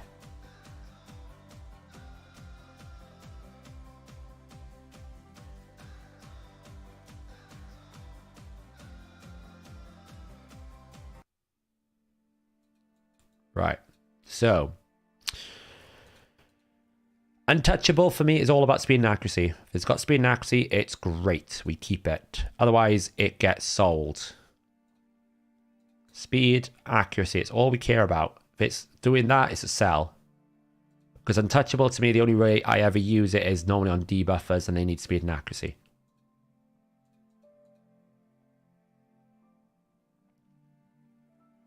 Do you think it'll be hard to switch out of your gear standards for free to play? It's going to be a challenge. I'm going to struggle with the mentality. I think the biggest thing I'm going to struggle with in the free to play is my mentality that I can just brute force everything. That I'm going to have to go back to some basics of I need maybe to build it properly. And different things. I'm going to struggle a little bit. Ooh. Oh. Magnifique.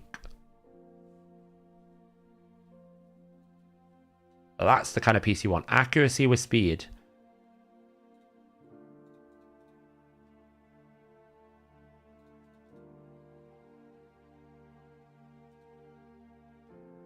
No, not Chaos Aura in that. Go away, Swiftcut. It's terrible. Yeah, so in my head, what I'm going to struggle with is I can't just kill it. Because most of the time, like, Arena for me is just like auto farm. And since I've maxed the Great Hall, it's even worse. Because now I can just, like, I don't even need to do Arena. So I don't even try. I think I'll be okay, though. My fundamentals are still there. It's just I'm going to have to sometimes accept that I can't just fundamentally break the problem. You know, I'm going to 6-star Seer that can just kill something. But it's also a good thing, right? Because I need to... In my head, I need to get back into a better mentality of understanding what the average player has. Because I am pretty much the 5% player, right? I can spend a bit of money. I've got a lot of champions. I've got a 6-star Seer. I can pretty much blow anything up without trying. Whereas a lot of players don't have that luxury. So I've got to get back into a mentality of understanding what people need. So, because it helps for the content. When I'm doing content, I can't always think that I could just brute force it. I can't just do 100 million damage on clan boss, right? It's going to have to change.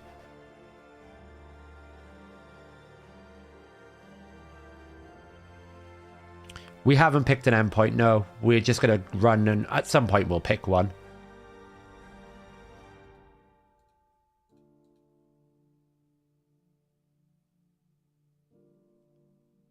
I found a new understanding of what gear is good, yeah. I mean, even just looking at the stats that we've got out of the optimizer, like I have a whole new appreciation of how far behind my gear is. It's just nowhere near the quality of other people.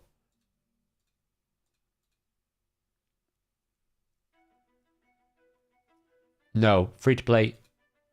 Can't spend any money.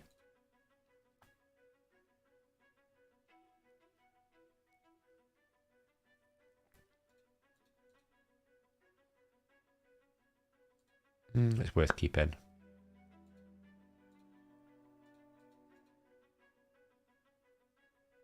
It's a sell because it didn't roll the speed.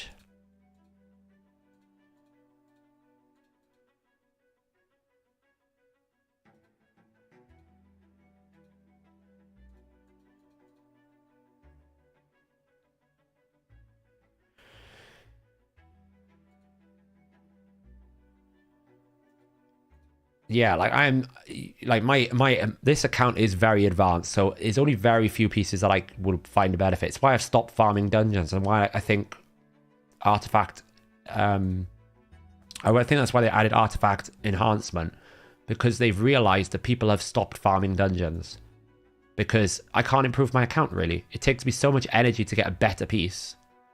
Oh, we hit the daily reset. Need to wait for it to finish.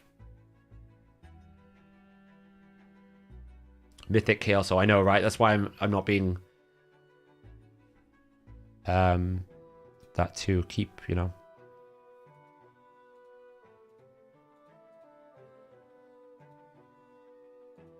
Whoa. What the hell was that? I don't know why I'm rolling this as a cell.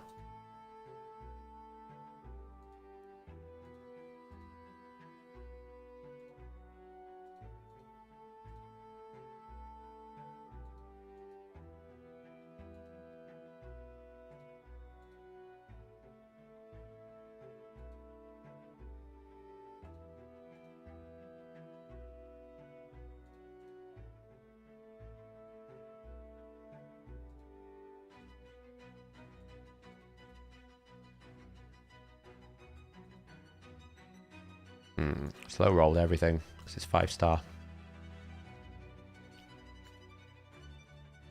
You see how I'm burning through silver now, just leveling stuff to see if it's good. It did roll crit rate, it's worth keeping.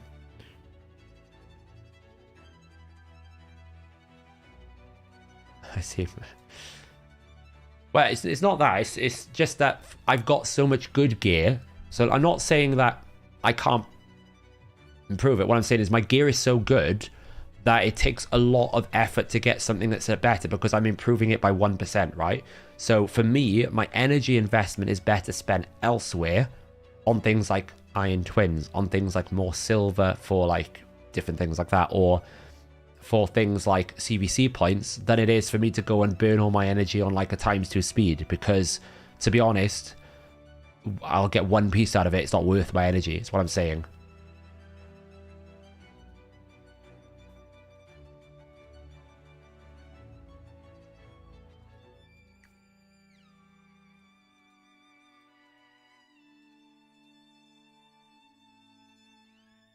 It's because you need so much energy at my level of account, because the improvements I'm after are very specific. That's an alright piece. It's worth keeping.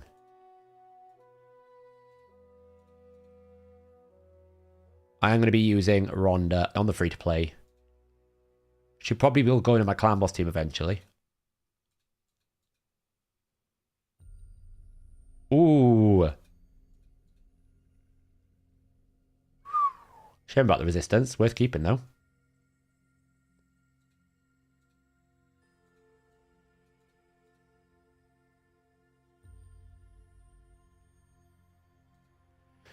They've realised that basically endgame Krakens, it's easier for them to buy gear. And now that they've got enough good gear, they don't need to buy gear, because they basically made a lot of stats pointless. Because they made speed rather pointless. Most people have stopped buying it because their gear is good enough. So by using Artifact and Ascension, they've basically forced players to go back into dungeons because they need to refarm the gear that wasn't good enough.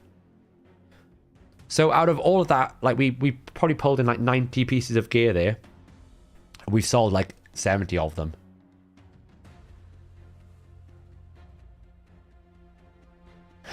I'd love to have an Acrizia, but I don't have one. Or a Tormin. Tyrell. What a god. Oops, wrong button. It's like my XP boost is at 26 weeks now. I wonder if I can get to 100. Like a full year.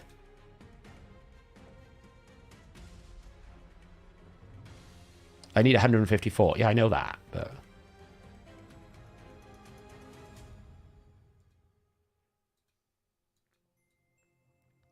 right, so what I want to do now, because it is getting late, so I'm just going to cherry pick a few pieces here to see what we've got.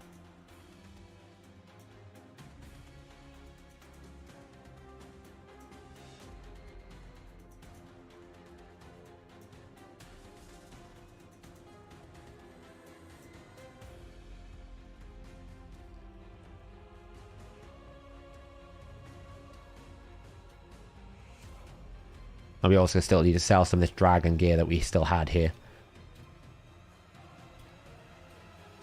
Well, that's probably just get instant sold.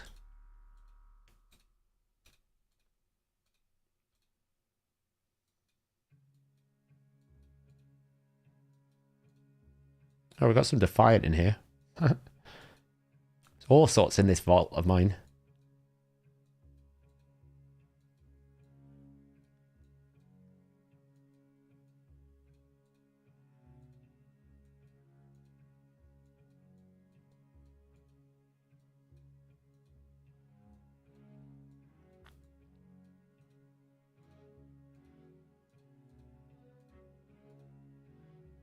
We got it to 110. That's pretty good going.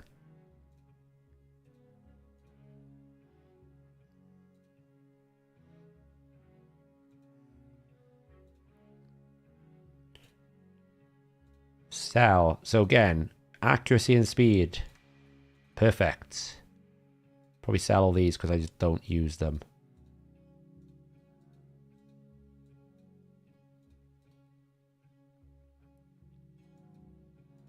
So we want this to roll accuracy, speed.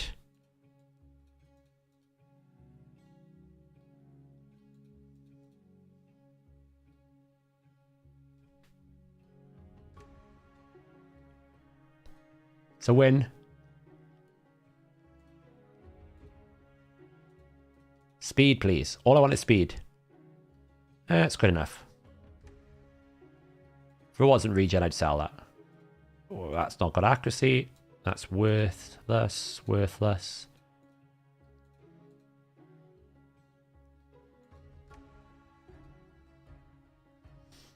Well, we don't get Tyrell. We're not doing link codes. And you can't have Mordecai and Deacon, Kim. You can only have one promo code to start. Otherwise, it locks you out as soon as you've used one promo code. So it has to be like Talia or Mordecai or Deacon. So probably the most optimal start's going to be Kale plus Deacon. Whoever gets Kale plus Deacon is going to have an advantage.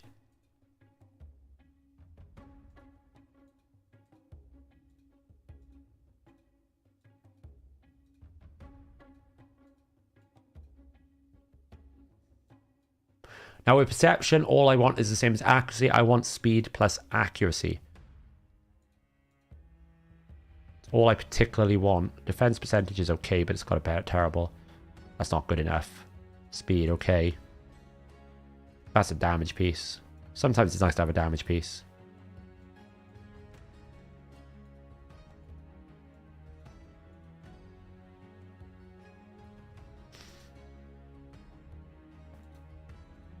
Speed only.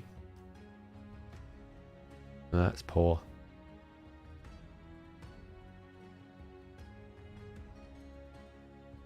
Yeah, I was thinking that when I was before the Deacon code came out, I was very much like, I think I'll pick up Mordecai because an AoE HP burn is always good. But now that Deacon's out, I'm a bit like 50-50. I'm like, it's still good, I think, to go Mordecai over Deacon. I don't know, because Deacon is so powerful. That's really good. That actually might be one of my best perception boots on my account. I don't have an awful lot of speed with accuracy. I don't know why I'm rolling that. It's pretty bad.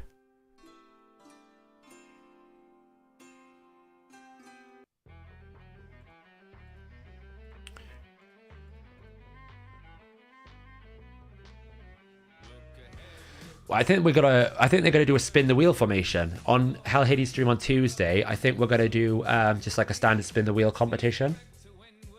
Lady Quillen is good. I wouldn't mind if I picked up Lady Quillen. I actually am I've actually got a 6-star Quillen. I built a clan boss team of Quillen. She's a bit funky to build because of her cooldowns. But I actually built a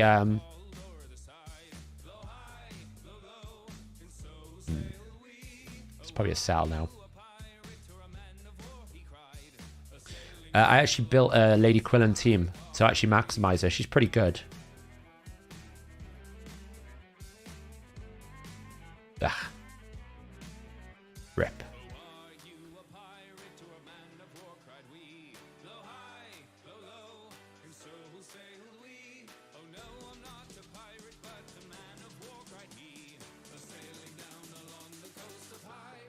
Oh, it's roll resistance. It's a shame. Sell. We're running out of silver slowly. Good thing we're finishing on this batch. Again, here I only want crit rate. If it doesn't roll crit rate, it gets sold. Oh, perfect roll crit rate. And it's actually quite good. As long as it doesn't roll accuracy. Of course it rolled accuracy. Now it's pretty bad. It's probably still worth keeping though, just because if I want like a lethal HP kill, it's like as most HP as you could possibly get.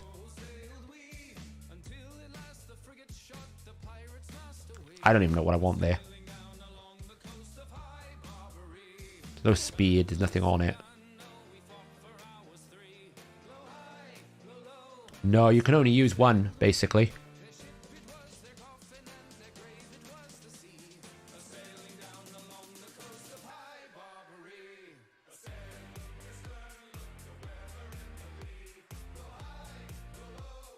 Probably worth keeping, I guess.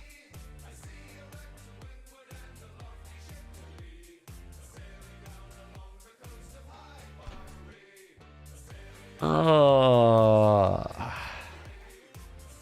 What is with the triple rolls tonight?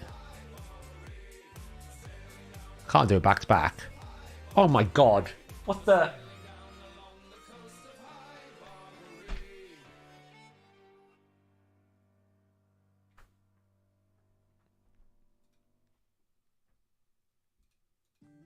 Let's go again. 4. Oh, nearly. Let's actually sell that one.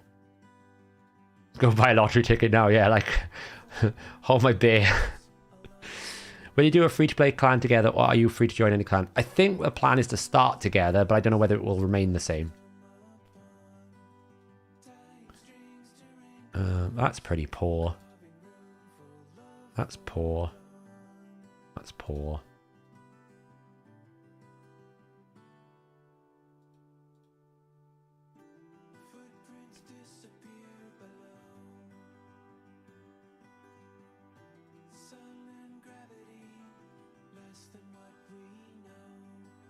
Trusted to dodge that. Right, last two to roll. Will it quad? The answer is no, but it did roll a resist. That's pretty good. That's for a protection set, that's a large amount of accuracy and resistance on a 5-star. And last but not least, oh, I rolled the speed. Again, for a protection set, okay, it's not great, but as an off-piece damage, it's pretty good. Can't complain about that. Okay, so... that's 12. We've used 22 million silver. We've managed to save ourselves still 60 spots. So I've still got room to get rid of some of this. I'm going to leave it off for the time being. But we've managed to get that down from 250 to 110. And I've got another space for 50. I feel like it's a successful gear cleanse, even if I have no silver left. Feel like that's successful. What's the advanced quest? Fight and tag team with the 4 different affinities. You got it.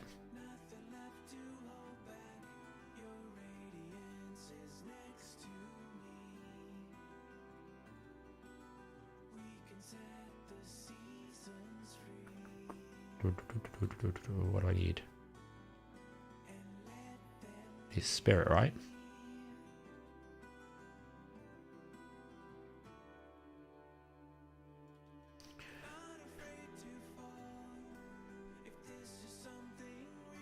That's a lot of triple rolls I just got in a roll there.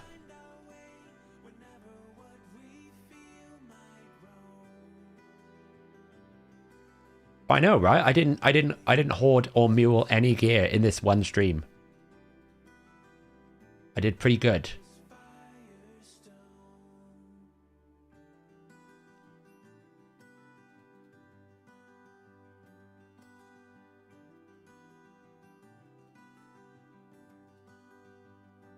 Honestly. Why do people put slow champions and they're going to just do this? It's so annoying.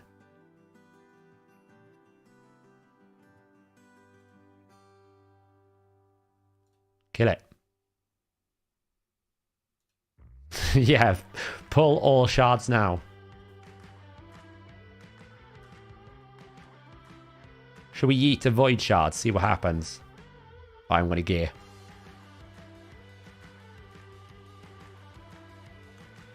Seeing as I'm triple rolling, let's yeet a void shard. Maybe we'll get Leorius. You never know. No. There you go. My luck is very isolated. It's isolated to pulling souls and getting triple roll gear. But otherwise, not very good at all.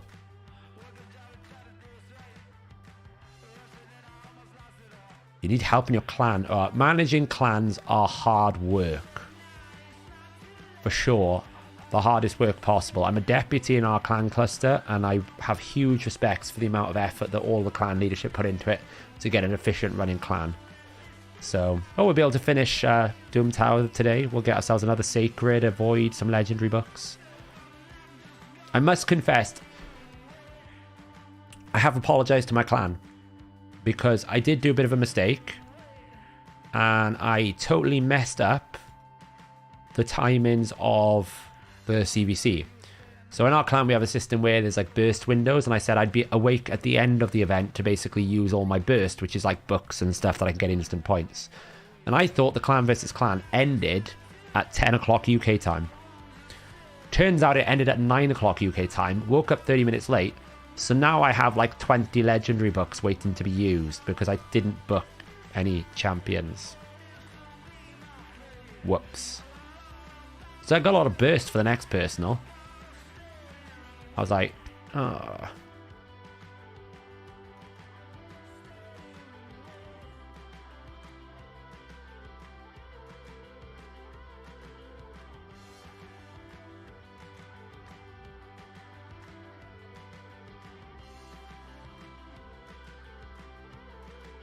Okay. Now I'm going to have to manual this because she's going to revive that.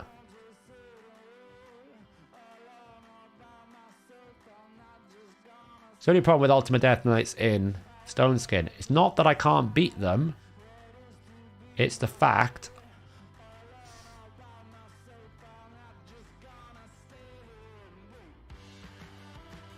I can't strip the damn buff.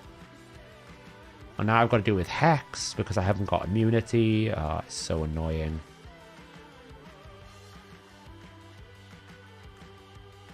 It's so annoying. Yeah, I was sick, basically. They were alright, to be honest. I felt really bad, though, because a lot of people pushed hard and I wasn't there to push. Can you not, like, just kill my champion for me?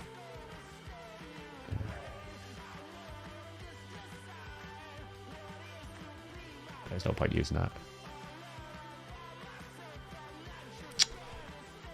Thank you. Can revive. Now I can use buff. Resisted. Okay. One more turn and we can finish this.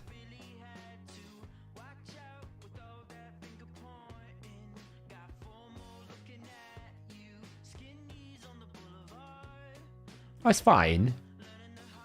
It's just Ultimate Death Knight. Oh no. Ooh, thank God.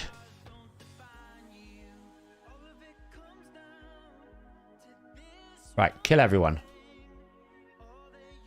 Well done, Baron. Did his job. Now we just have to try and kill this monkey. We are back to normal stream schedule now, yeah. Monday and Thursday. My voice was just a little bit too ropey yesterday in the end, Smurf. I was just like, to be honest, I'm pushing it tonight. But you know what I'm like with streams, I can't help it. But really, I should have ended like 2 hours ago.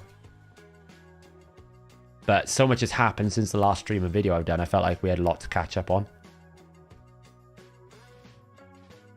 This is just so frustrating. Oh, it's just like...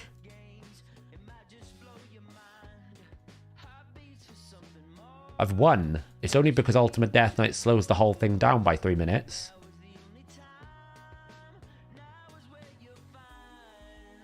Kill it. Honestly.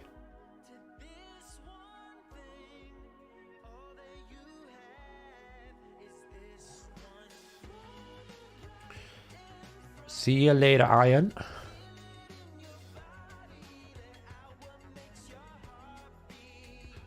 What do we got going on here then?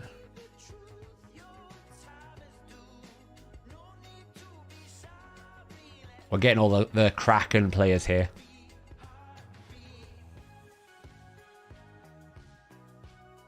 Really? The Uko took it from... Doesn't matter. Took my increased attack off my Baron. Doesn't matter, you still die.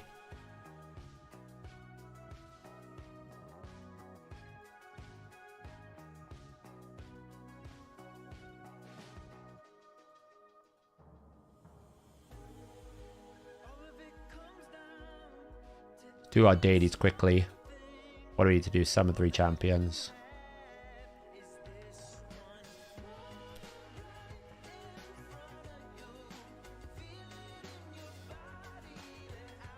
In which case, apart from the Ultimate Death Knight, can appear target changed. I think Head of Mischief is the only one that can do that. Yeah, it's only the first attack that Ultimate Death Knight tricks.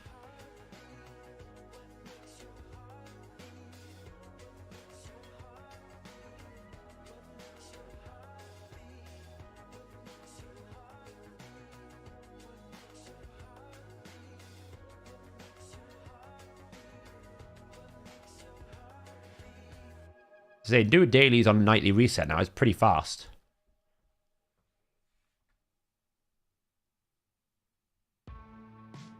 Nice, Edward. Nice. First key Ultra Nightmare Clan Boss. Getting Ultra Nightmare Clan Boss even at a 4 key is great.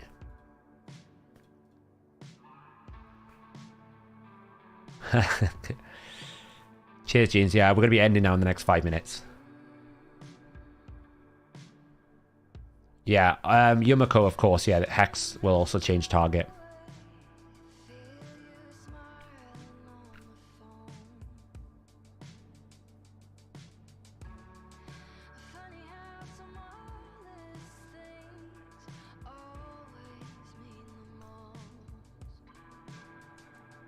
Yeah, the Nutcracker's A1 is like Fushan, so you can just keep repeating the attack. It's actually something I want to try out in Clan Boss. Basically, disable every ability and just let him run his A1 and see how much damage he can actually do. It'd be quite funny, I think. If I ever get him. I'm not that fussed if I don't. This is the sort of stuff I would do on the test server if I had it, right? Like crazy things like seeing how much I can do Georgid on Clan Boss or stuff like that, because I'd have the capability of doing it. To make like some, you know, content that most people will probably go, it's not relevant, like I can't reproduce it, but it could be fun to watch and silly things to do, right? But no test server for me, which means it'll never happen. Daily's done.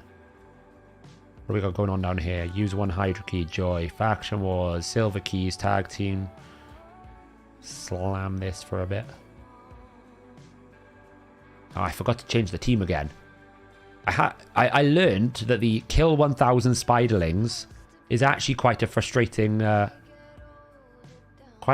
clan quest to do. It took a lot longer than I thought. So I've got a different team here than what I should have.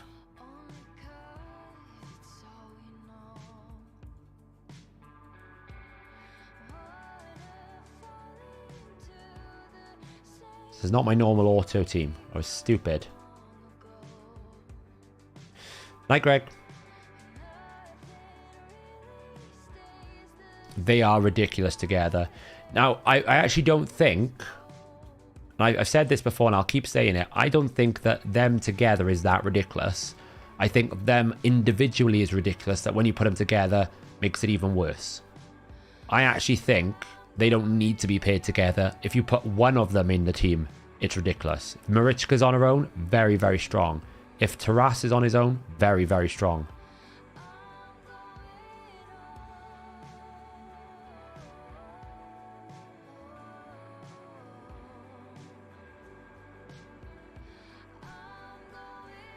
But those two together, I think, will be even worse. But it's like, for example, Venus requires Cupidus.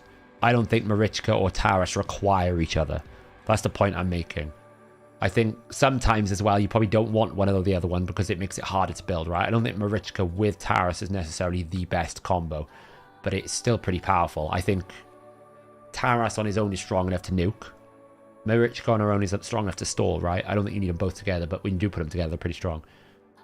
Whereas other duo ships, like Siffi requires Rotus together, if that makes sense. The partnership together is an essential aspect of it. Whereas Rotus on his own is pretty average. Cupidus requires Venus, otherwise pretty average. I think that's the difference. Those individually are strong. The only way you beat Taras is you kill him. You have to kill him.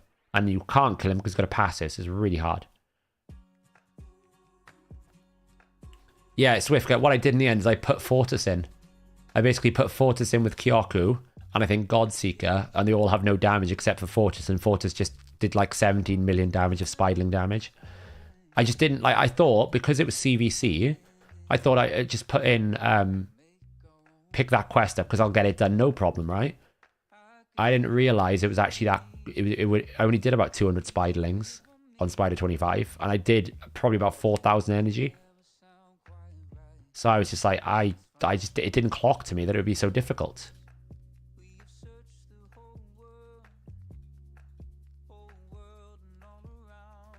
Oh, we've got a soul stone.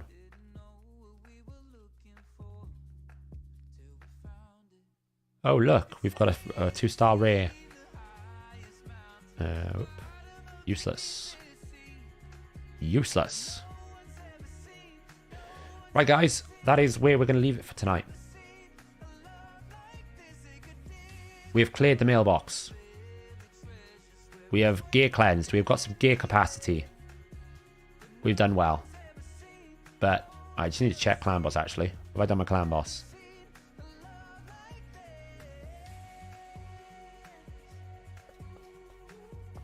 Yes. Yes. No.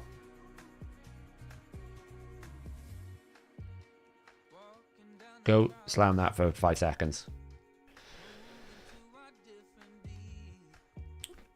Taras is alpha. I actually didn't think Jorgig would I don't think the Nutcrack would have that much of an influence because I think Baron is still pretty good and better. But Taras is a HP based tank you can't kill, and because you can't remove buffs, it like makes him really, really strong, and he's just gonna one shot you. He's just so strong.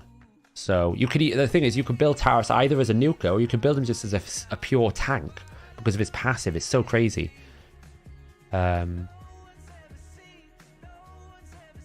Yeah, Marshall could do it as well. So, but yeah, we're going to leave it there, guys.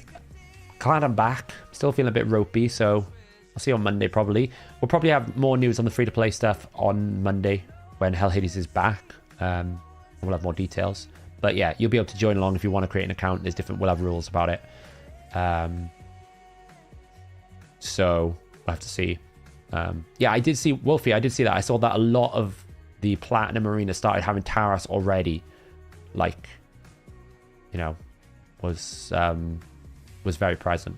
Yeah, I'm gonna look at setting up the Discord this weekend, Jessica. It'll either come this weekend or it'll come like Monday entire. So I'm gonna try and get it set up in time for the next stream on Monday. But you can always DM me at the moment on the main Discord if you need anything. So yeah, so thanks for hanging out, guys, and I'll catch you on Monday. Have a nice weekend. Enjoy your time. Bye.